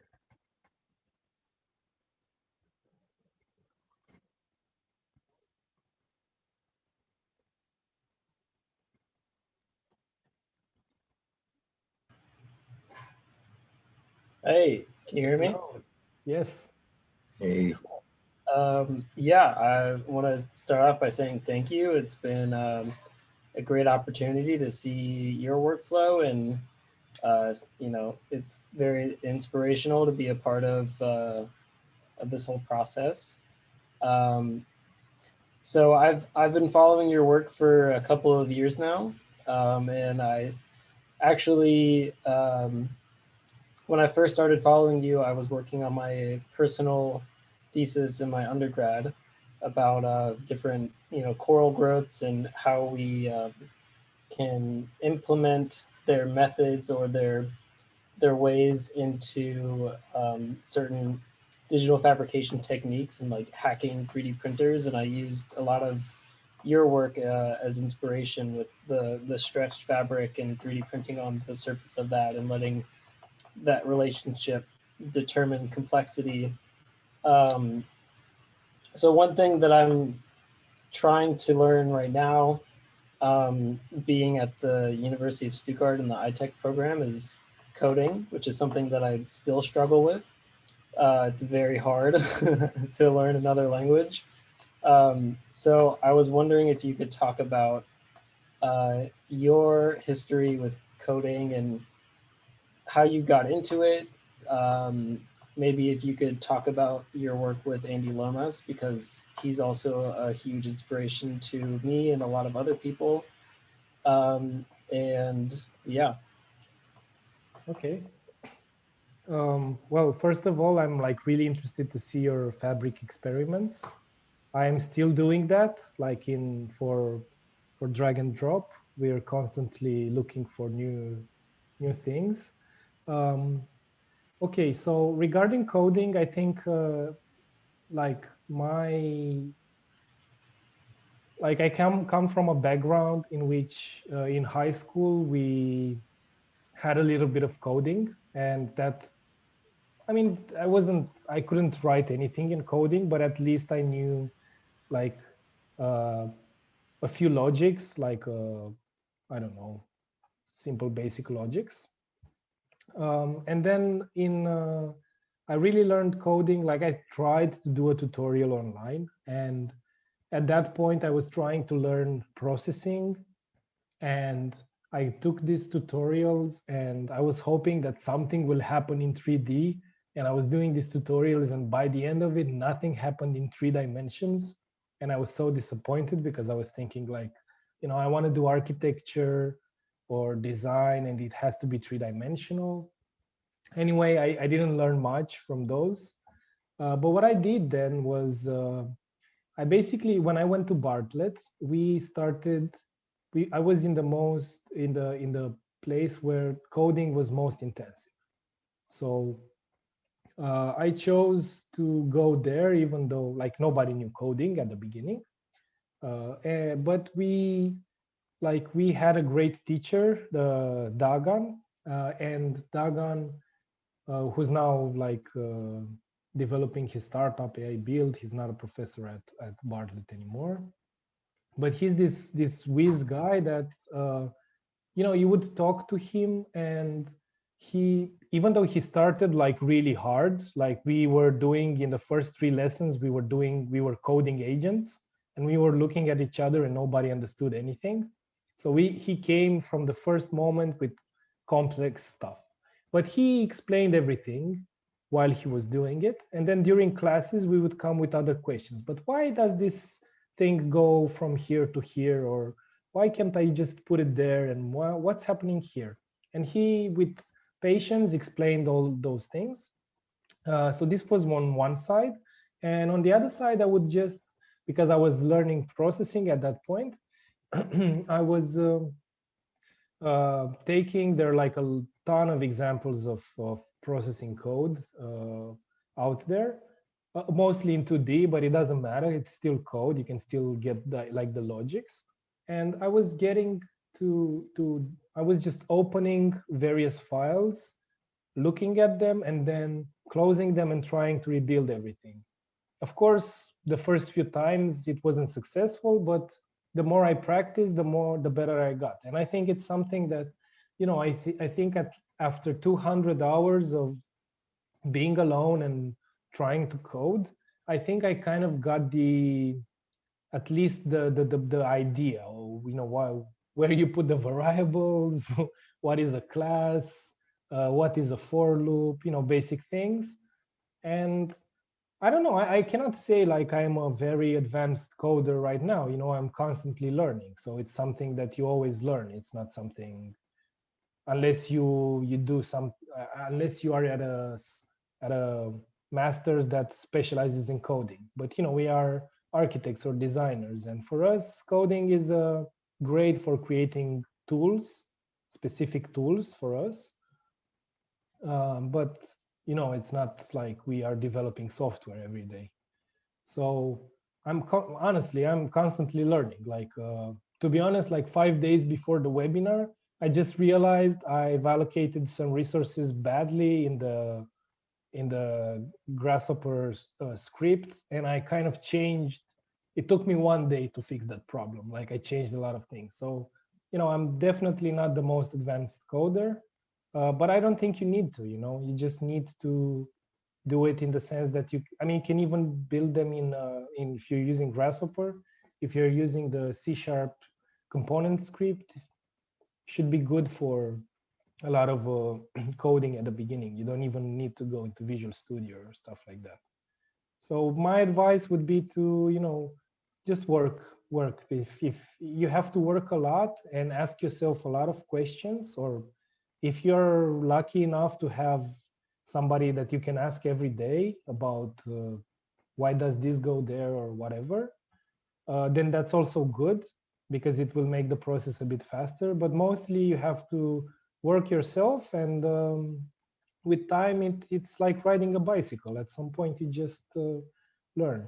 And to be honest, most of a lot of the syntaxes I don't remember. They're just, I remember where to find them. So it's not like you have to remember by heart a lot of things. It's just the logic of it. Once you get the logic, everything should be good, and then you can code. Yeah. So just work. That's my advice. A lot of work. I know it's hard at the beginning, but trust me, it really pays off. Like knowing how to code, it's good. And I think the next thing is also working with AI, because it's and for now there are not many tools that you can access without any coding. So it's good for a lot of things to know to code. And you also asked me about Andy Lomas. So Andy, I've never he never taught us how to code. He just taught us about so I would go to him and ask him like, I'm trying to do this, and I would explain the logic. And him being a mathematician, he would just ask me a few questions, make the logic more clear, and then tell me like, okay, but in your logic there's this kind of flaw. So he would never, because he was coding in, I don't know what he was coding in a different environment, and he would never help us with actual writing of code. But you would go talk to him after 1 week of troubleshooting a code, and he would look at your logic and tell you, okay, you've got it wrong, or you've got it good, and you should just steer yourself in that way, and you will find a logic. So he was really amazing in that. And also another thing that I think is really amazing about him is that he works with very high resolution. So his cellular growth experiments are more high resolution than most of what we do today, and they were written like 5, 6, 7, 8 years ago. And what's like, his work is really interesting because he explores high resolution. And high resolution, if you look at Andy Lomas's work, it really gets you to a point where you cannot really, it's not like you cannot draw those things. You cannot even imagine what high resolution of an algorithm gives you. And I think that for me, that was the most inspiring thing about him, how he would push the boundaries of, how we can optimize an algorithm and go as crazy as possible. And his work is like, if you look at his work, I think that's the high resolution really makes it interesting. That's, at least for me, that's what I think.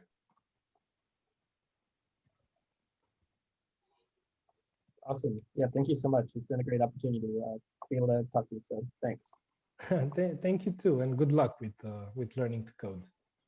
It's not easy, but you can do it. It's made by humans for other humans, so there's no alien in the middle. You can do it. Awesome. Thanks.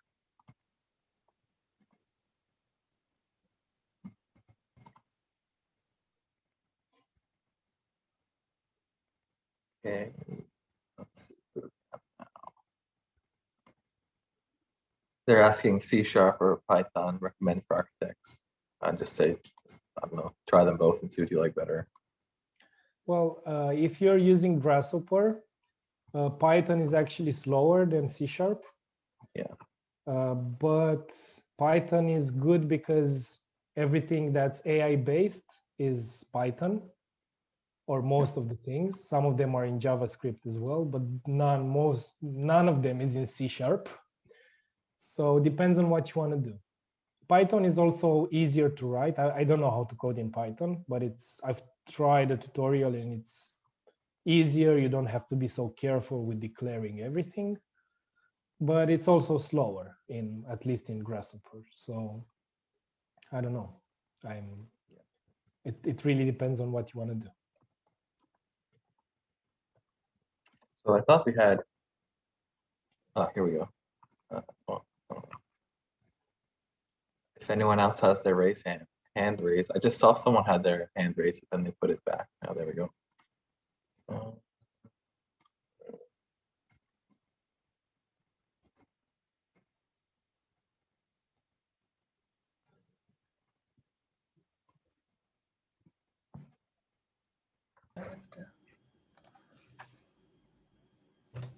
Hello. Hello. Thank you for this whole experience. It's amazing what you made actually, and also thank you for you doing for drag and drop. I also follow your work. It's amazing with the 3D printing. But in general, the research itself. I actually, my question was that somebody asked in the chat before, so which language to choose, and is Python this one that is the best for designers? But and I hear the Python will be there to go to AI. That's true, and I was considering. But what would you be advice from your side? I never start with coding, but on which part of coding to start focusing on, because coding is so bright and lots of people using this, especially Python right now is like used everywhere. And I'm thinking as a designer in which part I should start with, or focus on. What would be your advice to where is the beginning of it? Well, what my first question would be like, what do you want to do with coding? Like, what do you think it will help you achieve? Well, definitely in modeling in 3D and generating, such advanced coding as you present, like in an application in the future. But at first, just maybe not just, but generate not repetitive patterns. Okay, so in this case, I would advise you to go with C#, because also another nice thing about it is that, like, for example, I started in Java, and Java and C# are very similar. Like, if you know how to code in one, you probably in 1 week will know how to code in the other. They're like very, very similar. You declare the variables in the same way, the for loops look the same way, the functions, the classes, everything is very similar, very, very similar. So if you know one, then it's very easy to transition to the other. But at the end of the day, like, for example, for me, if I were to start Python now, I think in 1 month I would be fluent in Python. So what I'm saying, I'm trying to say is like, start with I think it's more important the environment in which you start coding. And I would say, I don't know, like for example, JavaScript is also similar to Java in many ways. So JavaScript, Java, and C#, they're very similar. So that's why going on this side with C# or Java or JavaScript is good, because you can like have this broad range of 3 different parts. Like another thing that's really important with coding, and I really learned a lot. I was doing these video tutorials, which are free on YouTube. It's by the Coding Train, and they started with processing first, but now they have like a code editor called P5GS. The nice thing about it is that you can create these particle simulations, let's say, if you want, and you can you preview them straight into your browser. So you can actually make things that are not so tied up to, I don't know, a software like Rhino or whatever. But at the same time, if you go in like C# in Rhino has a lot of commands, like the same way you use commands in the command line. Those commands are a lot of times functions in C#. So you already have like this kind of library of already made commands, which you don't necessarily have in processing or P5GS. I mean, you have it with some libraries like toxic libs, for example, but Rhino has a lot more. So some of them you'll have to build yourself, and trust me, sometimes when you just need to know if a point is inside a mesh, like you really have to, like when you're at the beginning, you really have to struggle to find, like understand the geometrical logic and then how to implement it and so on. And this thing is something you already have in Grasshopper. But in Grasshopper, you don't have the resources to start learning. There's not enough, like I'm always saying this, there's not enough tutorials, and it's not easy to find the resources to learn. When it comes to processing, you have this guy from Coding Train. He's absolutely amazing. Like in terms of tutoring, he's my idol. I don't know what to say. Like we actually have on our resources page that from Daniel Schiffman. Daniel Schiffman, yeah, exactly. He's very energetic. And then also funny that you mentioned toxic libs, because Karsten is actually on my team at Nike. Really? Who makes toxic libs. He's the one of 2 senior algorithm designers. The other is David Stachik. So. I've met him once. He was with Daniel Piker on a Kangaroo workshop. Yeah. Yeah, I mean, it's like, yeah, so that's, I mean, it's up to you in the end, whatever you choose. But I would say that working in like learning to code in P5GS, if I were to start learning coding again, that's what I would do, because Daniel Schiffman has so many resources. He even goes into AI and how to create your own AI library with JavaScript. He's like, and also he created a library that you can use. So he's like really into, developing a community and teaching, and you have hundreds of videos of him. And you compare that with Grasshopper, where there are a few isolated cases when you see some people doing an intro, and then maybe you find a tutorial, but there are not enough resources, and it's so easy to learn from Daniel Schiffman.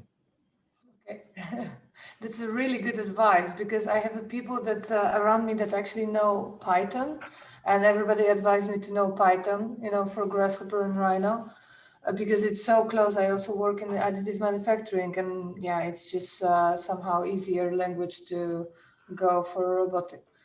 But it's true. It's not easy to learn this language for 3D design, right? Because it's it depends what you want to do, as you asked as the first thing. Thank you for your answer. It's really crucial. You're welcome, and good luck. Thanks. And thank you so much. The funny thing. Wait,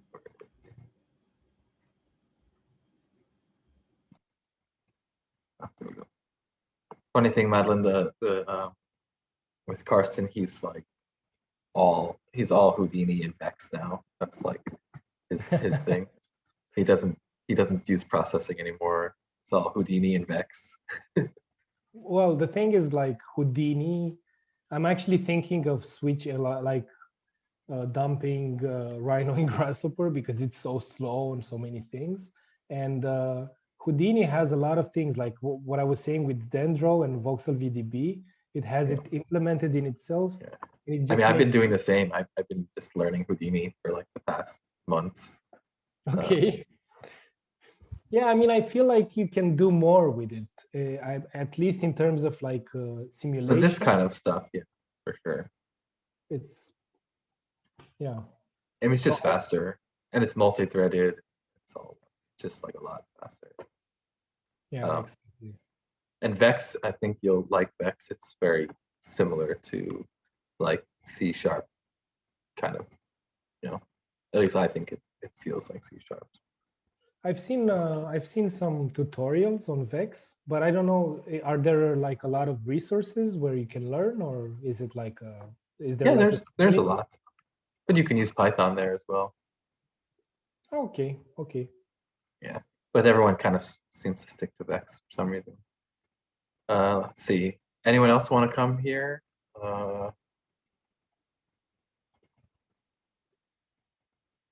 Let's see. Do we have anything in here? Is there anything in here you didn't answer yet? Do you think? I don't think so. Do you think these results are structurally strong? Did you answer that one? Sorry, which one? Do you think these results are structurally strong to be implemented in architectural features and furniture design? No, I don't think, I don't know. Yeah, I mean, you just have to test it. Exactly. Yeah. We have to do like a test first. It's not something that, I mean, they have a lot of connections, so they might be, but some of the connections are sometimes in a way that's non-intuitive, because the algorithm itself is not thought of with this idea of mind. It doesn't have the concept of gravity. So these particles don't act according to physical laws. They just, especially in 3D. This is like I mean, it's for like location. It's locating like it's like kind of fastest way to get somewhere kind of thing.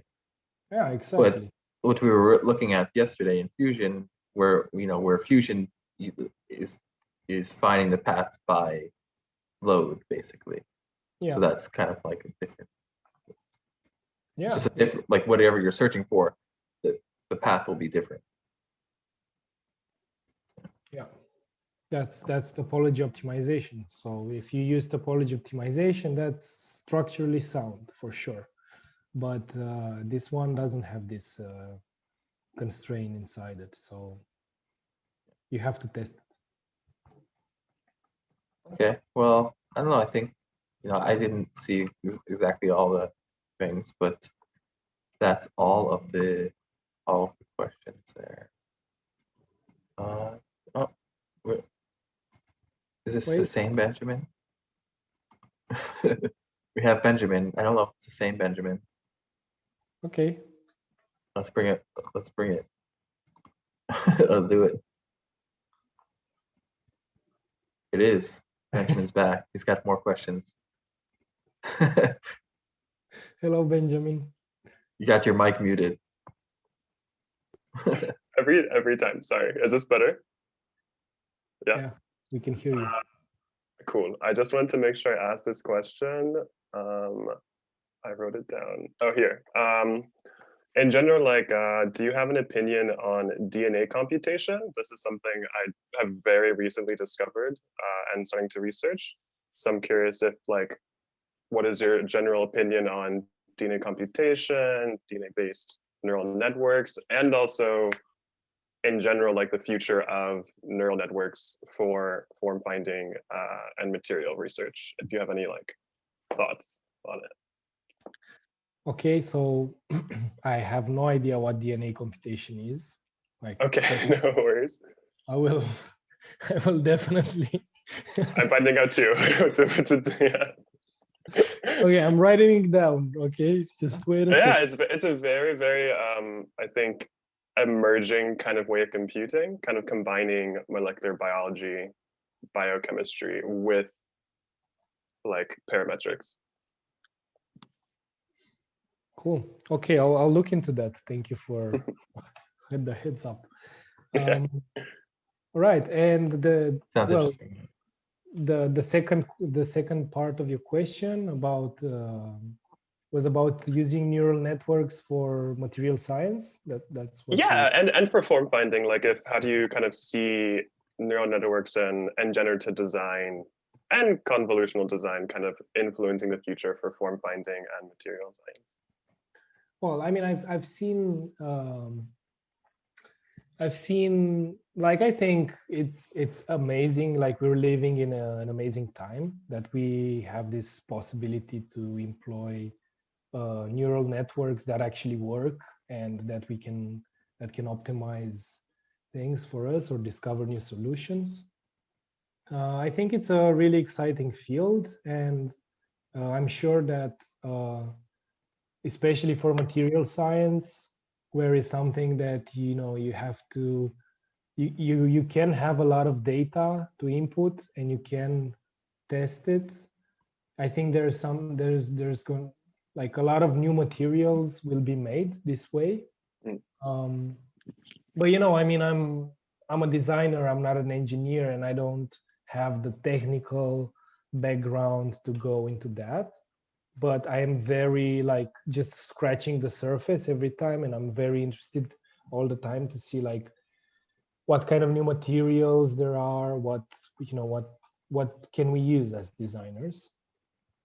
And in general, I think I've been what's most exciting for me is there's, like, I actually recommend this. There's this YouTube channel called 5-Minute Papers, and they explain in 5 minutes, like, research papers, and they're mostly talking about fluid simulation and AI, not necessarily linked, but that's the main topics. At least that's what the guy is passionate about, and it's really nice because you can get in 5 minutes, like, the results, or not in detail, but at least you can know what the research field is interested at or in. And regarding neural networks, I've seen some, like, really amazing stuff. And it's, like, for me at least, it's exciting that because they were running this physics simulations, let's say, thousands of times, millions of times, to a neural network. The neural network will develop the, let's say, intuition to perform that physical simulation. And even though it was not 100% accurate, it was accurate enough. And what I found, like, really amazing is that with this kind of approach, they managed to make a very intensive, like, from a resource point of view, like from a computational point of view, simulations, like very intensive simulations. They made them run in real time. And I think as designers, and what I try to do with this plugin as well, is, like, if you don't have things in real time, your interest will drop quite fast. And the more complex things we can simulate in real time, and the faster we can simulate them, it's best. And I know it's not groundbreaking, and it's not something that will blow our minds, but the things we can do with faster computation are really amazing. Like, I mean, if I take a piece of cloth right now and I just throw it, like, in order to simulate that on a computer, depending on what software you use, it can take days to accurately simulate that, you know? And we are at a computational level, which is quite low at this point. And everything that can make the speed faster, it's really amazing from my point of view. But yeah, I don't know. I mean, I'm not so much into AI. I've actually done like the most basic neural network coding ever, like the one where you just recognize, I don't know, writing. Okay. But I haven't, like, at the point when I was looking into this, I haven't found a lot of resources. But well, this was 3-4 years ago, and then since then I've been busy with other things. But it's definitely something. Look, this is definitely something that excites me a lot, and this is something that I will be interested in learning and developing in the future. I don't know how, I don't know exactly, but like if it was Mateusz right now, he would tell you exactly what's happening. Mateusz Zverinsky, because he I know for his PhD, he read like 200 papers or something on everything that's new with AI, and wow. So he would definitely have the answer. He's also doing AI, I know that. He's developing tools for AI, so he's the person to talk about AI.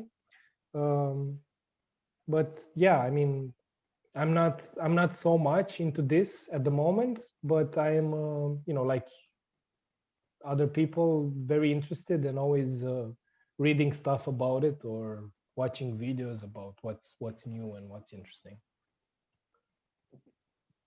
Nice, me too, thank you. And I also watched, I feel like you might also know Kurzgesagt, because I heard you say in a nutshell a lot, and that reminded me of it. Oh yeah, I love In a Nutshell. I definitely love it, yeah. Yeah. Thanks I again. even had like the calendar and everything. Ah, yeah, I was considering buying it actually. Cool, very cool people. Well, thank you. Thank you, Benjamin. No, thank you again for doing it again. What do you think, Michael, regarding the question? How do you see the field evolving in the future? So many different ways. I mean, it really can go in. Like I'm personally not so into AI. I'm more into the kind of geometry result of things. So that's why I'm getting into Houdini with the simulations.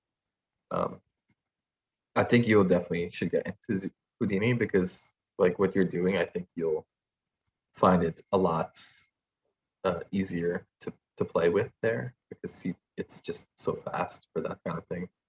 Even fabric simulations, because they have like this new like Vellum solvers, which and now all of their or a large majority of their solvers run on GPU now as well. So not just rendering, but also like the solvers are running on GPUs. Well, that's good. Like this is how all the softwares should be. And it's just kind of like it's natively multi-threading kind of the whole process. Like you don't have to think about multi-threading it like you do in Grasshopper, where you have to like specifically multi-thread things. Like it's just kind of optimizing itself. That's really good. Yeah. And also it doesn't work with lists. It's like it's very much like an anemone. Like there's like four loops, like nodes for each loop nodes, and you kind of stuff the things in between those beginning and end nodes. So it's a lot more like scripting. Okay. I think Houdini feels like, if like more comfortable with code, you'll be nice there. Grasshopper is more like managing an Excel sheet. You know, that's kind of like the difference. I mean, obviously I still use them both, but for different things. But like for this kind of thing, like you just can't beat like Houdini for that. Actually, I'll share my screen real quick.